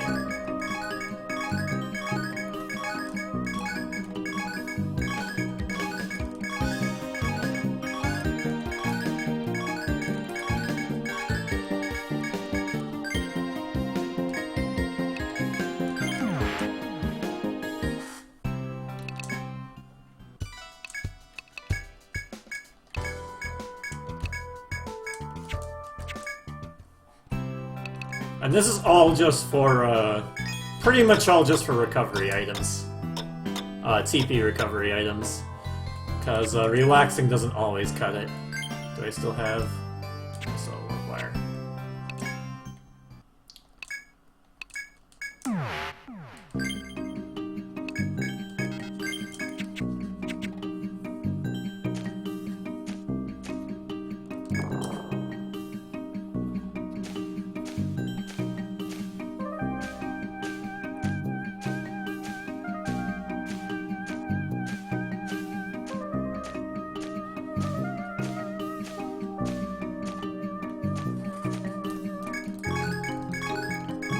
So basically, if things go well, I only needed to do this in 4 trips, but last few times things have not been going well.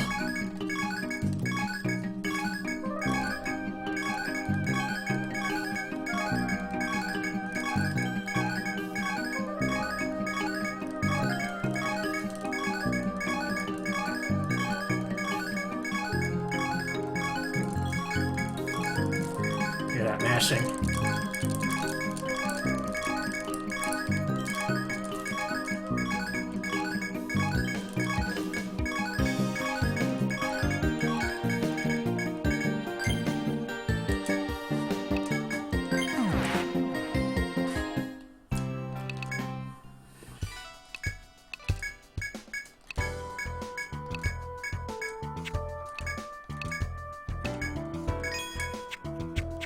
Okay, so that was 3, so 2 more times.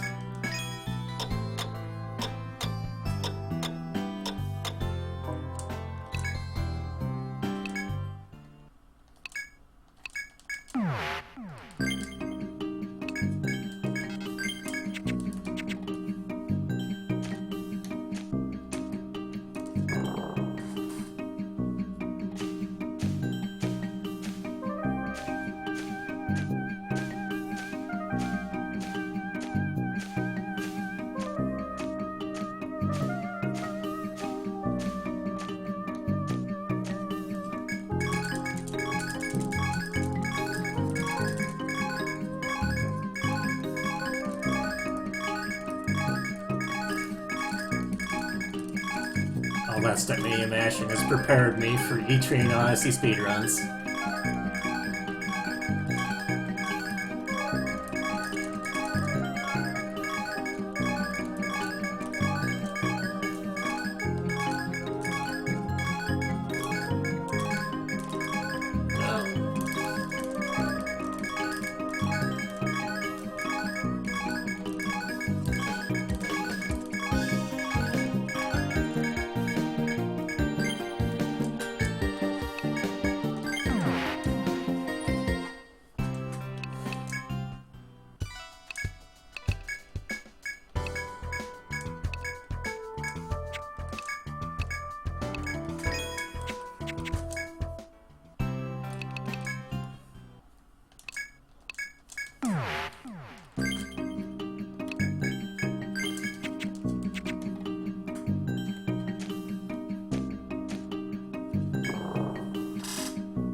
I didn't sleep. Go me.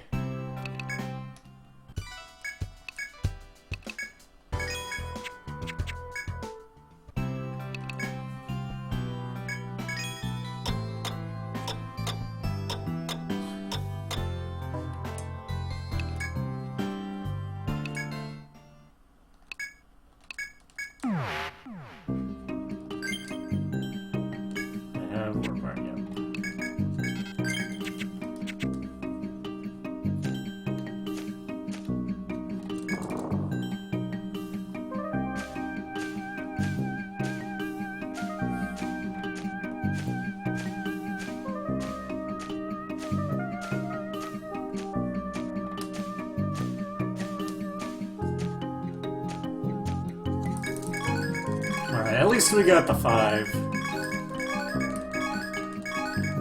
parts.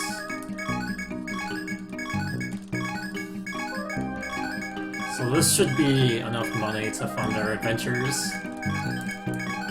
Until we get to Stratum 5, where we get way too much money than we know how to deal with.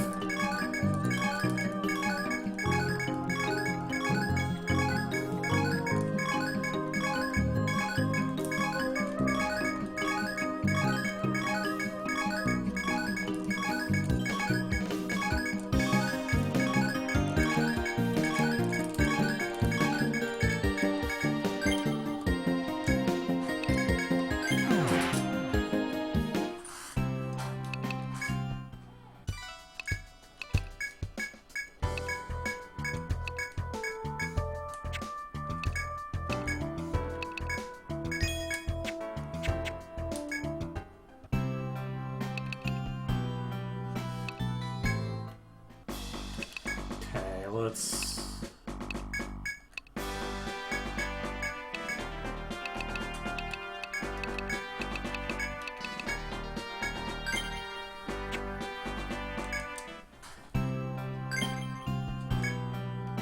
Yeah, we have our player, okay.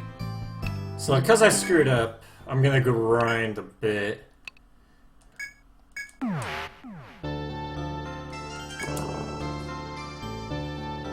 And Adrian should one-shot everything.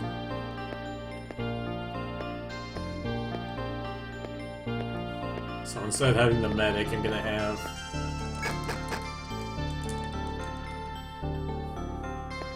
the survivalist that is supposed to be there to take.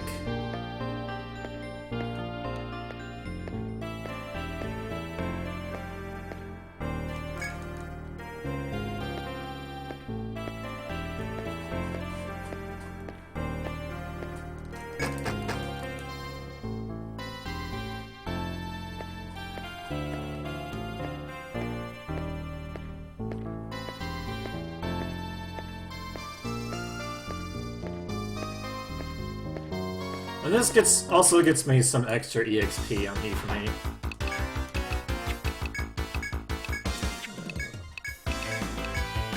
I don't think he one-shots the worm though. So we'll do that.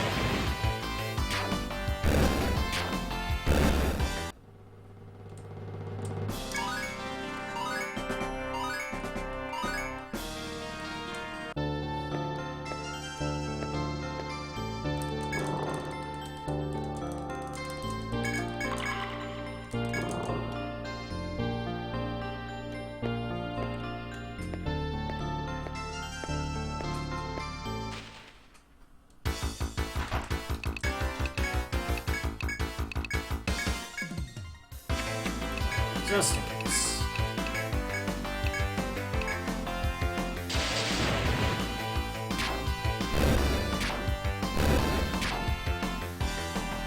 Alright, that works.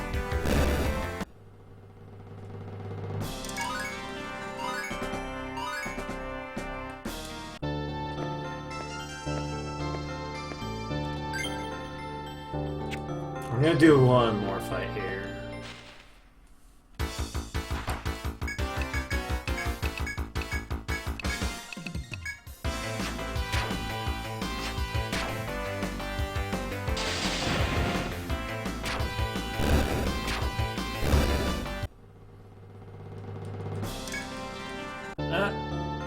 One more. I thought that would get levels.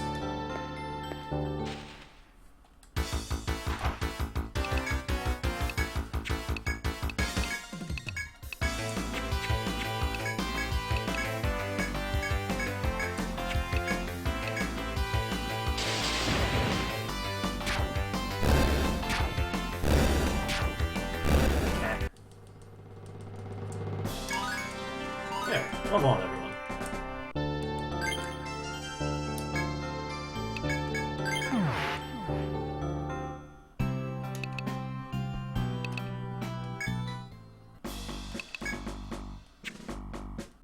I didn't heal, but whatever. In fact, we'll just sleep. It's not gonna be that expensive.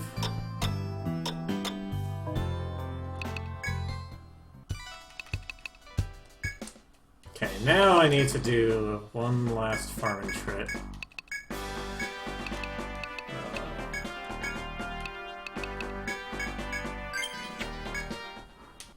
Taking and chopping. So that I can get Amrita 2.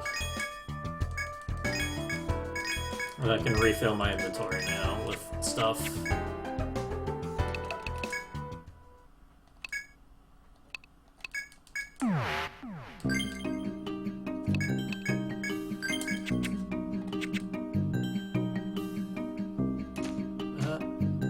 Good. I'm hitting A. So I want to save.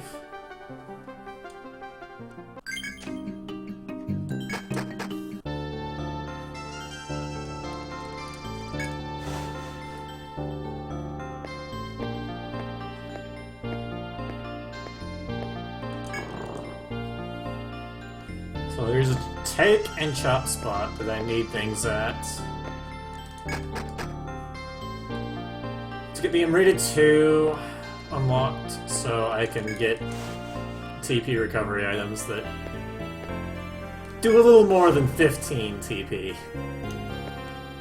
In fact, a lot of that money I got was to have those extra TP recovery items.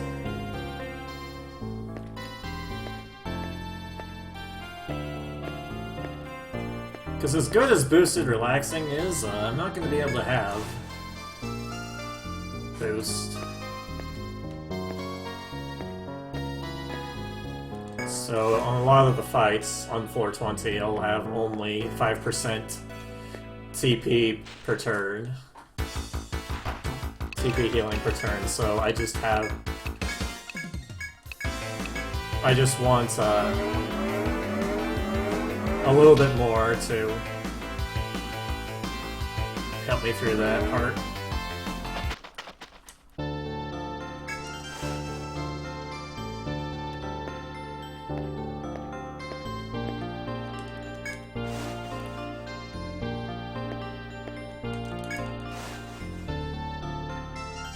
Plus, also gives me more room to get like Theriaka. I don't know.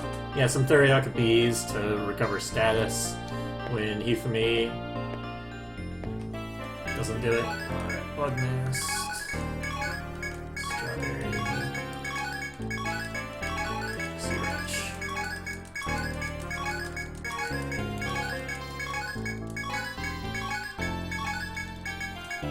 Did I get 2 Sea Branches? I got at least 1. And that's the minimum. Okay, that's the minimum. So I just won't get... I'll just have a little less money.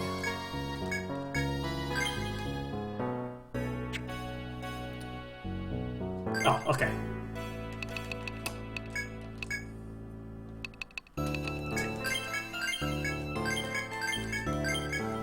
Overleveled her a little bit. Or probably him, actually. Oh, you get Glass Eye here! Okay, we good.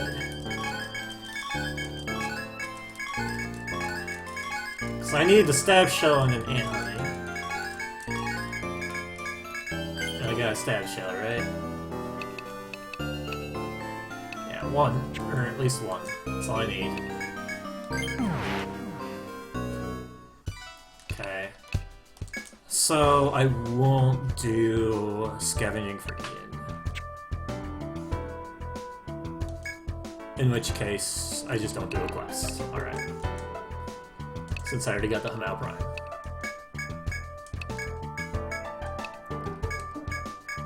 Gemstaff. Alright, we did it. 2. Cell, and then Sea Branch, Sea Charm. So we'll get that Gemstaff. Oh, it's plus 4 tech. No new weapon. What was it? I wanted an accessory, the Sea Charm. So the Sea Charm goes on you over this.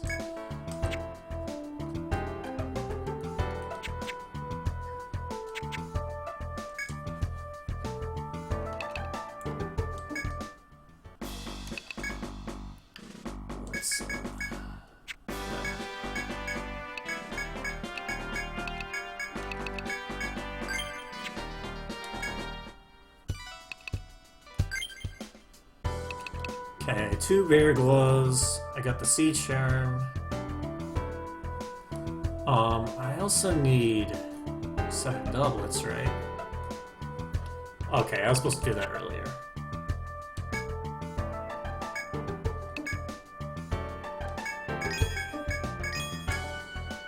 For... You already have 1. So 1 for you. And 1 for you. You're fine. And you need the Gemstaff. Then what else? Do this.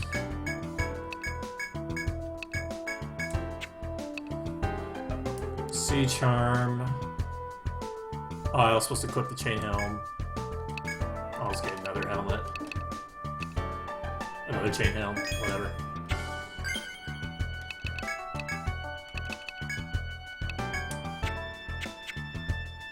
Because Tana doesn't need TP.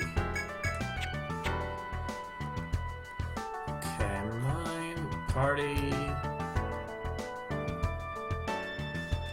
I already got those. Yeah, so we're good with what we can get so far. And equipment. And we buy some Emeria 2s. Because sometimes we need to use some. I guess look at a couple nectars.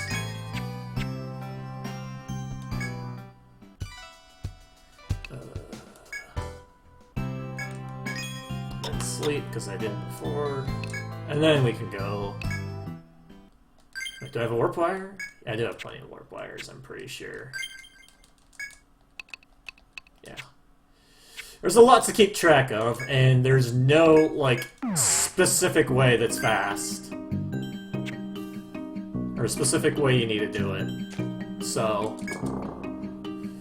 Like, depending on RNG, like, that Gemstaff. I was supposed to get that Gemstaff earlier, but because I had really bad luck on the drops that I've never seen before, I ended up getting it later.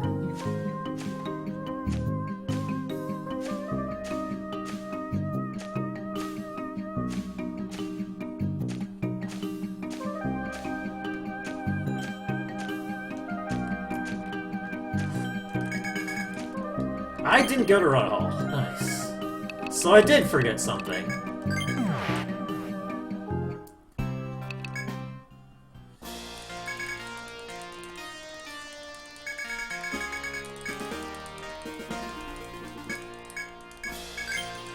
I forgot the story.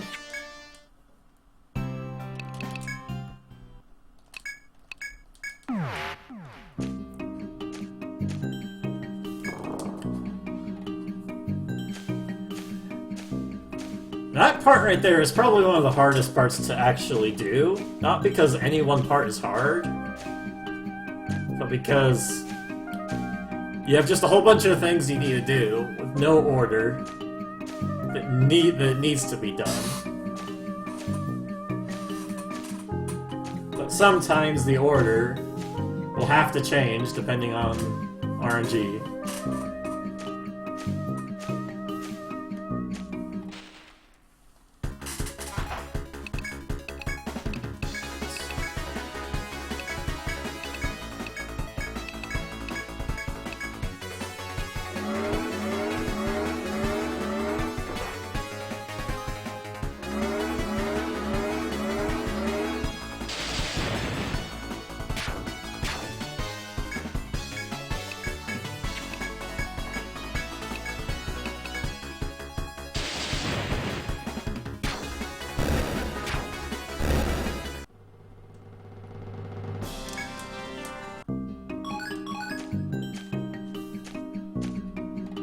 I take damage? Not much.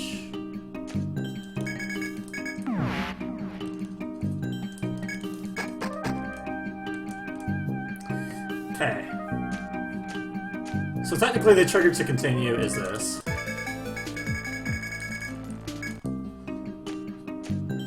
But I would like to hit a shortcut, and I would also like to get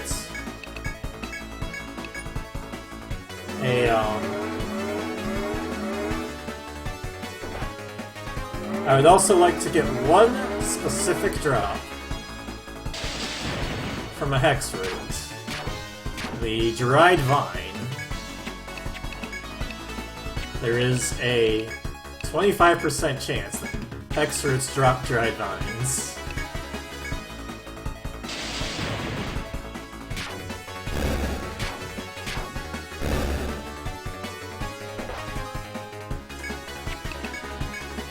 Really annoying. And I pretty much need that.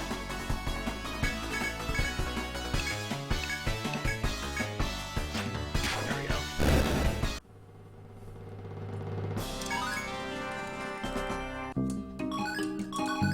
go. Good job, Z-Saber. Green Z-Saber. You've been grinding that game pretty well, pretty hard.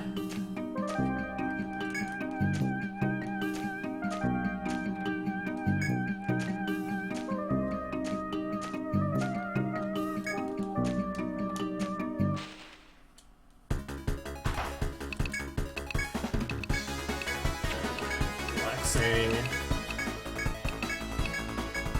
I use relaxing just to try and get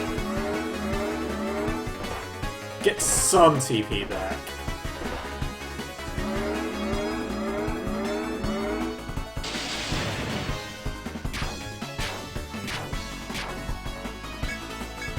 It's basically free for Tana. Basically free TP. I don't want to use all of my TP restoration items for 420 yet.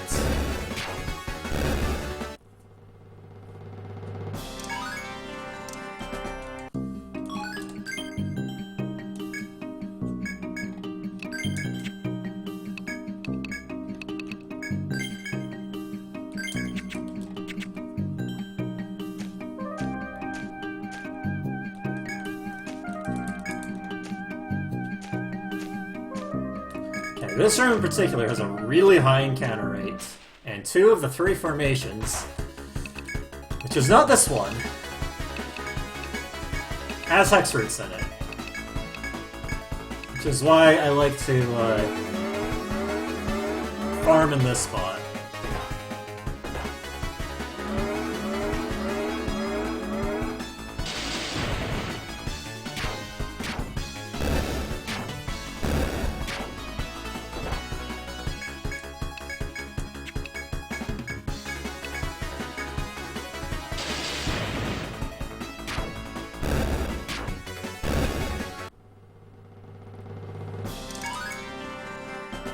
17. No, you. Usually Hifumi's in that spot.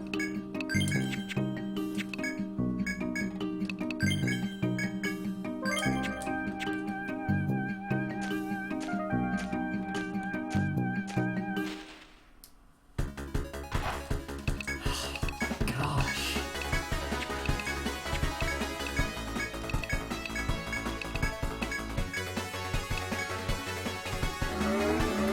Experts aren't showing up.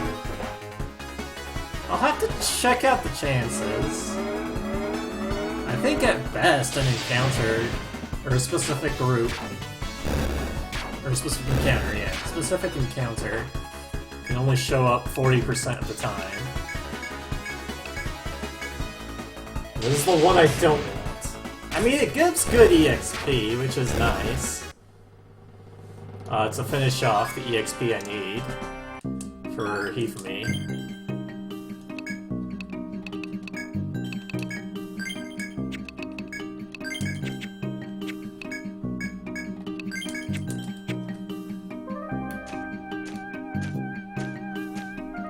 And kind of Shauna. Shauna needs to at least be 34.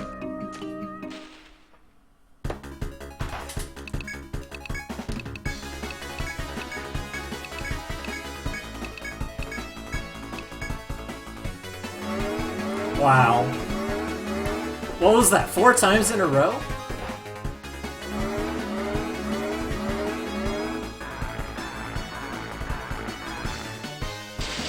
have to do... No, I don't have to do it.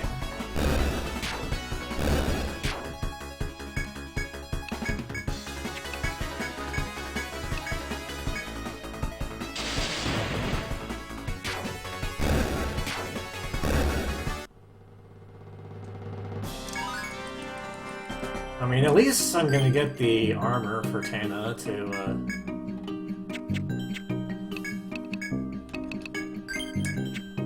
from the tigers.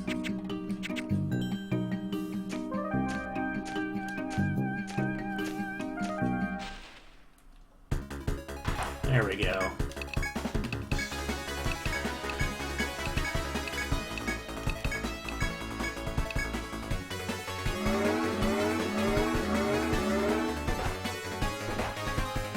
So 25% chance from each of those 2 routes.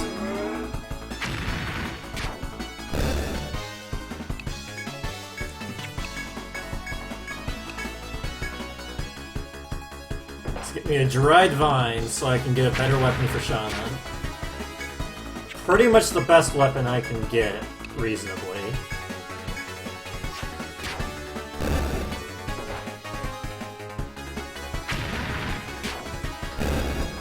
Do we get it? Do we get it? Do we get it? We got 2 of the rare drops! 2 of them! The game really likes to mock me here. And we want the common drop.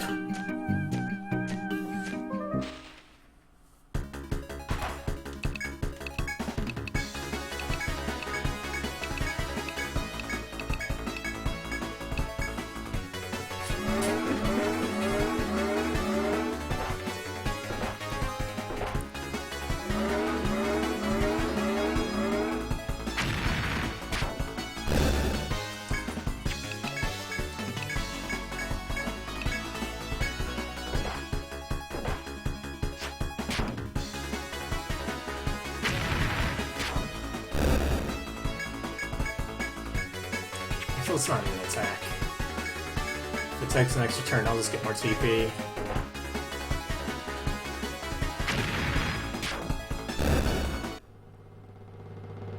There we go!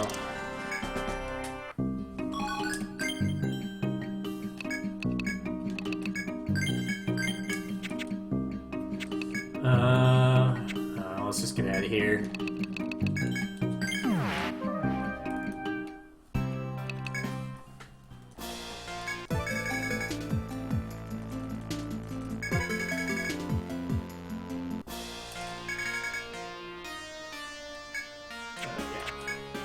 Change. He's secretly evil.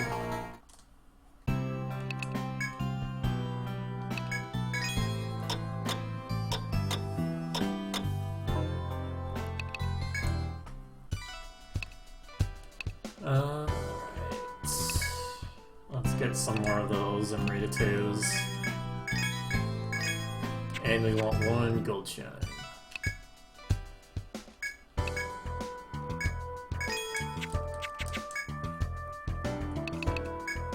For floor 18. Probably not gonna do much story explanation. This isn't DDS2, the story isn't that dank. The story needs like a certain dank threshold in order for me to want to explain it.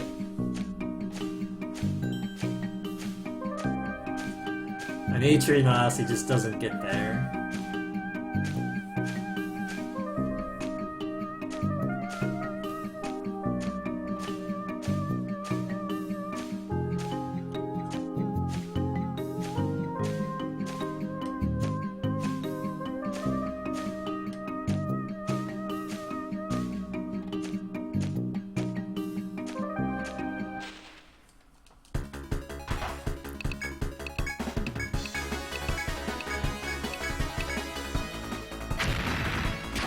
Hard fight.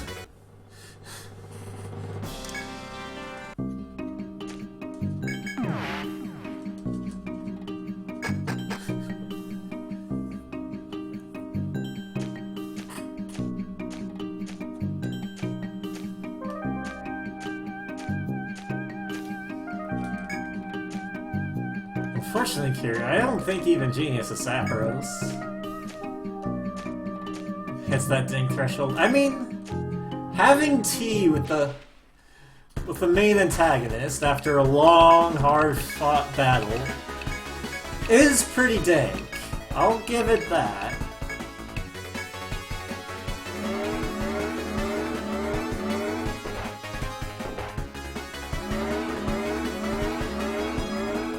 But that's still the story to like every Toho, so...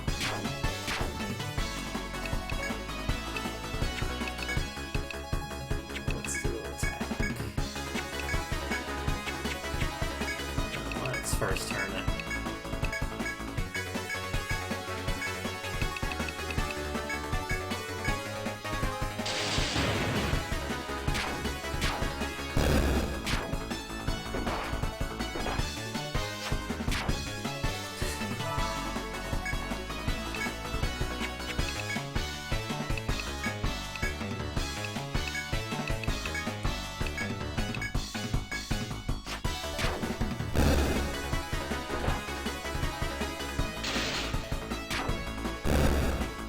Oh yeah, I could explain the entire story in the epilogue, that's true.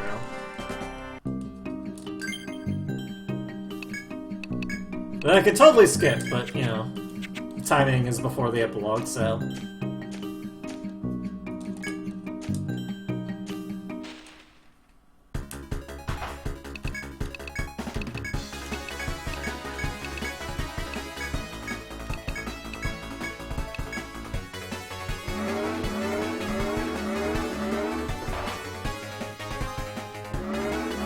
Alright, critting some miss, I'll take it.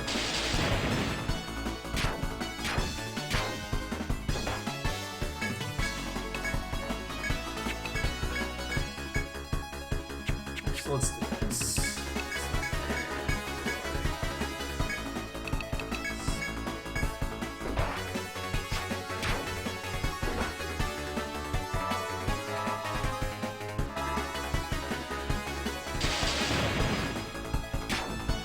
Okay, here, Xenosaga 3 is pretty dank. We'll give you that.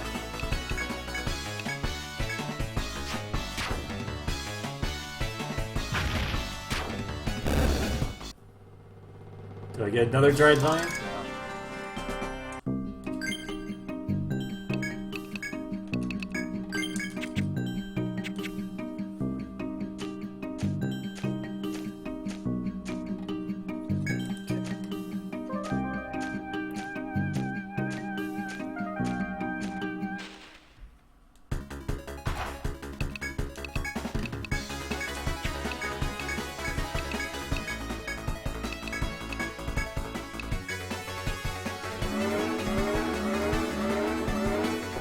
Honestly, I've thought of speedrunning Xenosaga 3, and there are people working on it. Cordelium and Blue? I forget his full name. Metal Blue? Shoot. He speedran,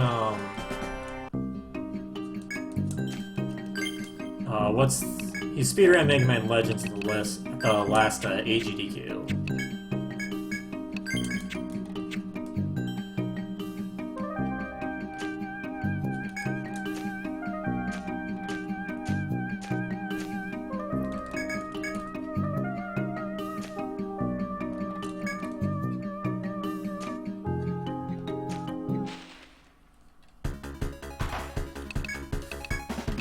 I'm almost done with, like, pretty much what I need for grind anyway, so...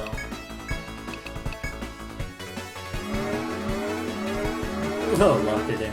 Yes, you can skip cutscenes in all 3 Xenosaga games. Well, there's still dialogue that's unskippable, but... whatever.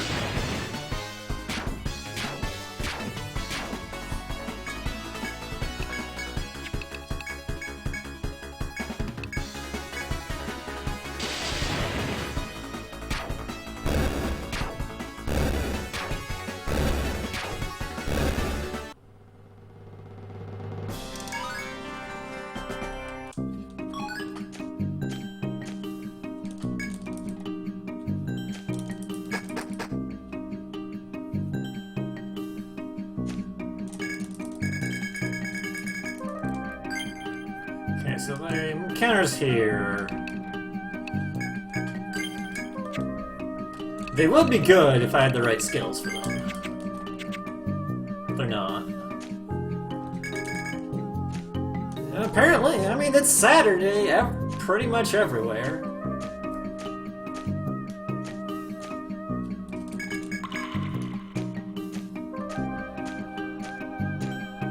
Right, if we get an encounter, we'll fight it.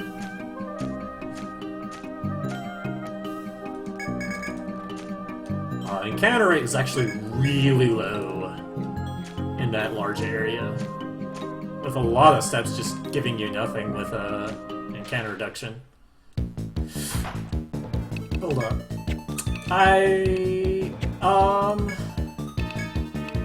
It's fine. We'll just get lucky. I forgot to set up P for me.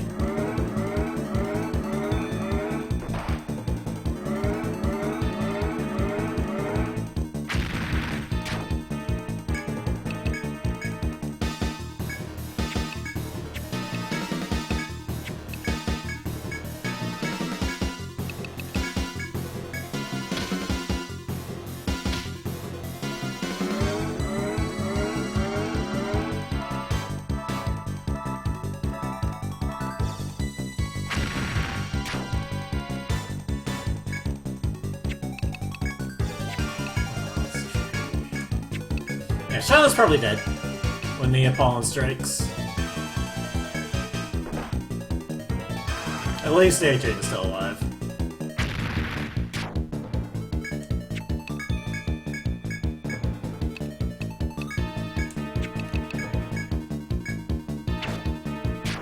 Yeah, rip.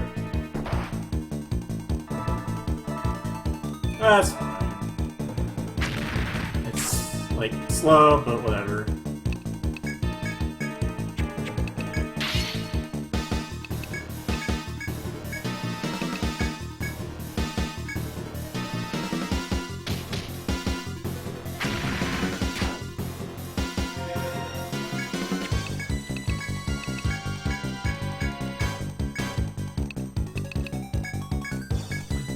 Like, half the entire reason why I bring you with me on this trip is for this.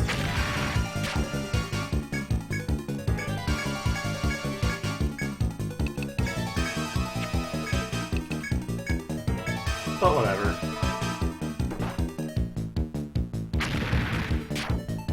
Looks like we're just getting lucky.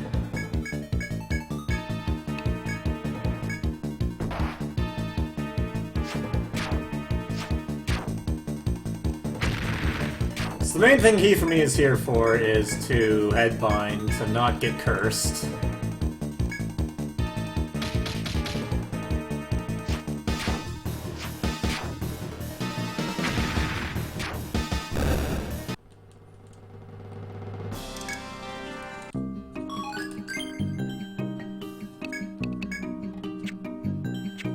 We still have Glitch active, so you just need to hit the shortcut and get out of here. And it's right here.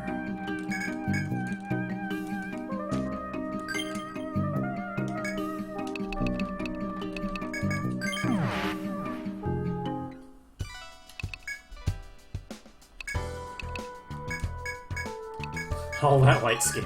Alright, we got a tiger coat and tiger cap.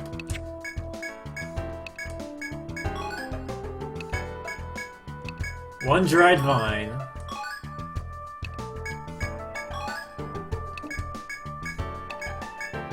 But we need the other half of the bow.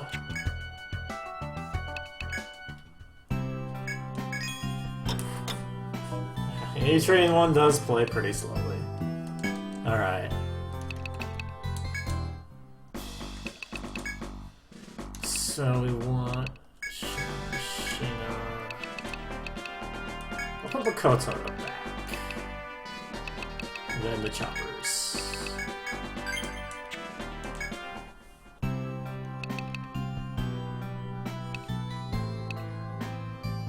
And I do have Amritas, Nectars, Warp Wire, yeah.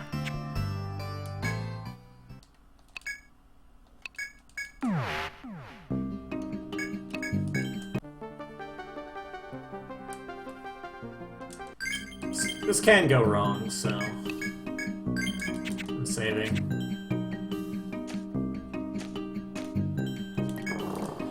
So, Dry Vine is one half of the Heaven Bow, and the other half is in a chop spot on floor 19. So what we're gonna do is we're going to go to the, I should've gotten some teriyaki bees, oh well. I'll just reload my save if I get petrified.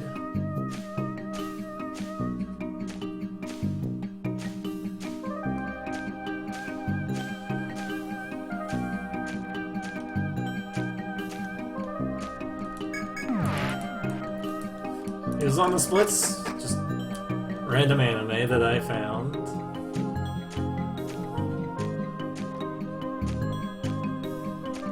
Just a picture.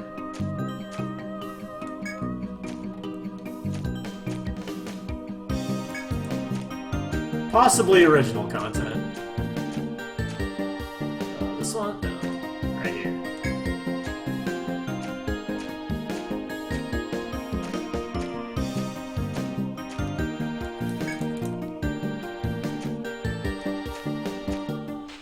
Dang.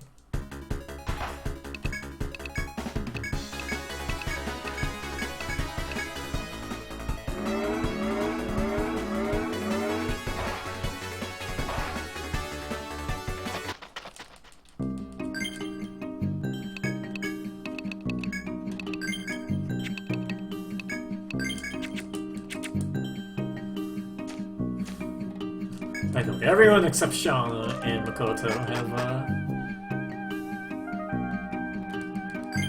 are gonna die really easily.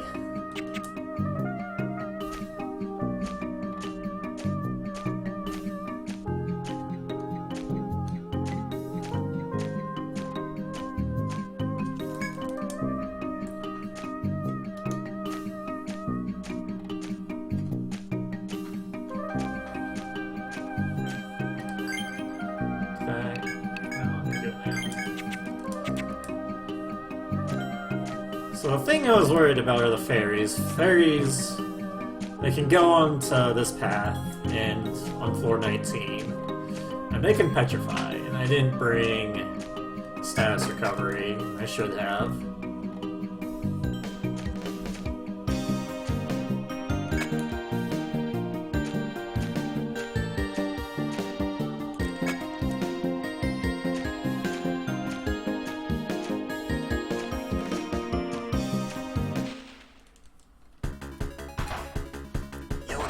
Nice!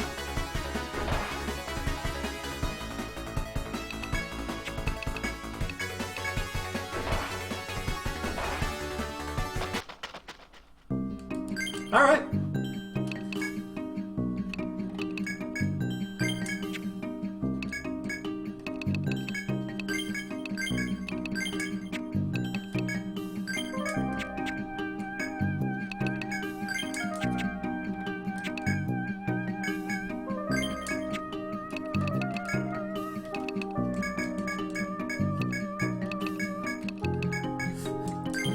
High five to C2. Sandtwig, there's the other half of the Heaven Bow. It's a pretty good bow.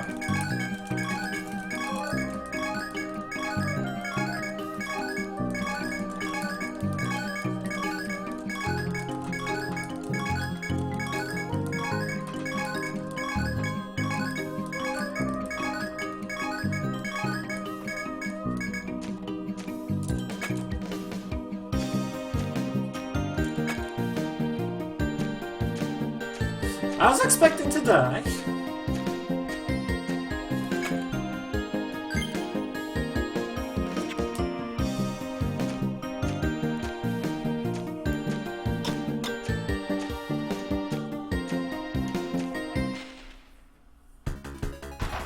Okay, here are the fairies.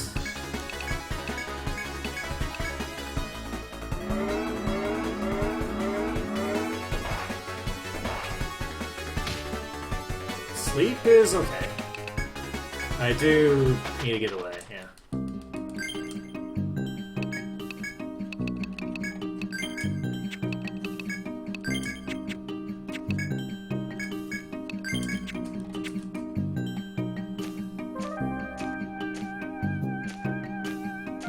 Oh, I should also read Flying Stalker.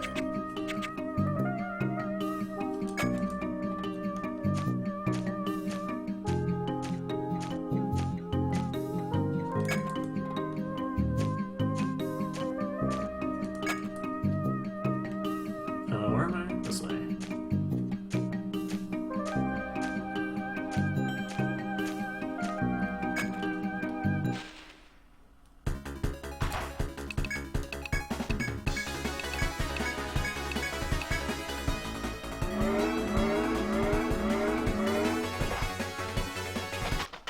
Good.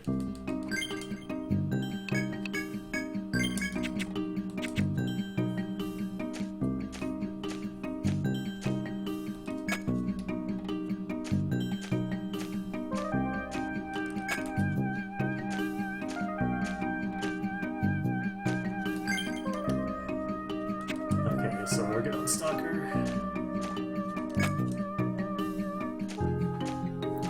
I can get really confused with the encounter, how the encounter moves, or the encounter indicator moves.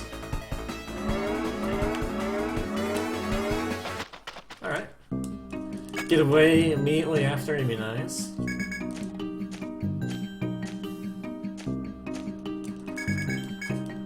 Alright, we did it.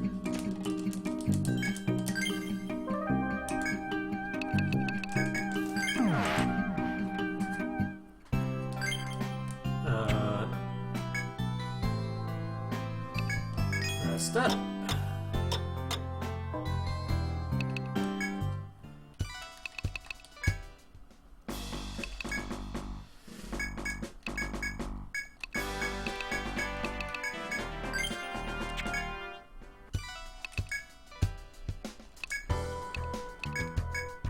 "20 sand twigs. I only need one."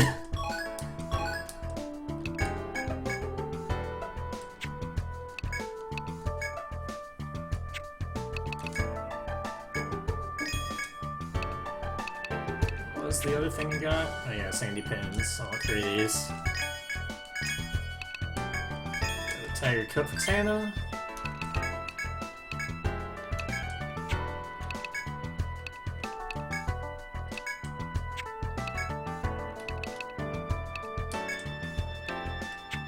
Oh, what's this?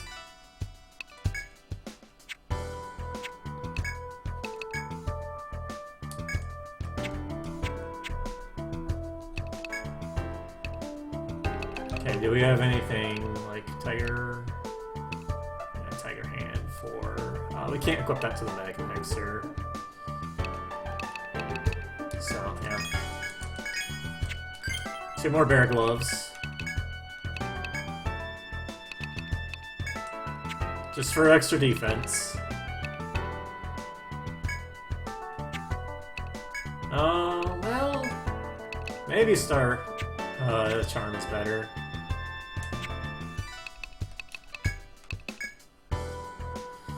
Okay, HP up 5. Curse is 7? No, 5. Cranial Headline. This is why you are here.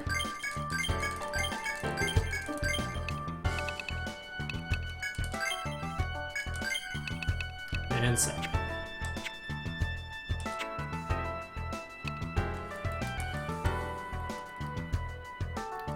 Wait. Actually... +5. Do I want +5? I can get a Rose Ring, but that's expensive. No. If it was +10 HP, I'd put down Heath and me. Okay. And just to make sure everything is correct. Heaven Bow. Kind of important. That's correct. I'll upgrade, even though it won't do much good. It's good. And then all 3 of those have the same. Except Gem Staff. Okay. Equipment's good.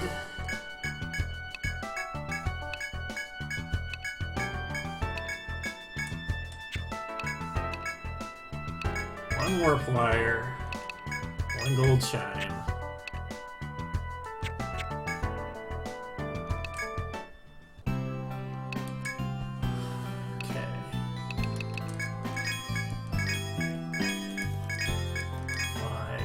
Nectars. We'll get 5 of these. We'll go 6. In fact, we'll go 6 here. Yeah, so this is more in rated 2s than I had last time.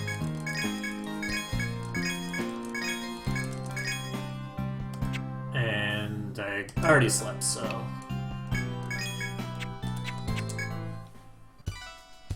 And I have my... Warp Wire, Gold Chime, yeah, we good.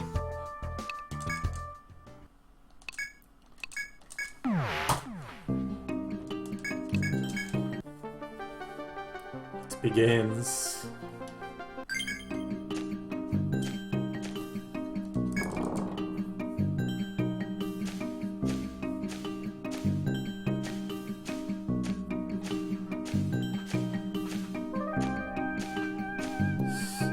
I got 6 Theriaca Bees.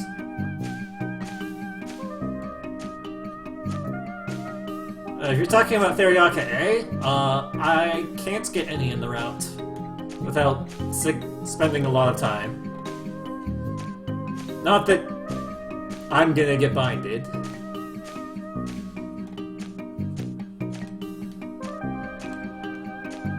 Like, the only point where Theriaca A is even useful is Katrina.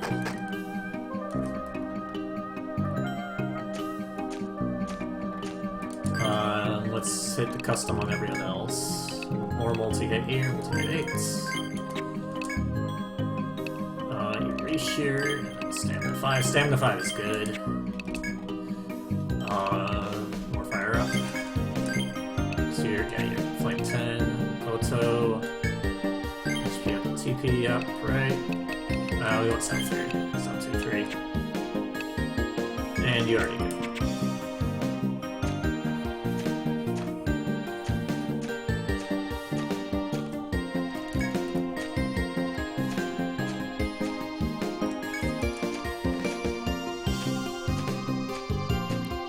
I'd like Heath for me to get to 21 before I actually tackle floor 20.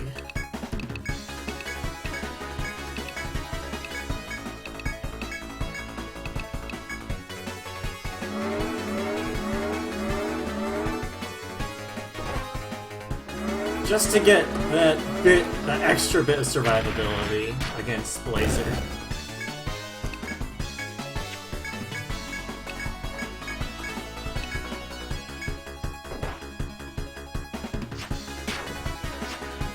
Yeah, see, look, Shauna's doing a lot more damage now. See what Heaven Bow does.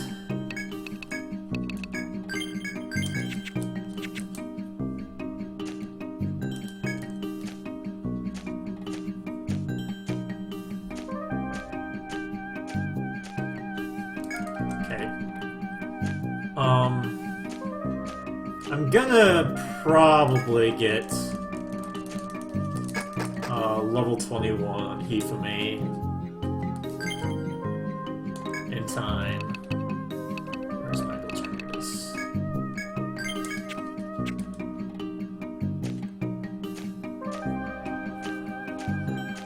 Two hours. Yeah, there's still 2 more hours of the game.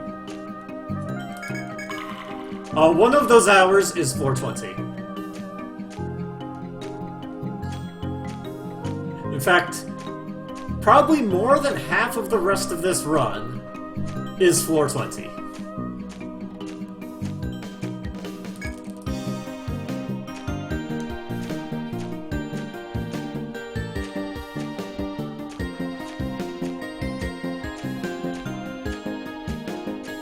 The speedrun gets there really quickly with a viable setup, but it's really slow in actually completing it.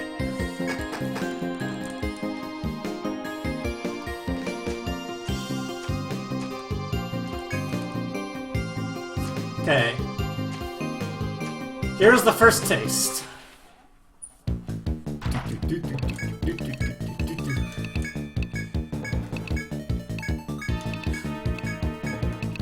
I said that the story wasn't dank.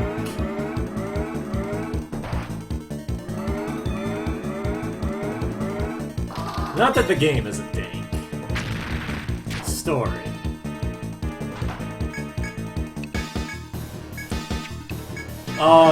I got to about 24 hours on the blind race before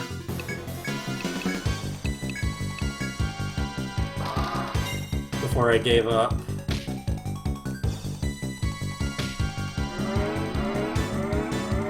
Alright, so Shauna just can't do anything right now.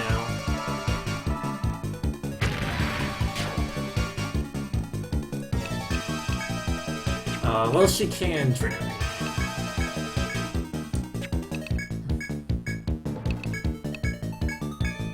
Ah, wrong one. Freaking auto targets.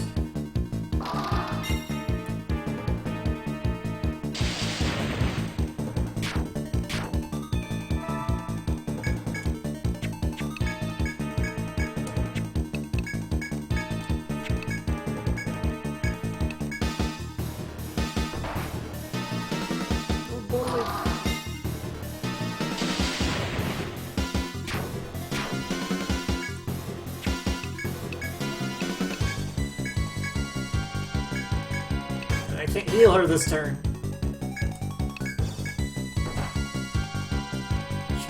Maybe defended with you? Yeah, whatever.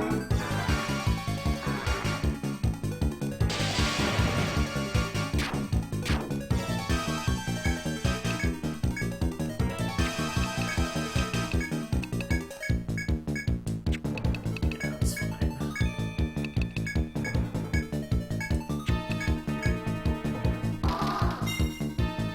Bang. Oh, I'm gonna get confused probably. Well, everyone's full health.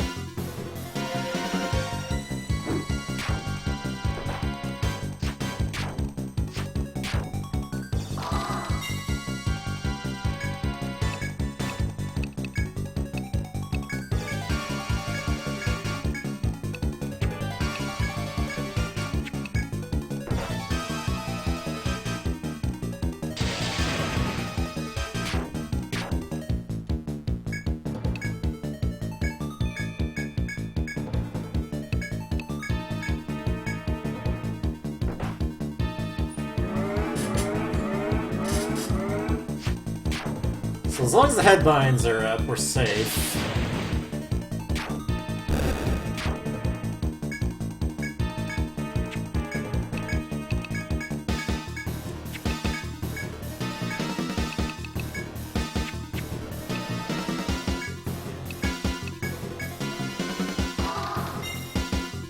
There we go.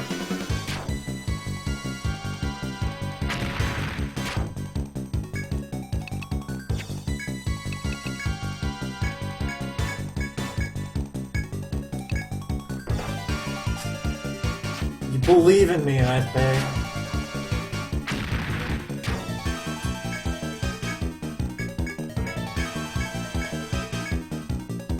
I expect no one to believe in me. Everyone to believe in the game. There we go. That's 21. And... yeah, so... And sapping 3 or frailty 1? I'll do sapping.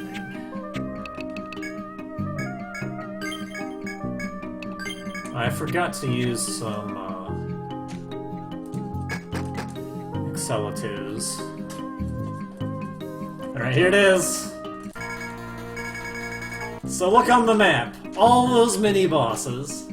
I have to beat every single one of them.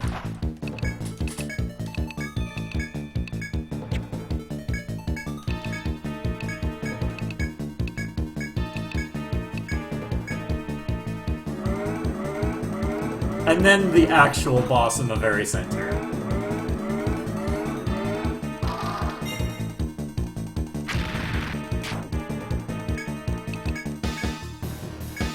And the ones I'm fighting now are actually the easy ones. The real scary ones are the hunters. Because I can't consistently headbutt them. They have resistance to binding.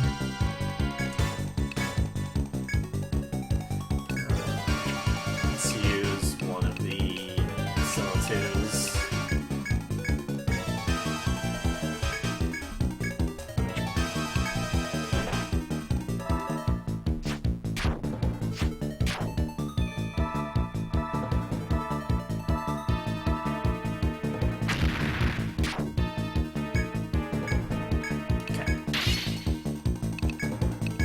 Boosted relaxing. Sure, we'll boost here. And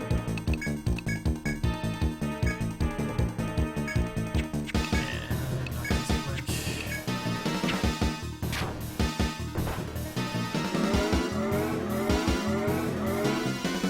So now everyone's gaining 10% of their TP every turn.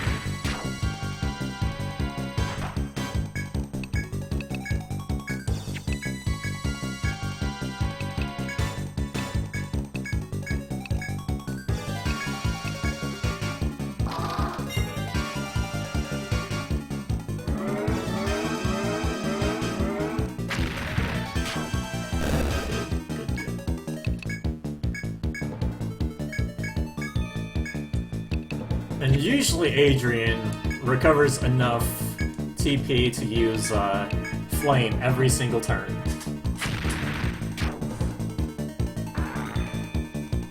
Yep. So the only thing that really drains his TP is Thor. Which is good, but...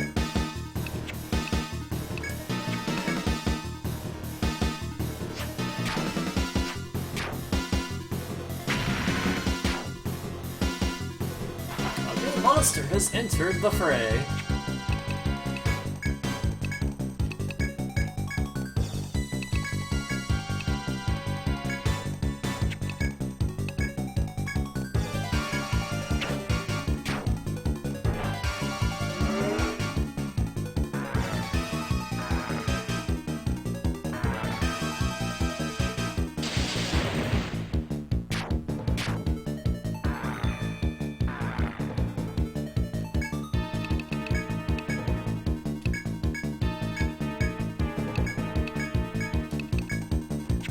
The ogres are supposed to be scary, but they really aren't because of my setup.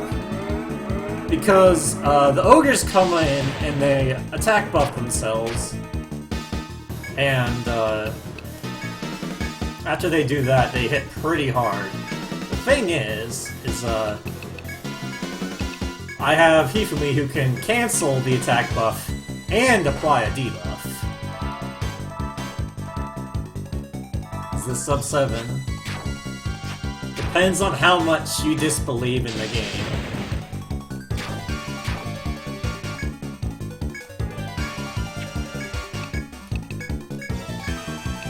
So I'm gonna use Flame here, because if I use Thor and Adrian gets cursed, he'll die, which is a bad time.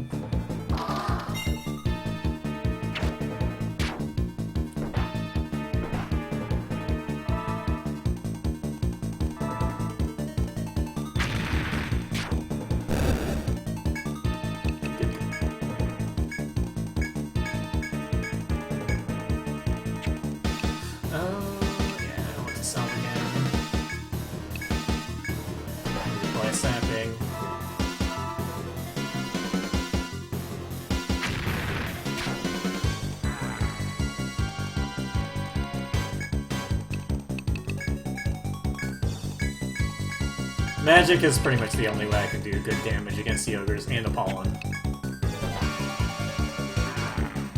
So the ogres resist all physical, and the hunters resist all magic. The ogres aren't dangerous, it's the hunters.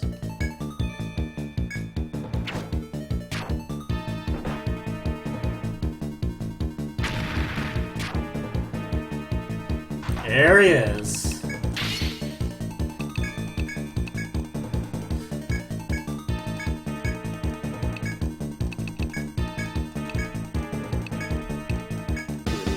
Okay, simple attack is fine.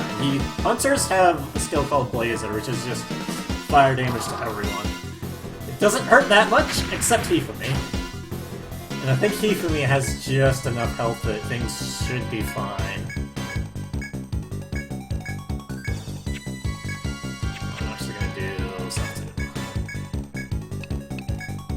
But when hunters get low on HP, there's a chance, or they'll sometimes use a skill called. Oh, what's it called? Okay, I got the headbind. But it's a one-shot skill, and there's no way to resist it. There is a way to potentially prevent it from happening. That's to headbind it. There's like a 20% chance the headbind even works, and I got it off. I have to do this. It sucks, but...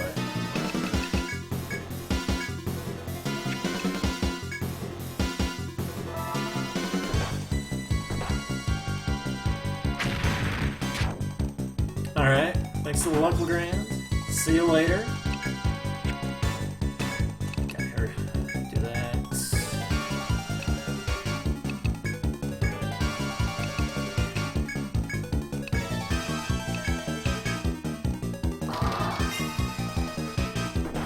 Good. Ow! Alright, good, the self went off. That could have potentially killed you for me. Oh wait, no, that's Blazer. Blazer can't hurt, because I have the head seal. Headbind. So... Now let's actually have you defend. I would like you to be at full health before I attempt to try and re-headbind the hunter.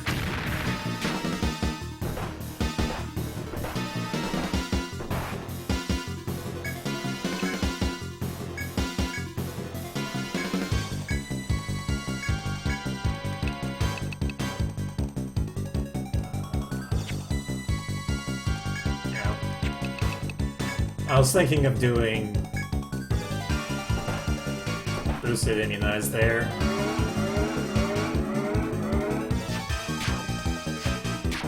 That's a good one to hit.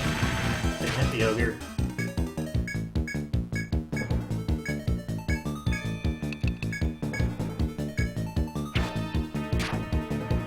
Okay, good stun. Okay. Probably should have defended the Shaman there. Or done first turn if I really wanted to play it safe. I'll defend. Yeah. It's a Paula turn. Turn to the Pollen. Just hold it. Just sap it. Good.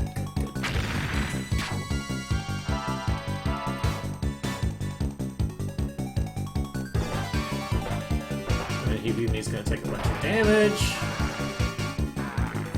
But as long as she's defending this turn and the Blazer comes out, and that's the only thing that hits her, we're fine. Although... this is the turn that... okay, here's what we'll do. First turn you... yeah, Flame... Self 2... and then we'll go for the crane.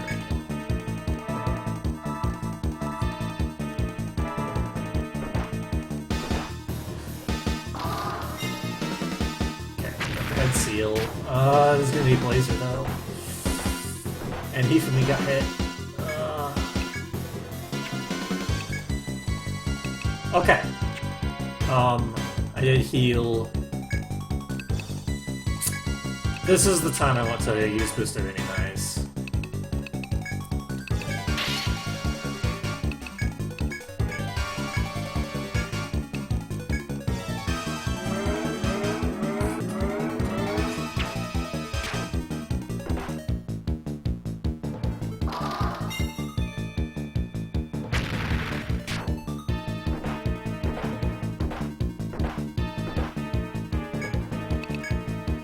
So that gives me a good amount of respite, so I don't have to worry too much about taking damage.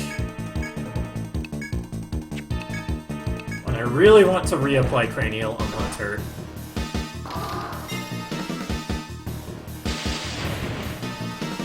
because it has Glare, which can one-shot, and the only way to prevent it is Headbind.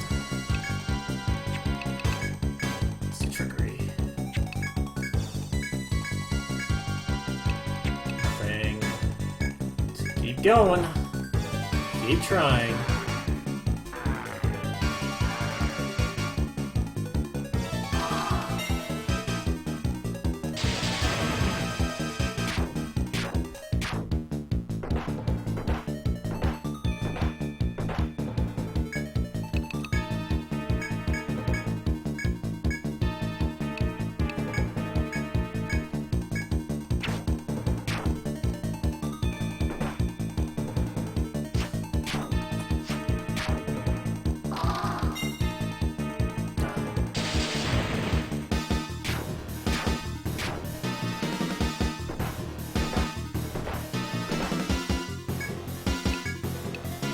It's not low health yet, that's good.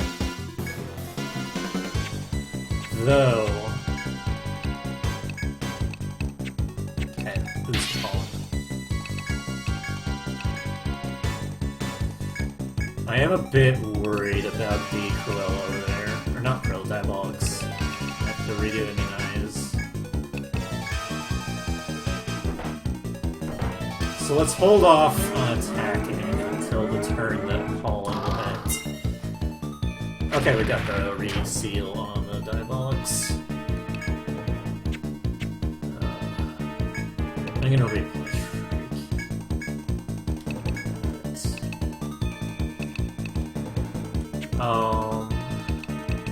Let's do this. I want to keep them alive right now. I really like to get that Headbind off.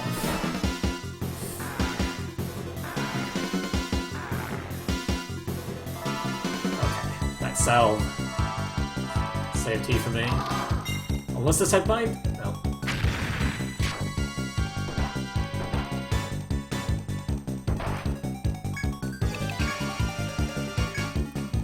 Alright, we just have to go for it.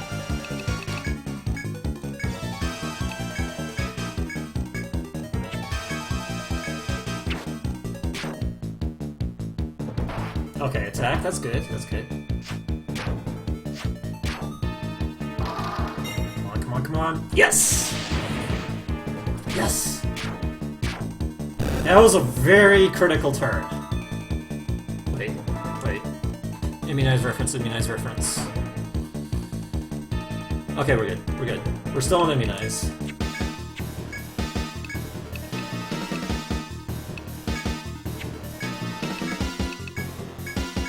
So we're free from the danger of glare.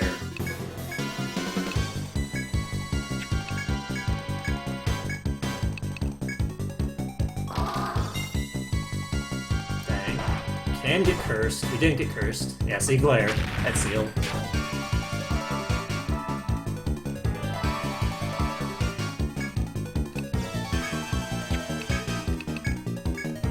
And we'll attack you.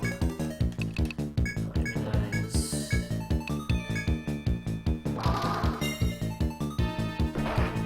Nice crit, dude.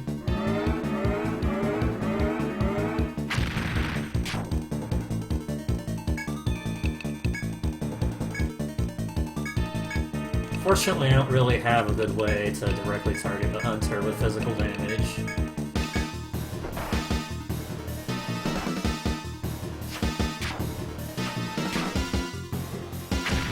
So we'll do inefficient magic damage.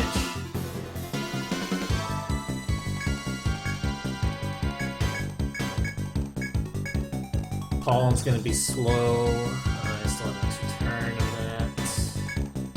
I could have used attack debuff. Good, good, good. Beautiful, beautiful.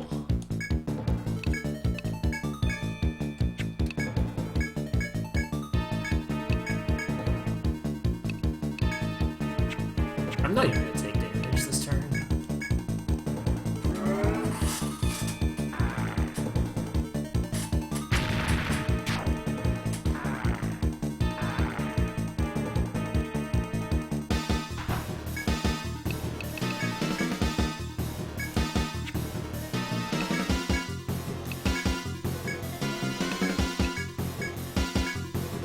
Wait. Reassure you.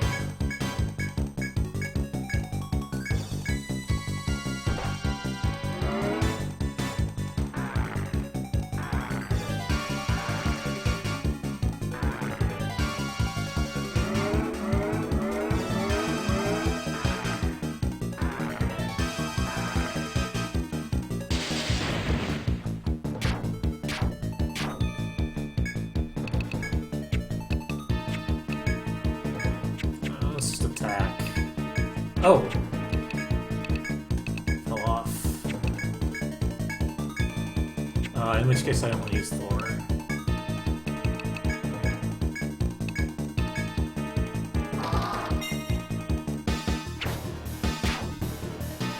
Good.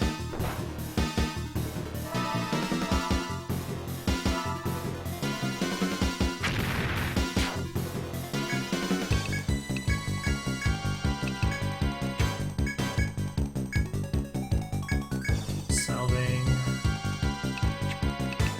Defend. E for me did her job.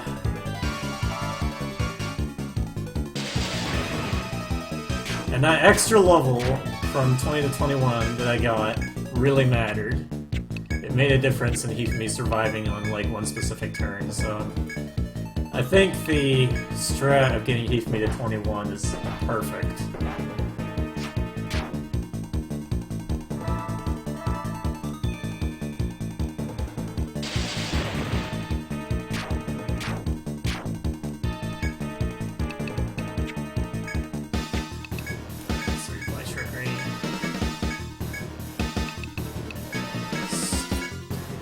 Oh, I should have done attack debuff. Oh well.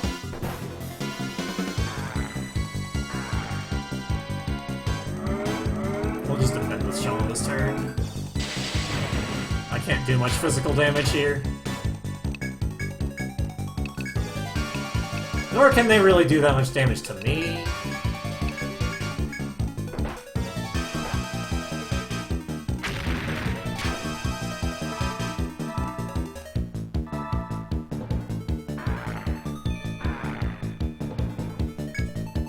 Okay, so this is the tail end of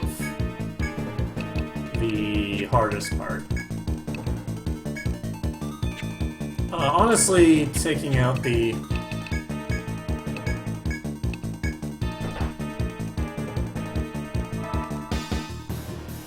Taking out the hunter, the way that it happened, was the crucial point.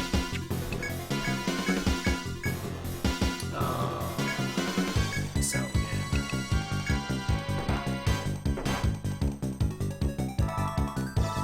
I really don't need to be healing that much. I got them debuffed.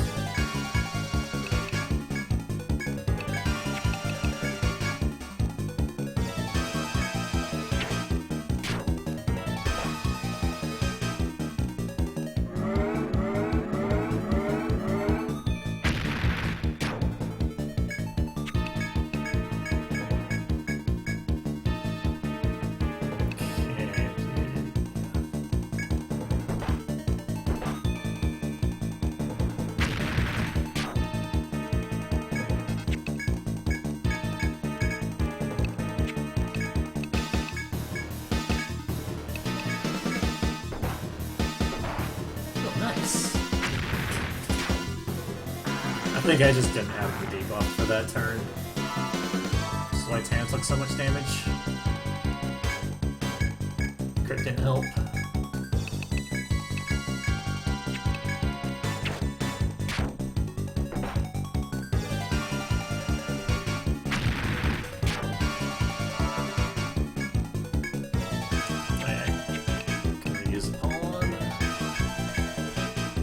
Let's actually use a pawn on this guy.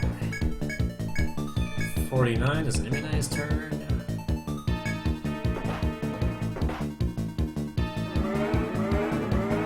So these ogres aren't dangerous, but they just take a long time to kill.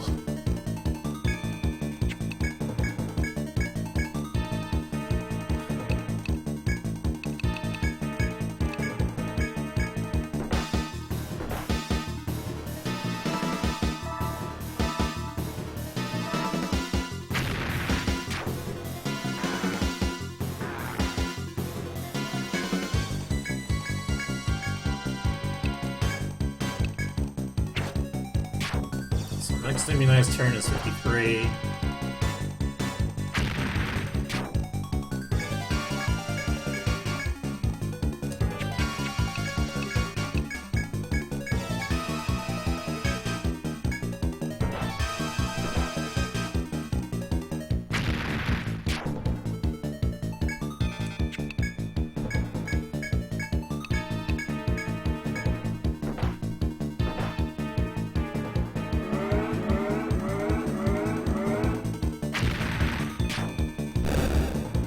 Yep. 57 is the next one.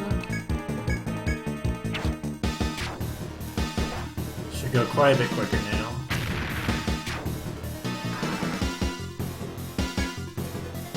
Since I'm not really in danger of taking like big double hits.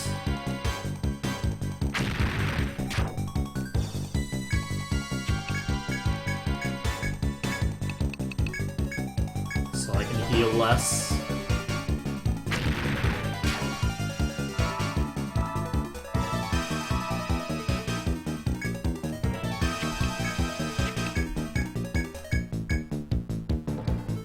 Immunized turn. Next one, 61.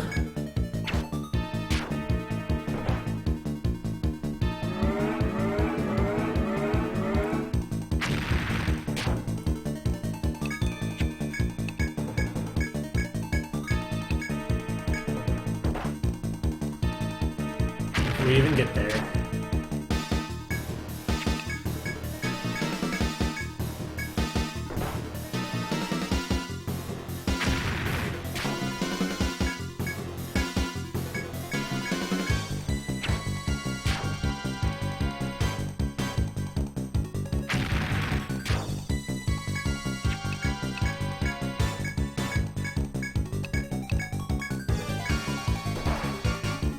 Oh, I forgot about debuff thing.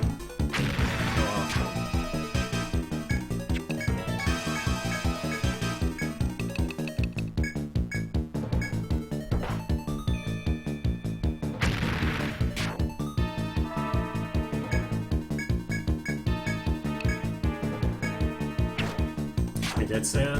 There we go! The big part of that.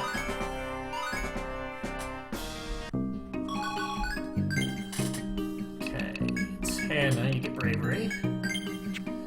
Shauna, you get 9. Adrian, you get more fire up. Koto, you get more self 2. Hifumi, you get frailty, 11, and elixir sapping.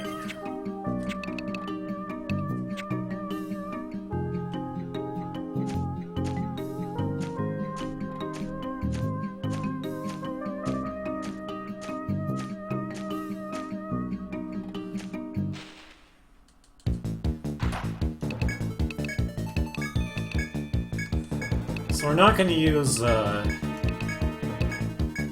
what's it called? We're not going to use stamina here, because it's just a single Cruella. So that's why we have bravery as our buff.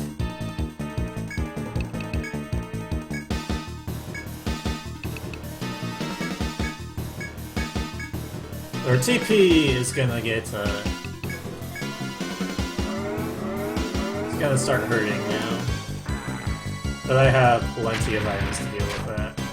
I only used like 2 in that giant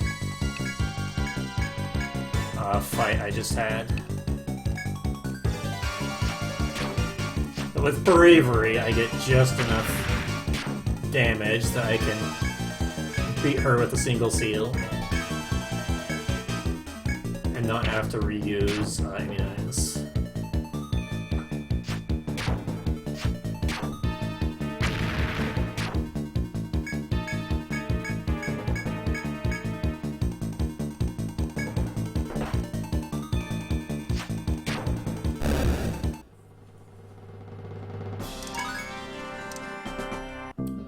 Another level on 10. It's nice.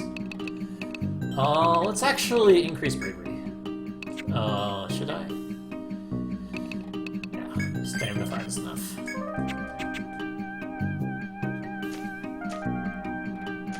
Okay, good. Okay, this... I think this is an ogre. So I'm going to lure it away from Ewau Pelm, because right now Ewau Pelm will, no, we're fine. Okay, never mind. It's just die blocks. Let's do relaxing, actually. The ogre got stuck there.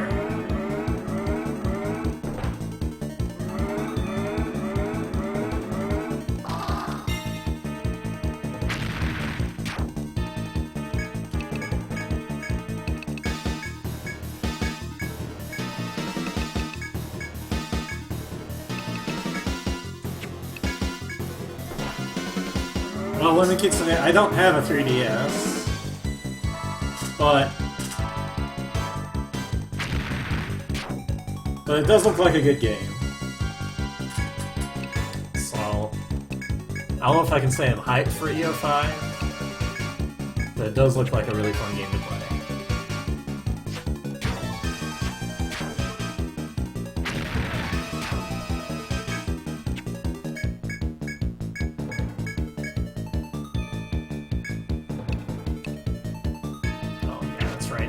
I was wondering where most of my games was.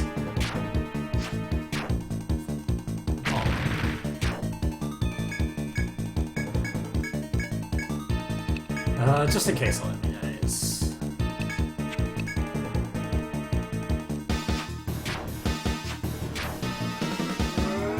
I think this flame should do it.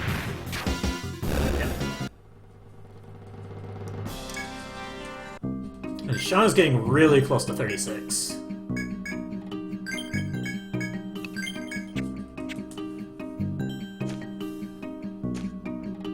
Okay. The ogre is coming, that's good.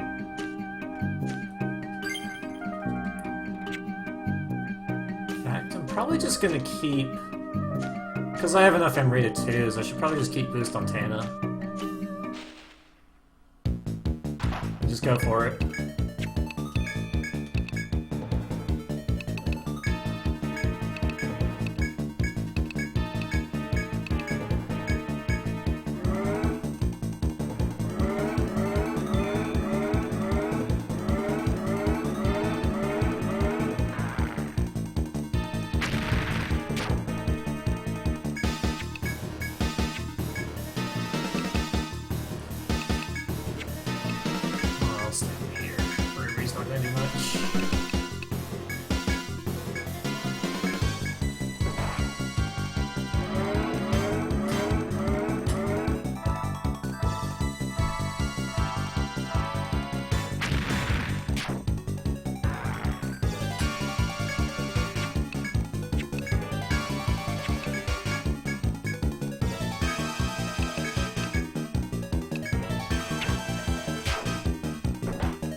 I don't think I started this at the right spot. Well, Pelham is coming. I don't know if I can beat this guy in time. Which I guess is okay, but not ideal, because Sean is really close to level 36.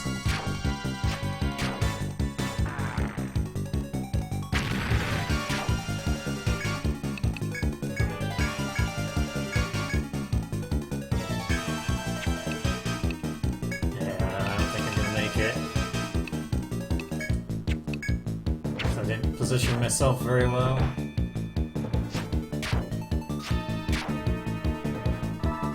Trying to desperately make it with multi-hit.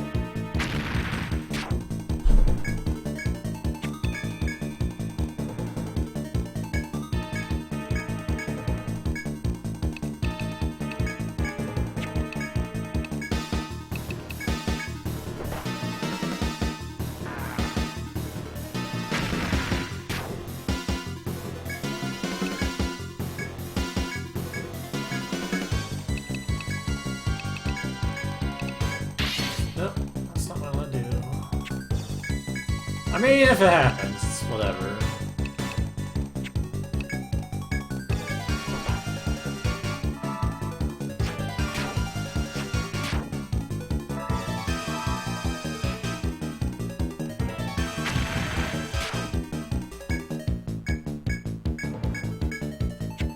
Let's go for it!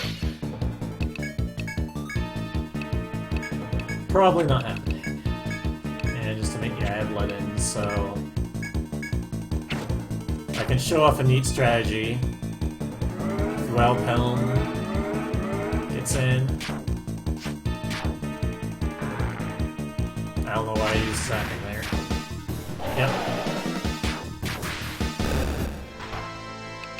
So here's the boss, and it will respawn unless I kill all of the enemies. And after you kill like half of the first thing. So you can AI lock UL Pelham on for a while with Leaden or Erasure. So that did kill the ogre, but I didn't get the EXP, which I do kinda need. I have extra. I would have rather killed the ogre there.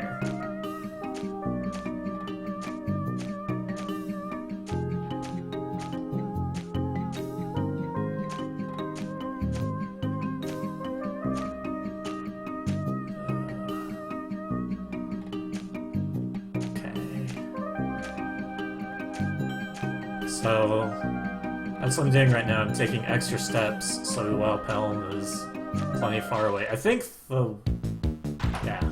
If we get Shauna's level here, we're all good. But I don't know if we will.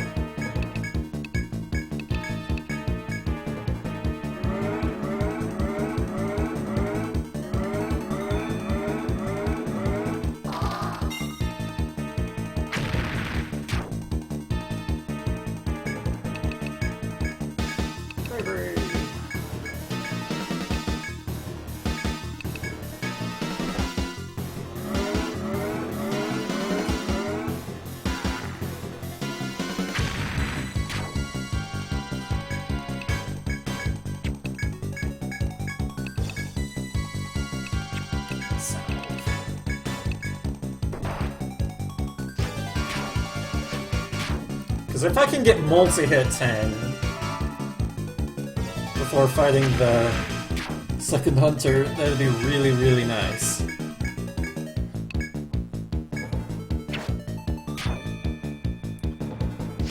And currently Shauna has multi-hit 9. At multi-hit 10, you get the third hits. Come on, come on, come on! No! Well, looks like you're in the fight hunter with just 9. Oh well.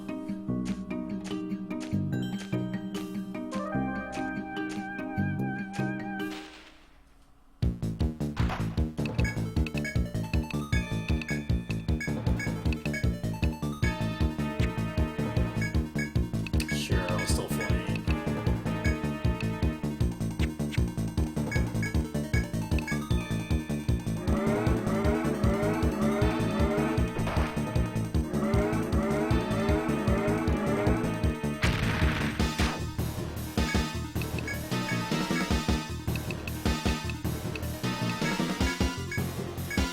I can die on Helm, and I can die walking through Stratum 5.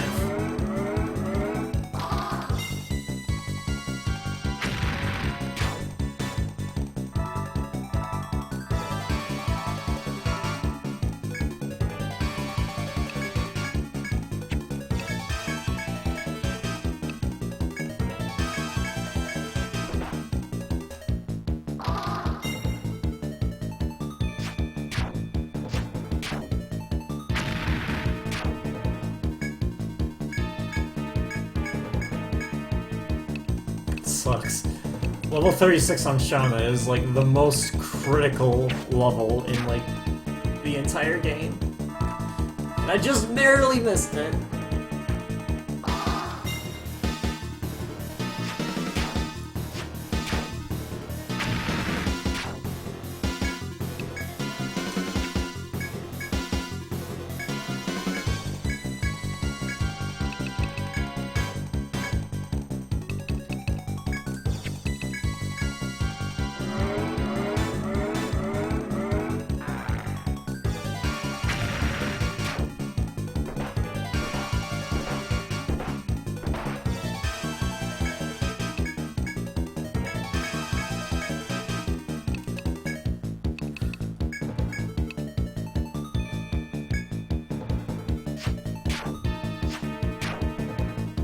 I should have had Tam use TP Restoration on Shauna.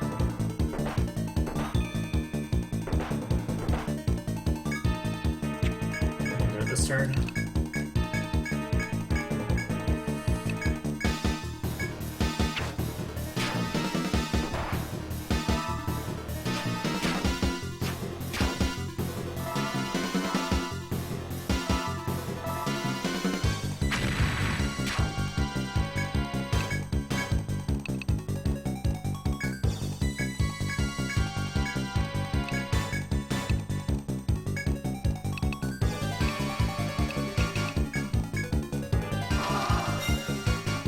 Nice! Alright.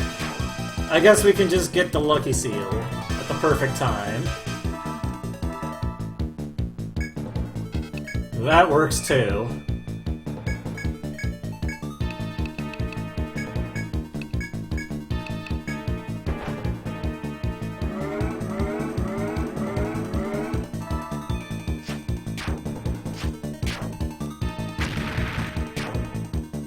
It's nice that the ogres don't reinforce here. I already killed them all.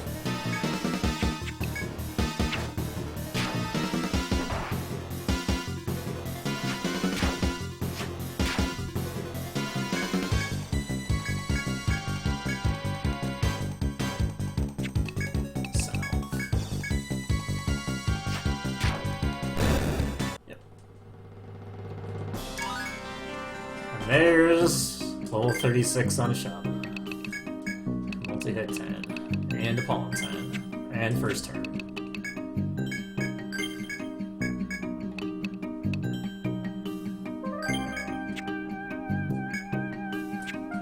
It looks like I'm just about out of Emery 2s, so I was right in the amount there. Alright. I need to change the numbers in my notes then.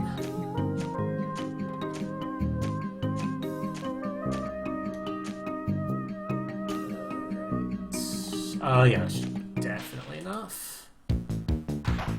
It's just a Cruella.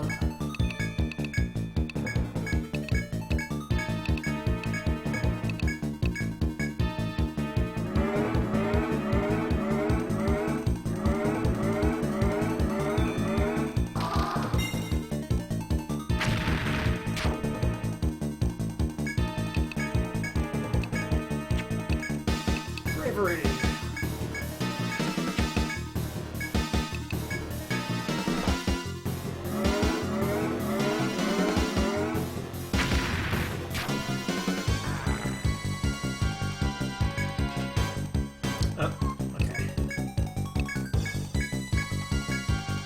I was scrolling my notes for the UL Helm fight.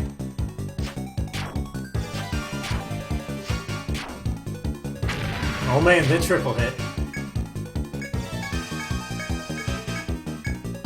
I think she might even go down this turn because it's the triple hit.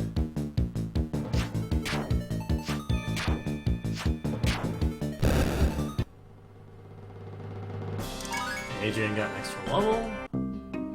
Doesn't do much for this fight.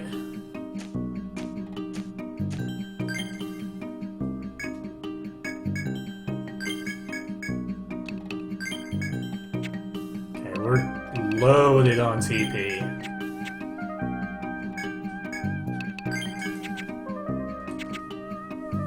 And everyone has boost.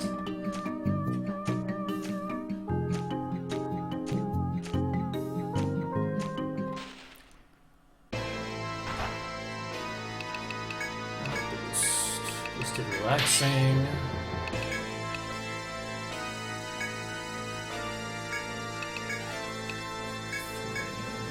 Nothing.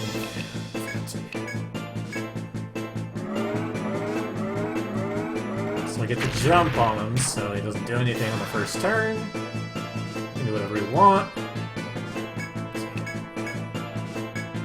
Stamina.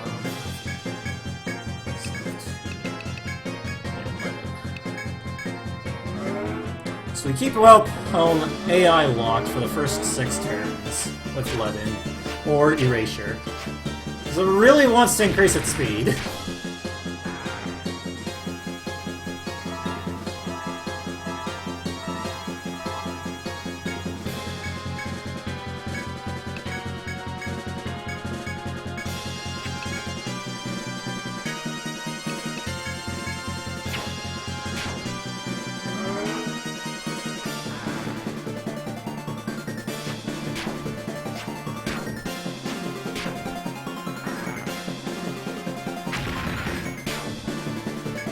Like, it's actually a specific amount of damage you can get an AI locked with.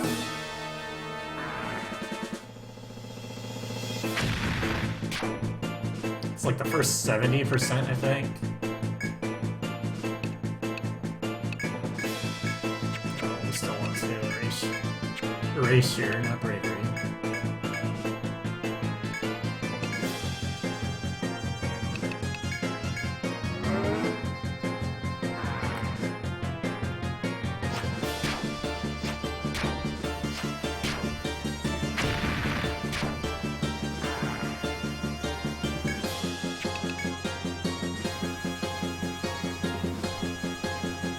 Yeah, we're still good.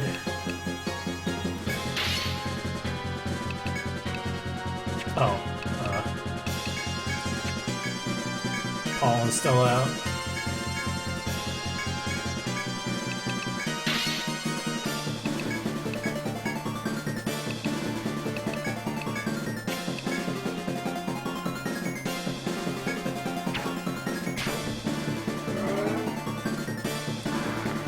Well, if I headbind, it removes the AI lock.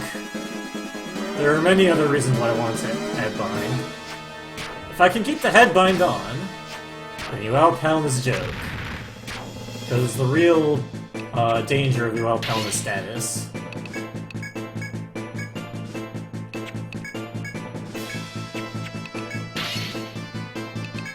Plus, I don't actually think it takes more damage from Flame.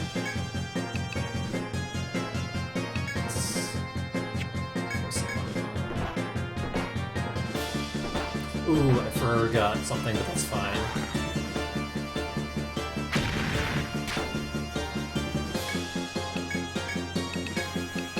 We want some Accelators so that we can reapply.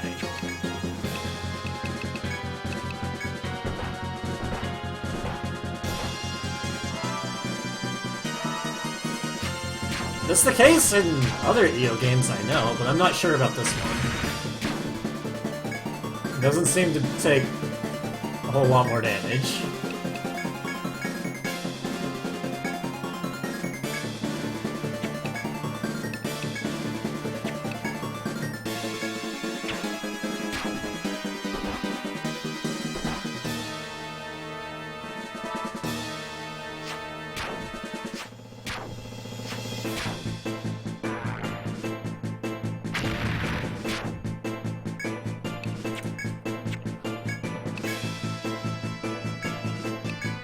here's a real tricky turn. So instead of going for damage, I'm gonna make sure I get this immunize off. For fucking sure.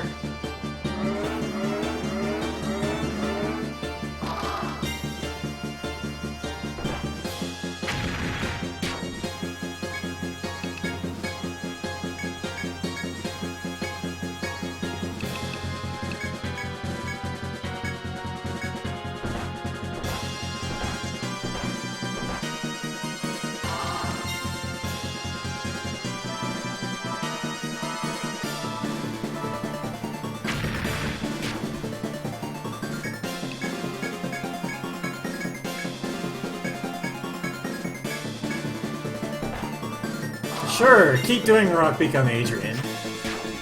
Alright, we beat him.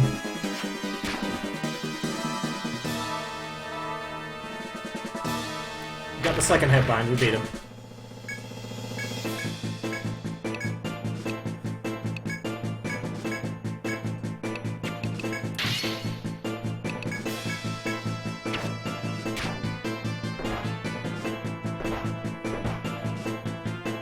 We don't have another boosted immunize, but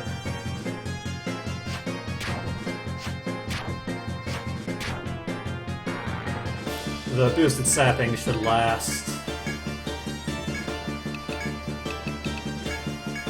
And I might even kill with multi-hit.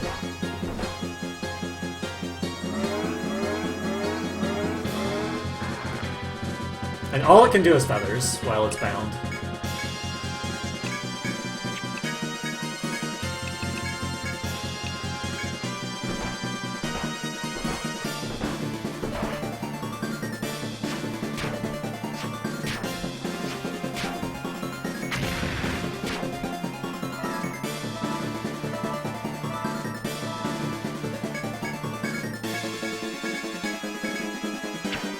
Kill? We're close. Got him.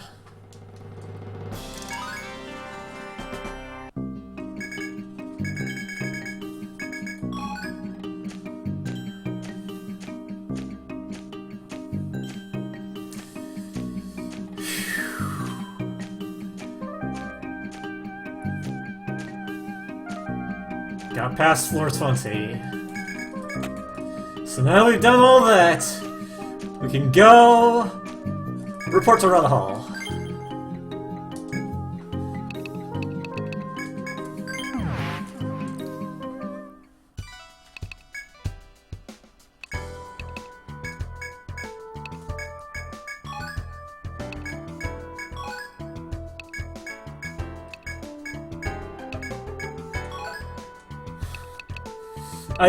I used one Theriakobe there. Nice.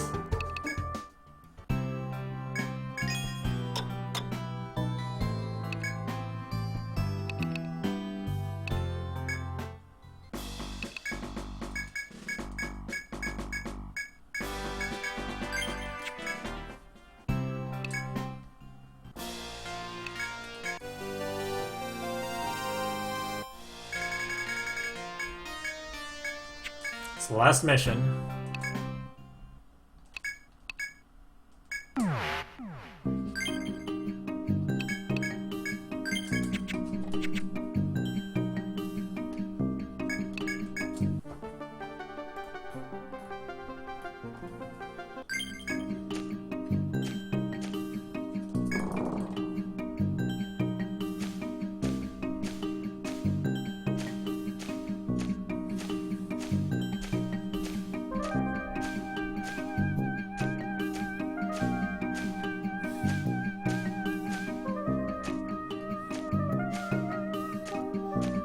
Well, it's a Colo. I could get blindsided and game over after all that.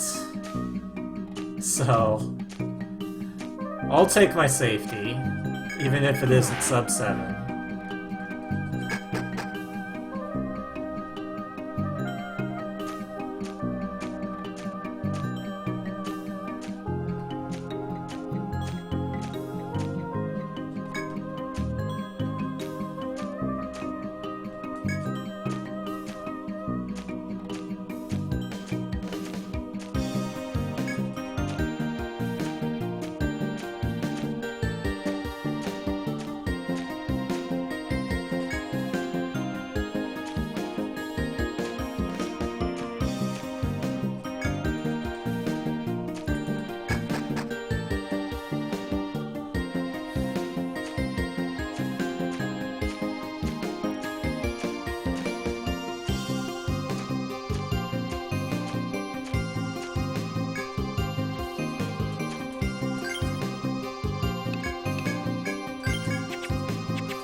a good enough encounter, right? We can just go through, no encounters. Thanks to Sheena.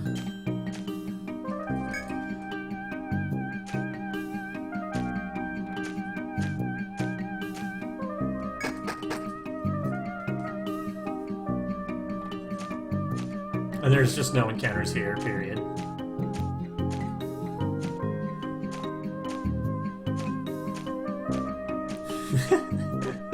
Yes, thank you, Sheena, for giving us no encounters. And RNG. A good RNG.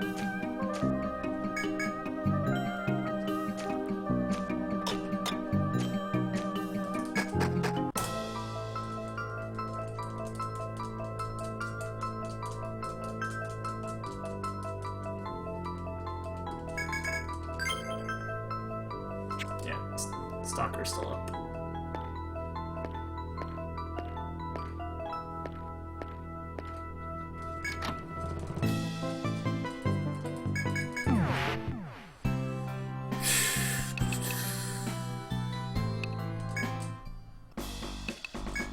Okay, Shayna ends.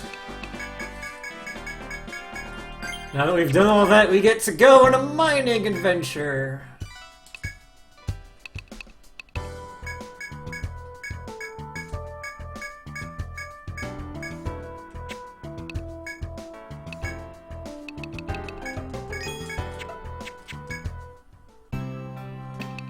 We need a mine for shiny seeds. We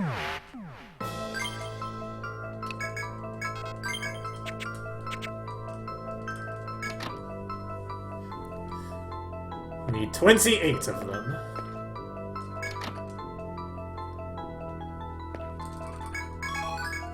There's one. Right off the bat. If we don't get shiny seeds, we get drywall. We're mining walls of a building for seeds.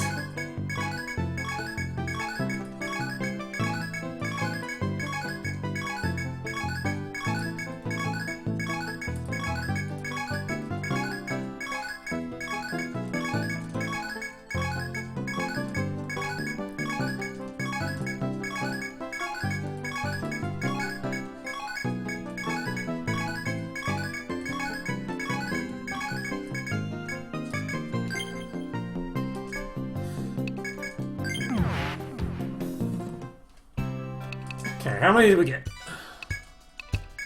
10, not bad.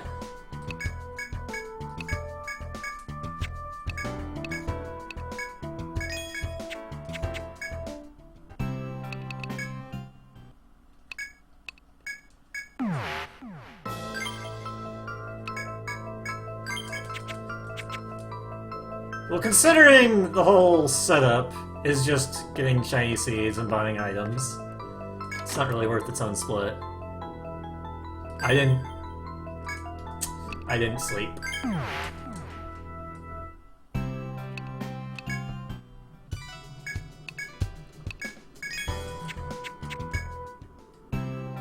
Like, it's about 5 minutes of setup. Maybe a little more.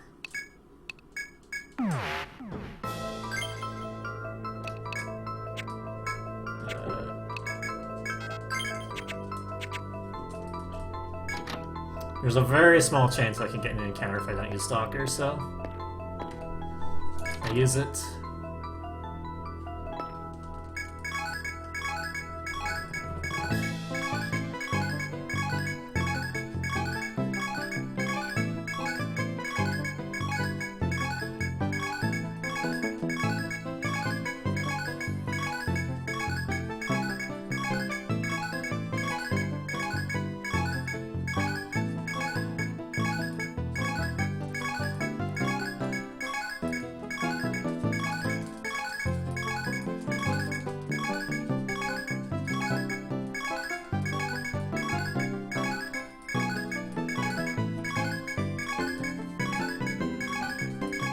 Because the rest of the game is broken by Excel 3. And we need a bunch of them to beat the rest of the game at quote-unquote super low levels. 6? Okay, so we need 12 more.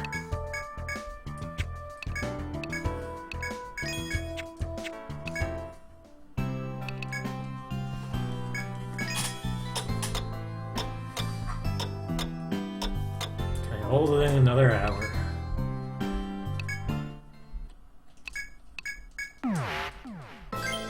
Did I get another warp bar? Yeah.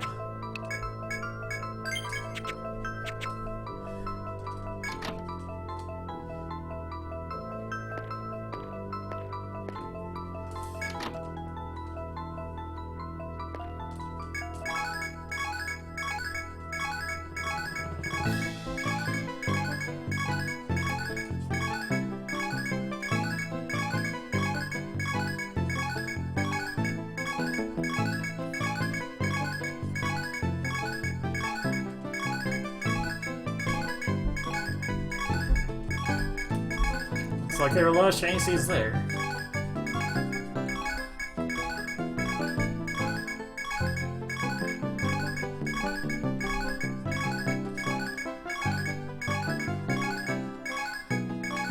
Yeah, and to get one Excel of 3, you need 2 shiny seeds. I should probably have mentioned that.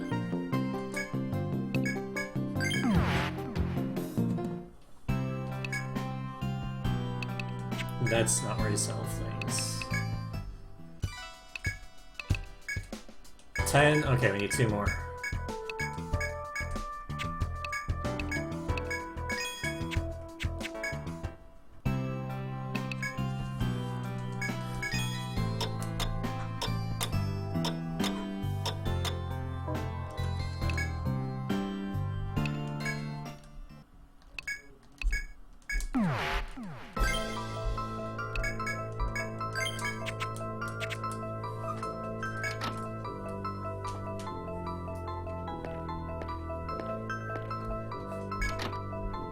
Crazy how much money you get.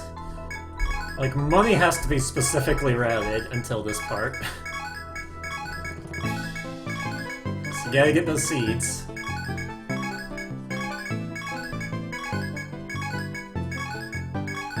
Okay, that's enough. Do I care about money? I think I'll get like 1 extra XL3. You usually have like 1 extra anyway.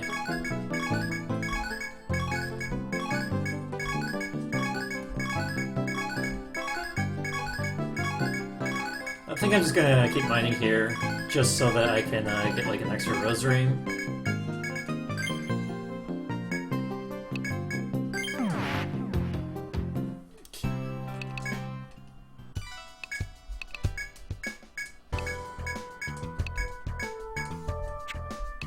Alright.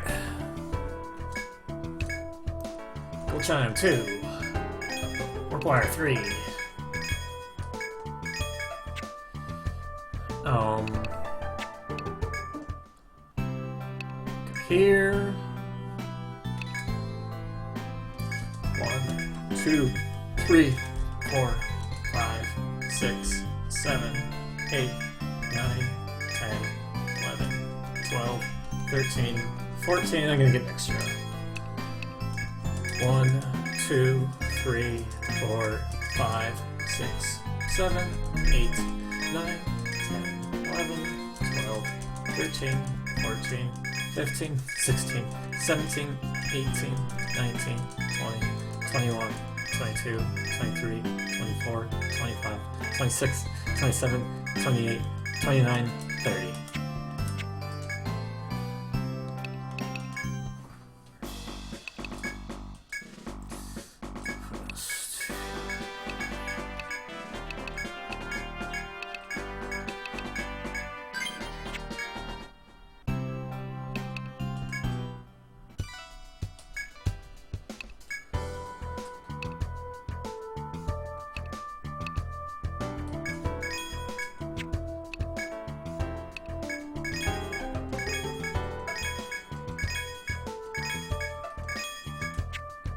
Six rose rings.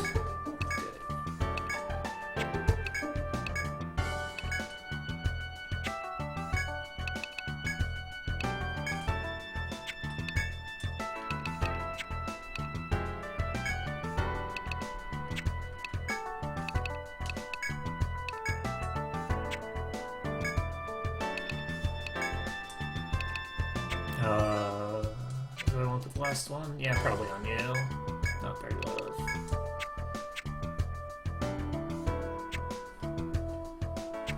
And then the last three go to Sheena.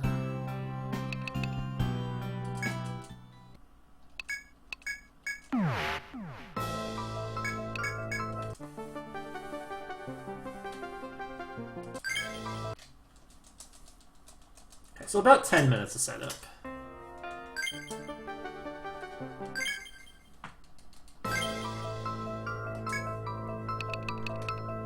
Chime, right? Yeah.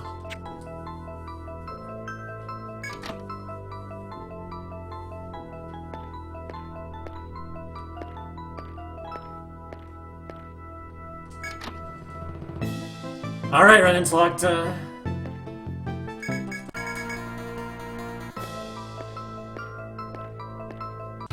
Time to meet your demise.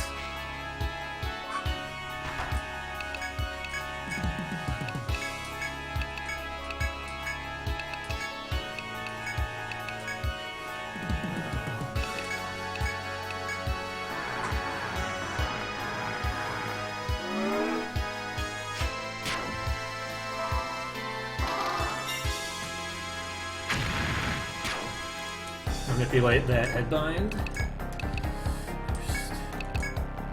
Cancel out the attack debuff. Flame. Boosted immunize.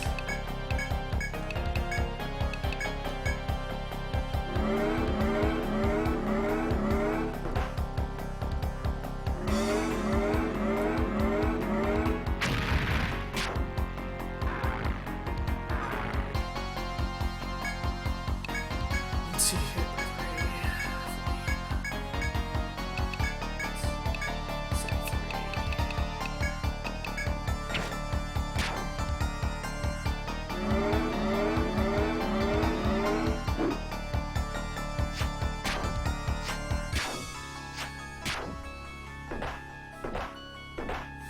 So that's what Boosted Immunize does, and Excel 3 lets you keep Boosted Immunize a lot.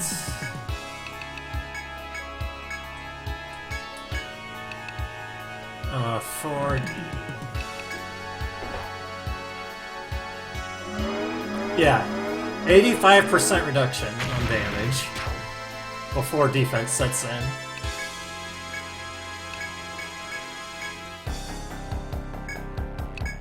And if... Oh, I don't even need to redo Cranial. I guess we're not manipulating.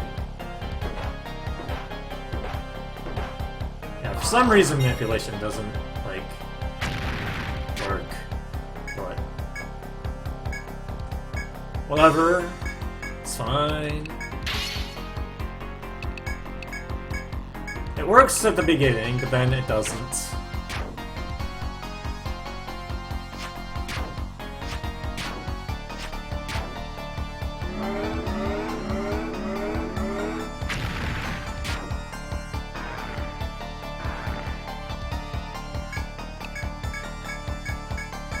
So Talenta can't actually do any damage to me, so that's why I'm targeting down Ren first.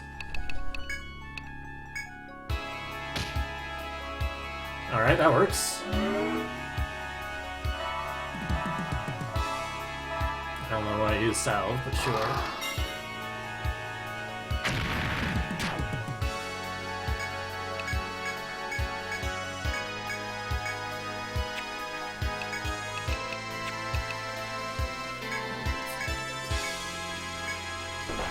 Oh, okay.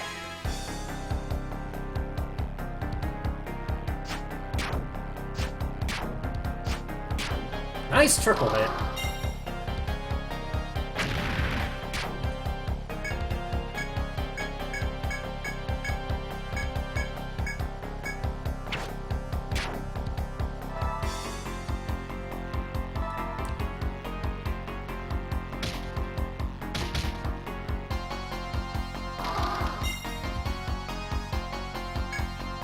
Dang, Adrian got stunned. Stop it! Stop healing!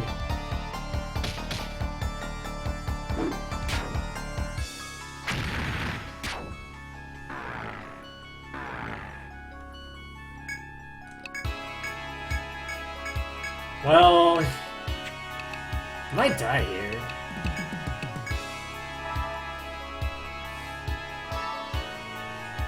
Because I don't have immunize on.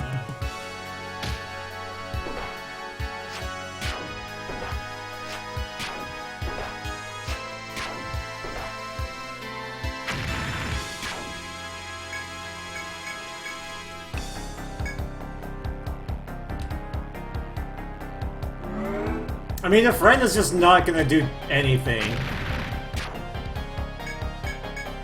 Sure.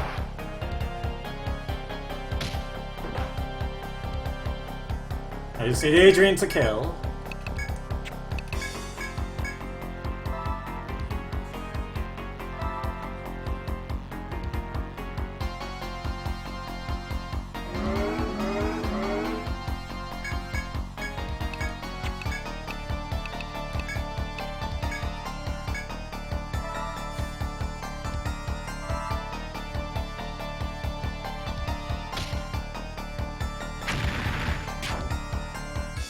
Thanks to Ibuki, like I can't seem to get the kill.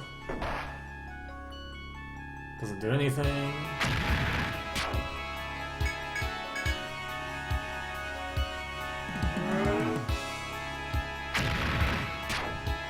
There we go. Alright, we did it. Just need Makoto to get unbinded. There we go. We beat it.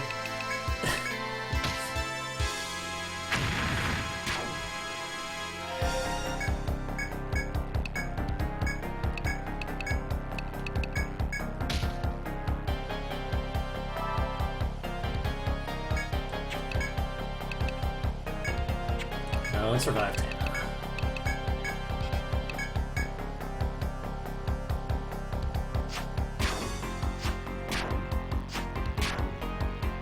Yeah, I guess the only way we could technically take damage is, Curse.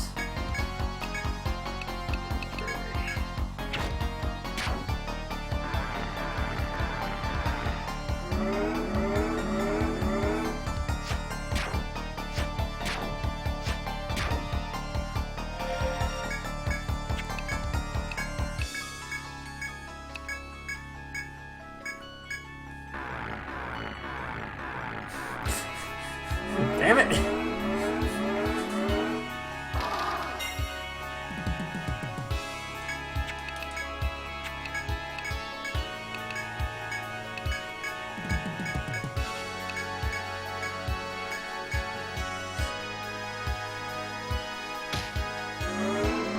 There we go.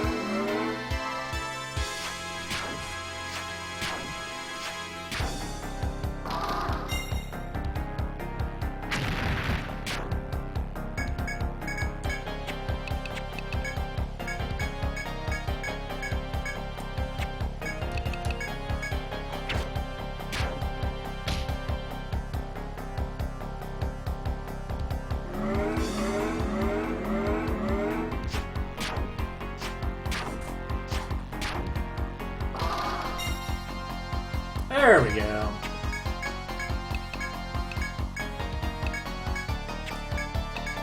Right at the very end.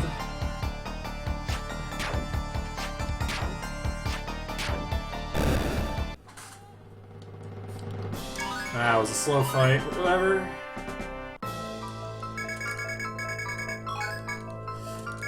That's the worst that fight has ever gone.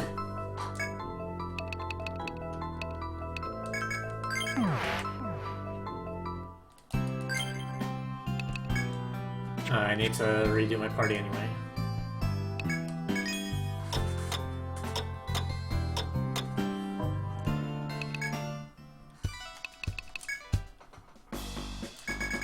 Oh boy, we get to play with the Ronin class!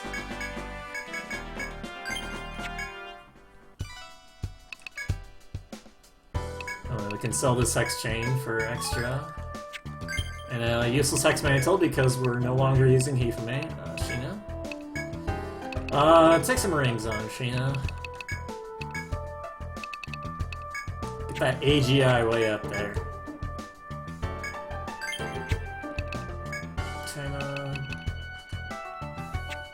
nothing there is good. Let's go fire up 10. Save 2. I guess TP up?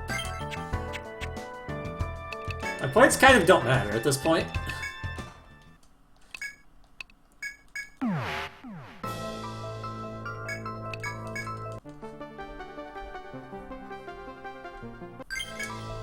Actually, let's do this. Let's put Sheena in the back.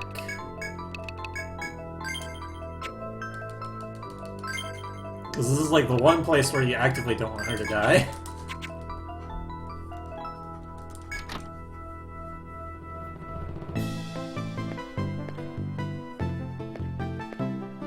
So put all those rose rings on her, which increase her agility a lot. Which means that she can run away better.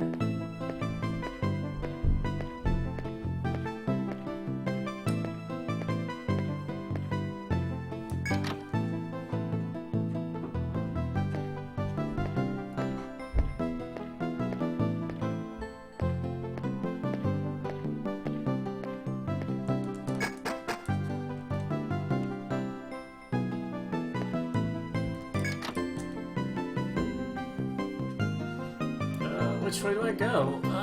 Map. This way. I thought I had this place memorized.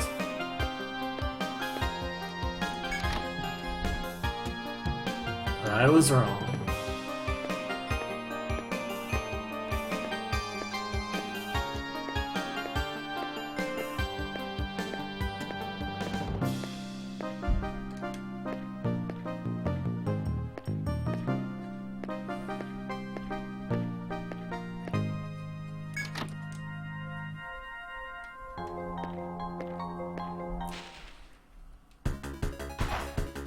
Nice. What was last?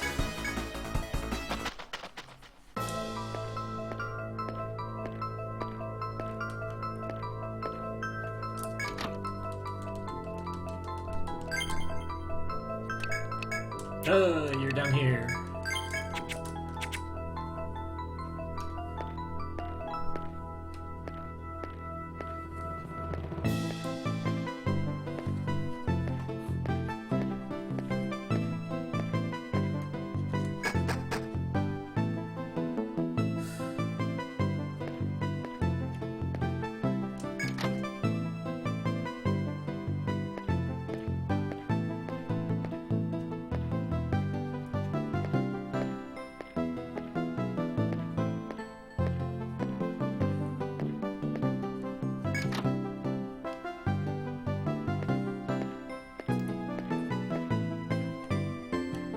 So FOEs in this game really get confused by doors. It baffles them.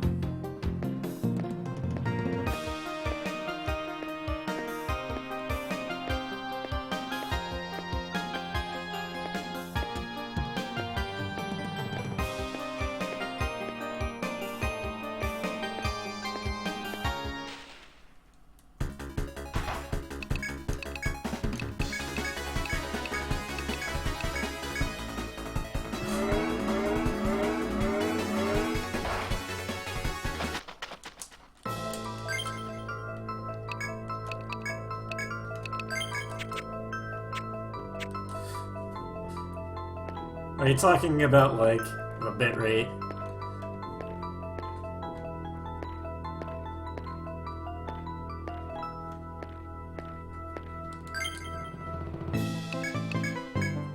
Okay, not quite.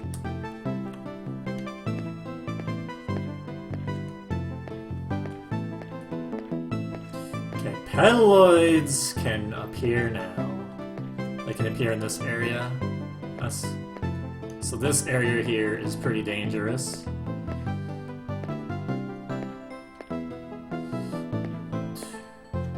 Okay.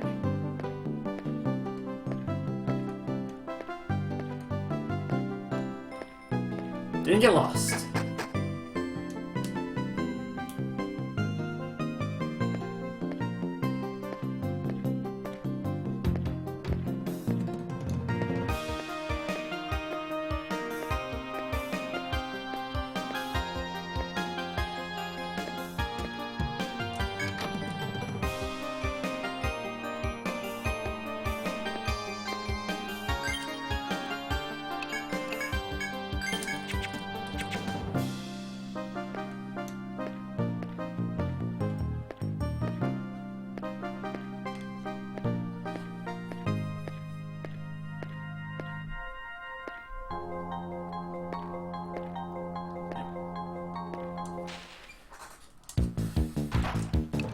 FOE!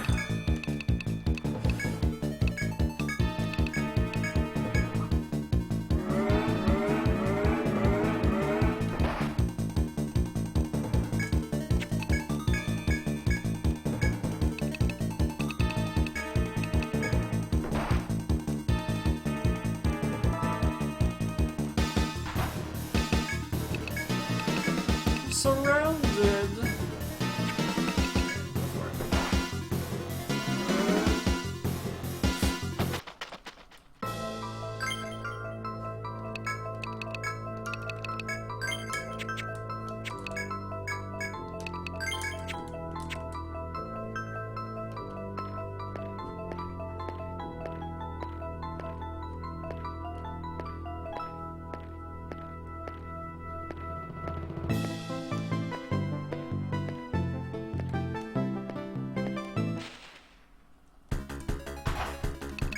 Bunnies!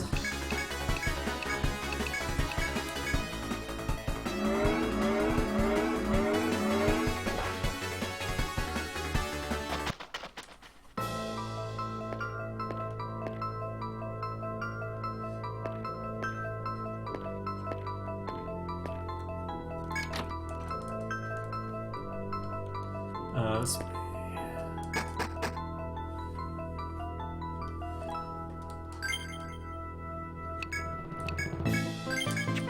Okay, hopefully I don't get an encounter, an inopportune encounter.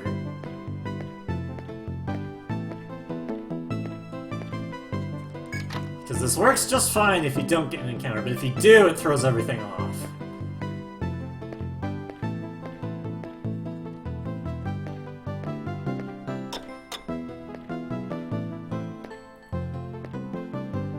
Okay.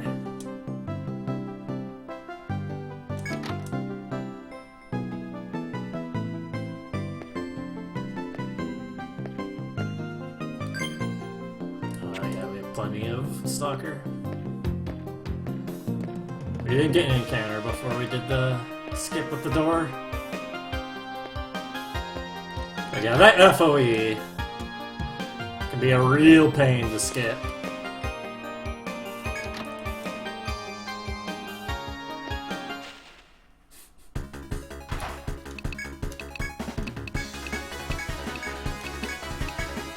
I don't mind that I got an encounter. One step before I needed to get out. Because I didn't get one before. Push the button.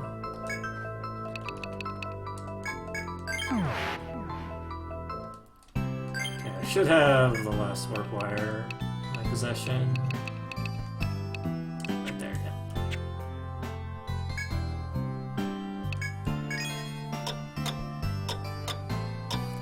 Last floor.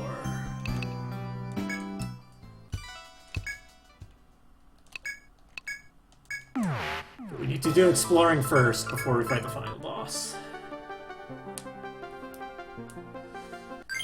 Sub 7's looking pretty close. That long Renantlockta fight might have done it.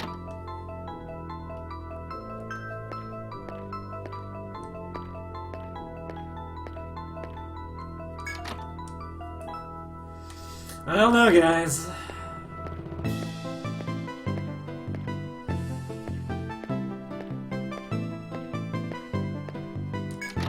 This will still be a really good time.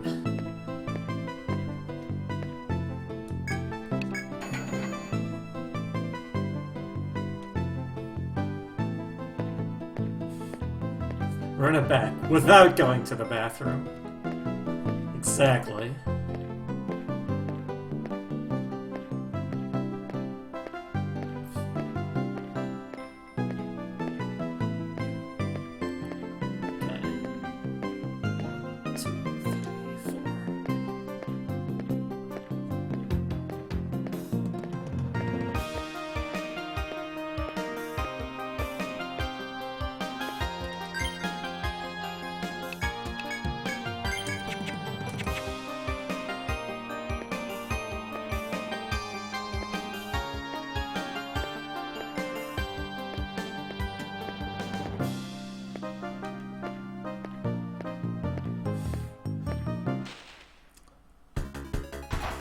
Podcasts have their uses, probably. But probably. And, it still seems pretty silly.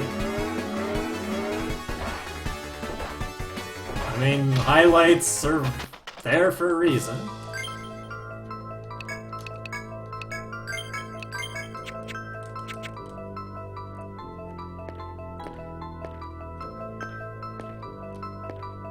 Like, it's kinda neat, but completely unnecessary.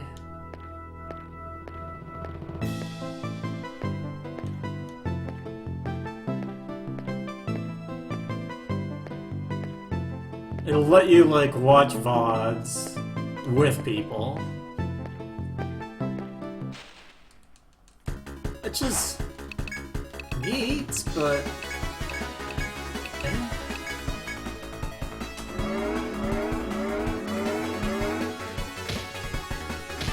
And I like that for this entire game, Sheena never gets a single skill.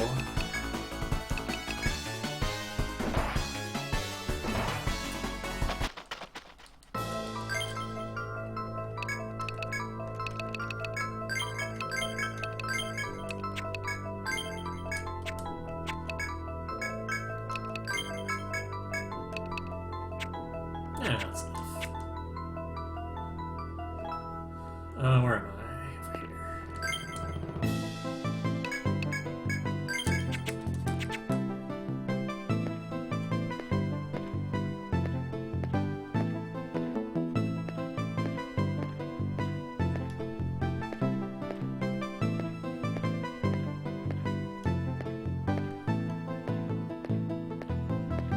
Okay, so this last room here has invisible FOEs. Solution is just to go straight through this way.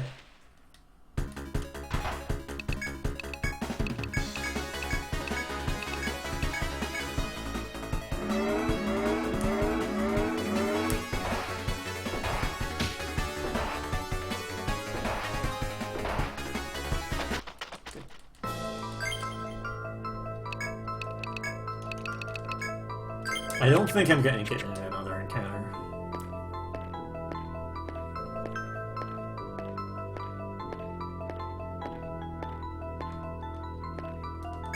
Yeah, we're good.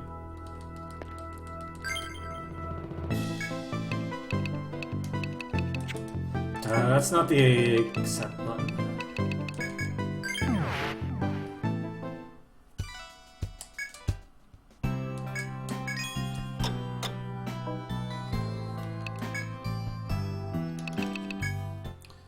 Alright, last stretch.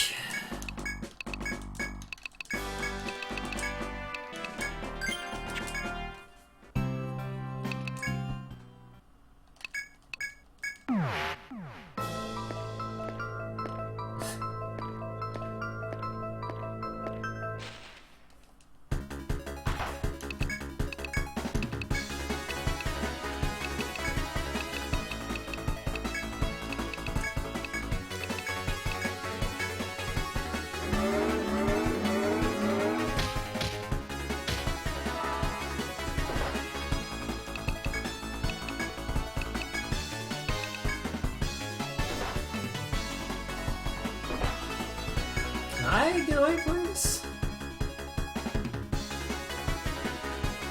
Okay.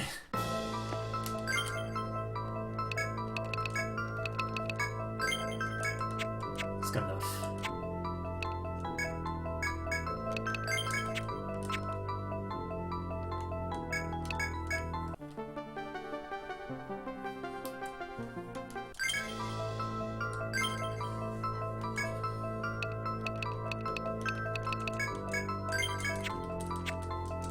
Chime. And we're ready.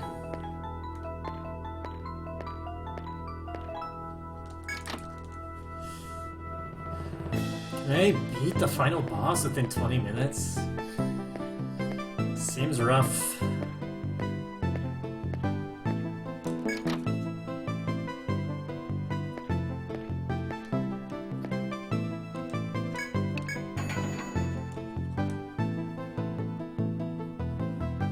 So the reason why I have 4 characters is because on the final boss, if you have 5 or more buffs, then he'll cancel the buffs and like do a really big attack on you.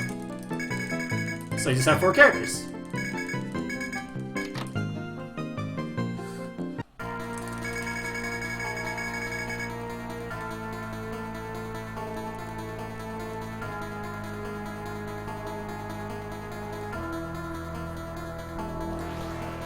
And it's not like any of my other characters are even going to be useful here.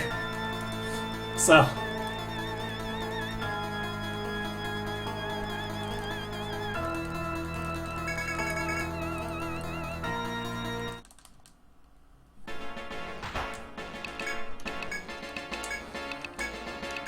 and I need to use Erasure every turn, just in case... you see... the healing skill it uses. And I've tried manipulating this, and for some reason it just doesn't work.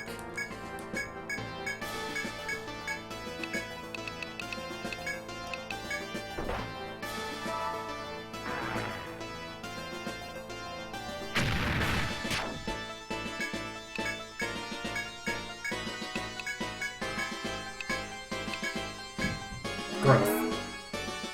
That's what we need Erasure for. It heals like 800. My damage is really low because I'm incredibly low level compared to him.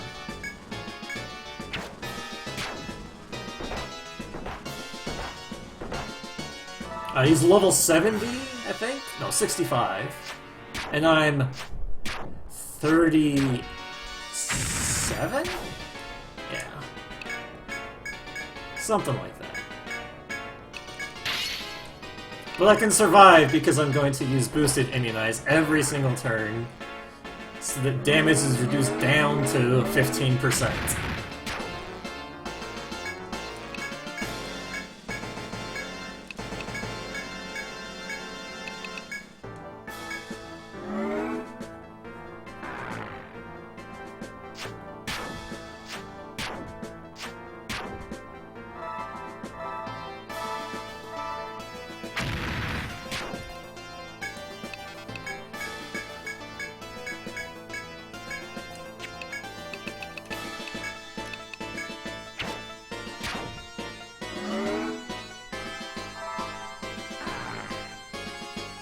And the funny thing is the speedrun is basically a low-level challenge.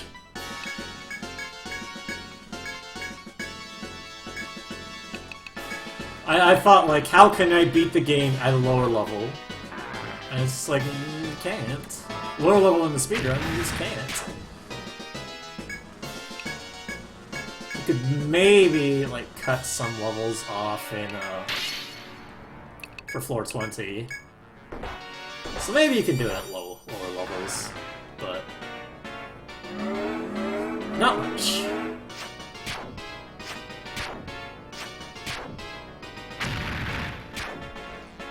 Okay, that's pretty much all the last we're going to see a multi-hit. Shauna's going to be pretty much on item duty.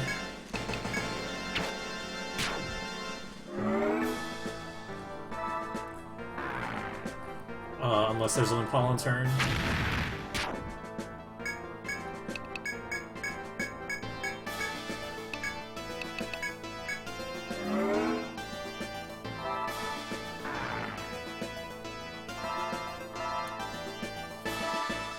I need to remind myself that I still have the Homal Prime. I never used that at 420.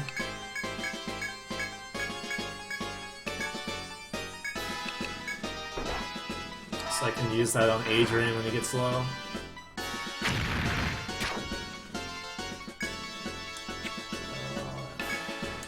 Yeah, so I can actually afford more multi-hits.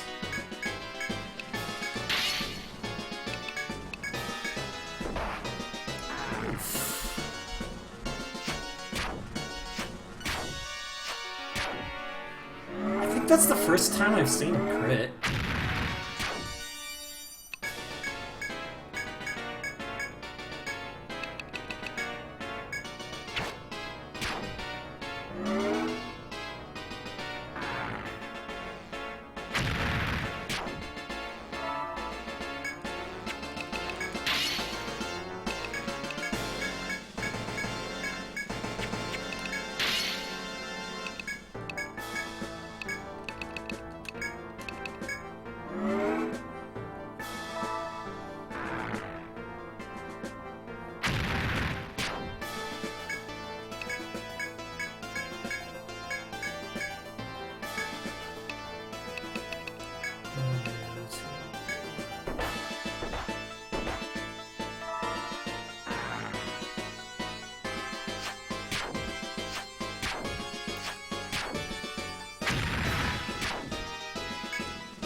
Wait, no, 21. Yeah.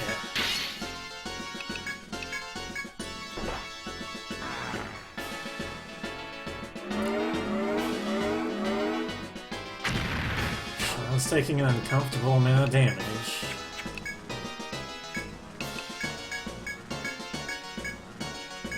It's not at half HP. I need to keep Shauna at full. Oh, and it gets less than half. Because there's a skill called Inferno, which will instant kill if when your character's at less than half, and it will target that character. Well, target the character with the least HP.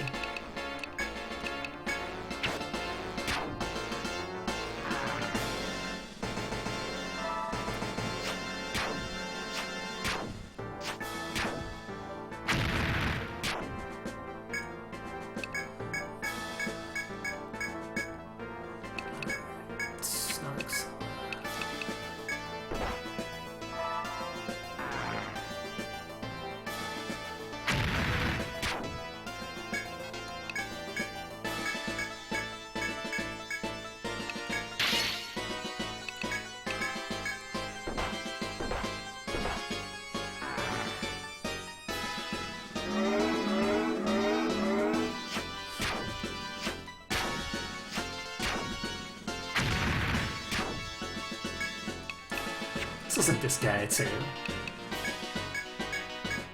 That's where you can see all the beast tamers, is this guy, too.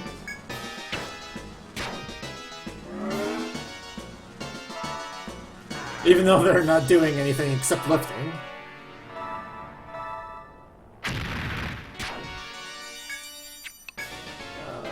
It's 29.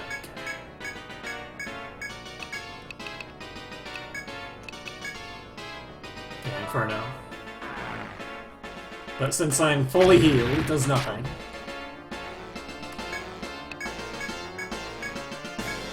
Well, I was referring more to the speedrun.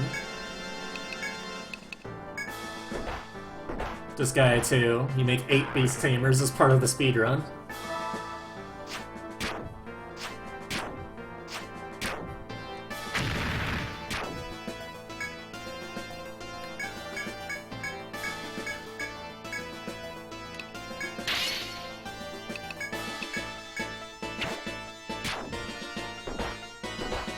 Still above half.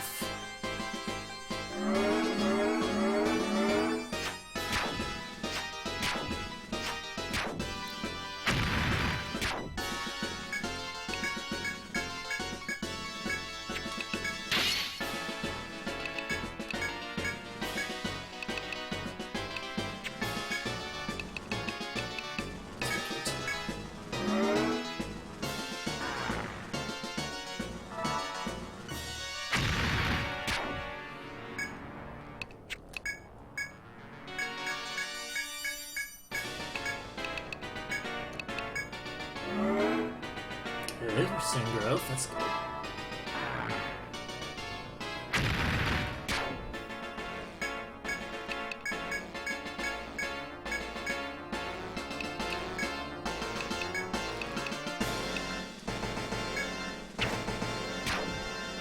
Nice.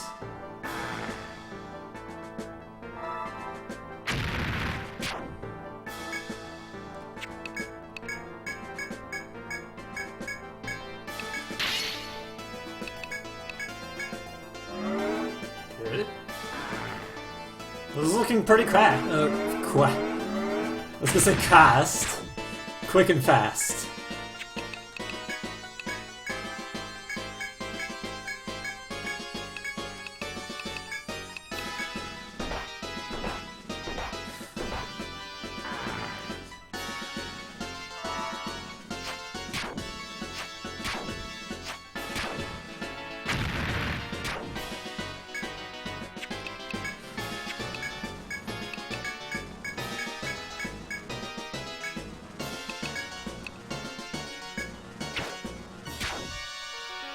Good.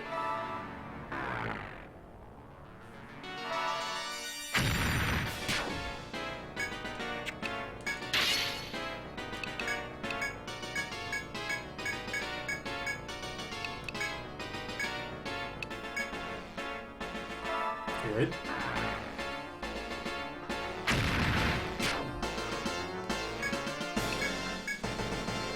Good. To make sure I use Erasure. Every single turn. Cyclone is a scary skill if it's, like, followed by...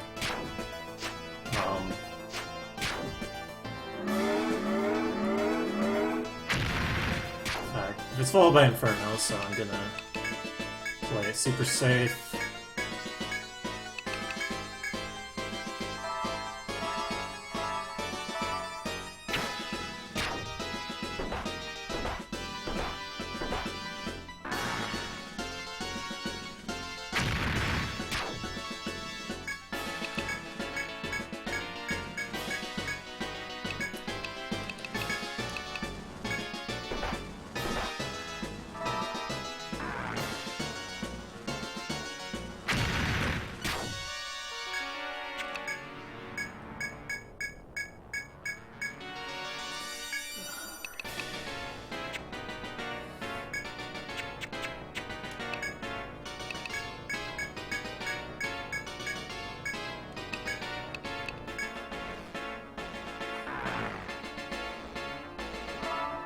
There goes 650.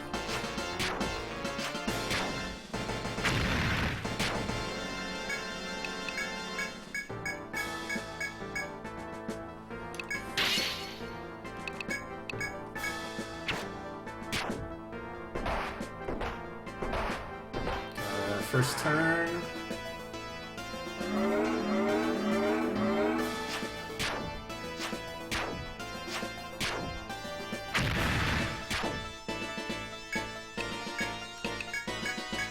As much as I want to pawn.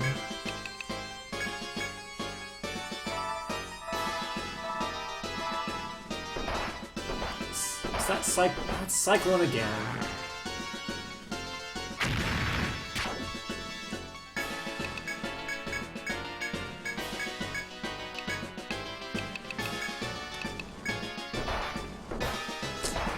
First turn again.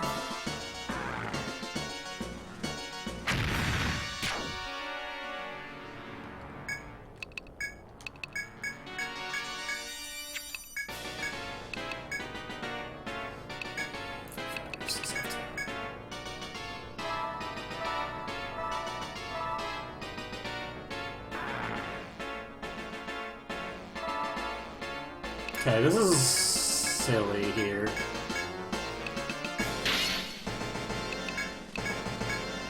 What I have to do, because I don't have enough room units. So what we have to do is we have to enrate to both Shauna and Makoto. And then the first turn immunize. And thankfully they went for growth instead of Cyclone.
B.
Oh.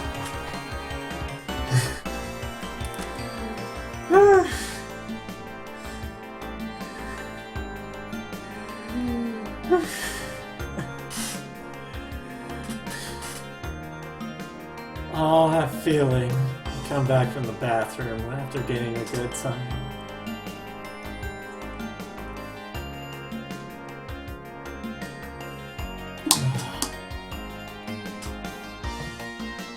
I actually saved time on Etrian.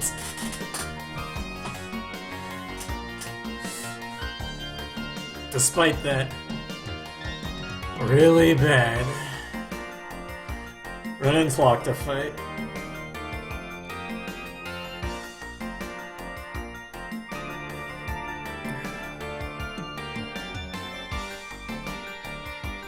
Whew. It was a pretty good run.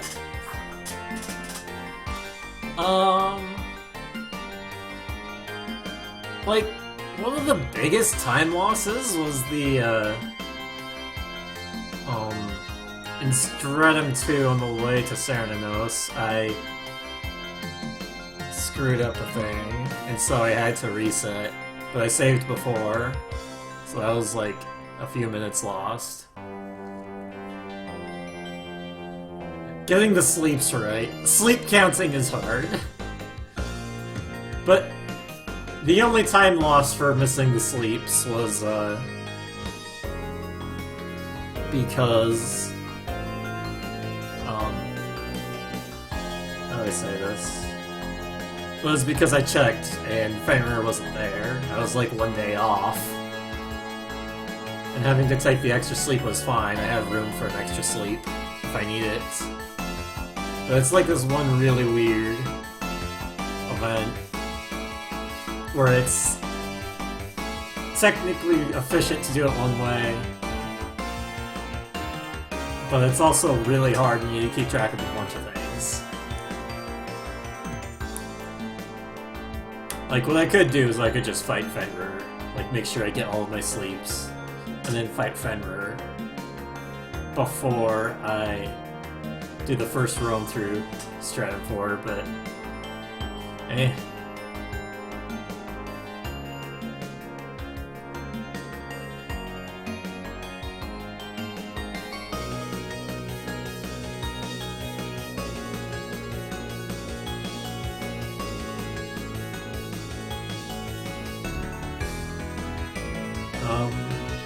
And because I didn't get the gem staff, I had to, sort of make sure I got things correct in the setup on B20F. Like, it was really weird to do. It worked. I got it worked. But it was really awkward. Let's see.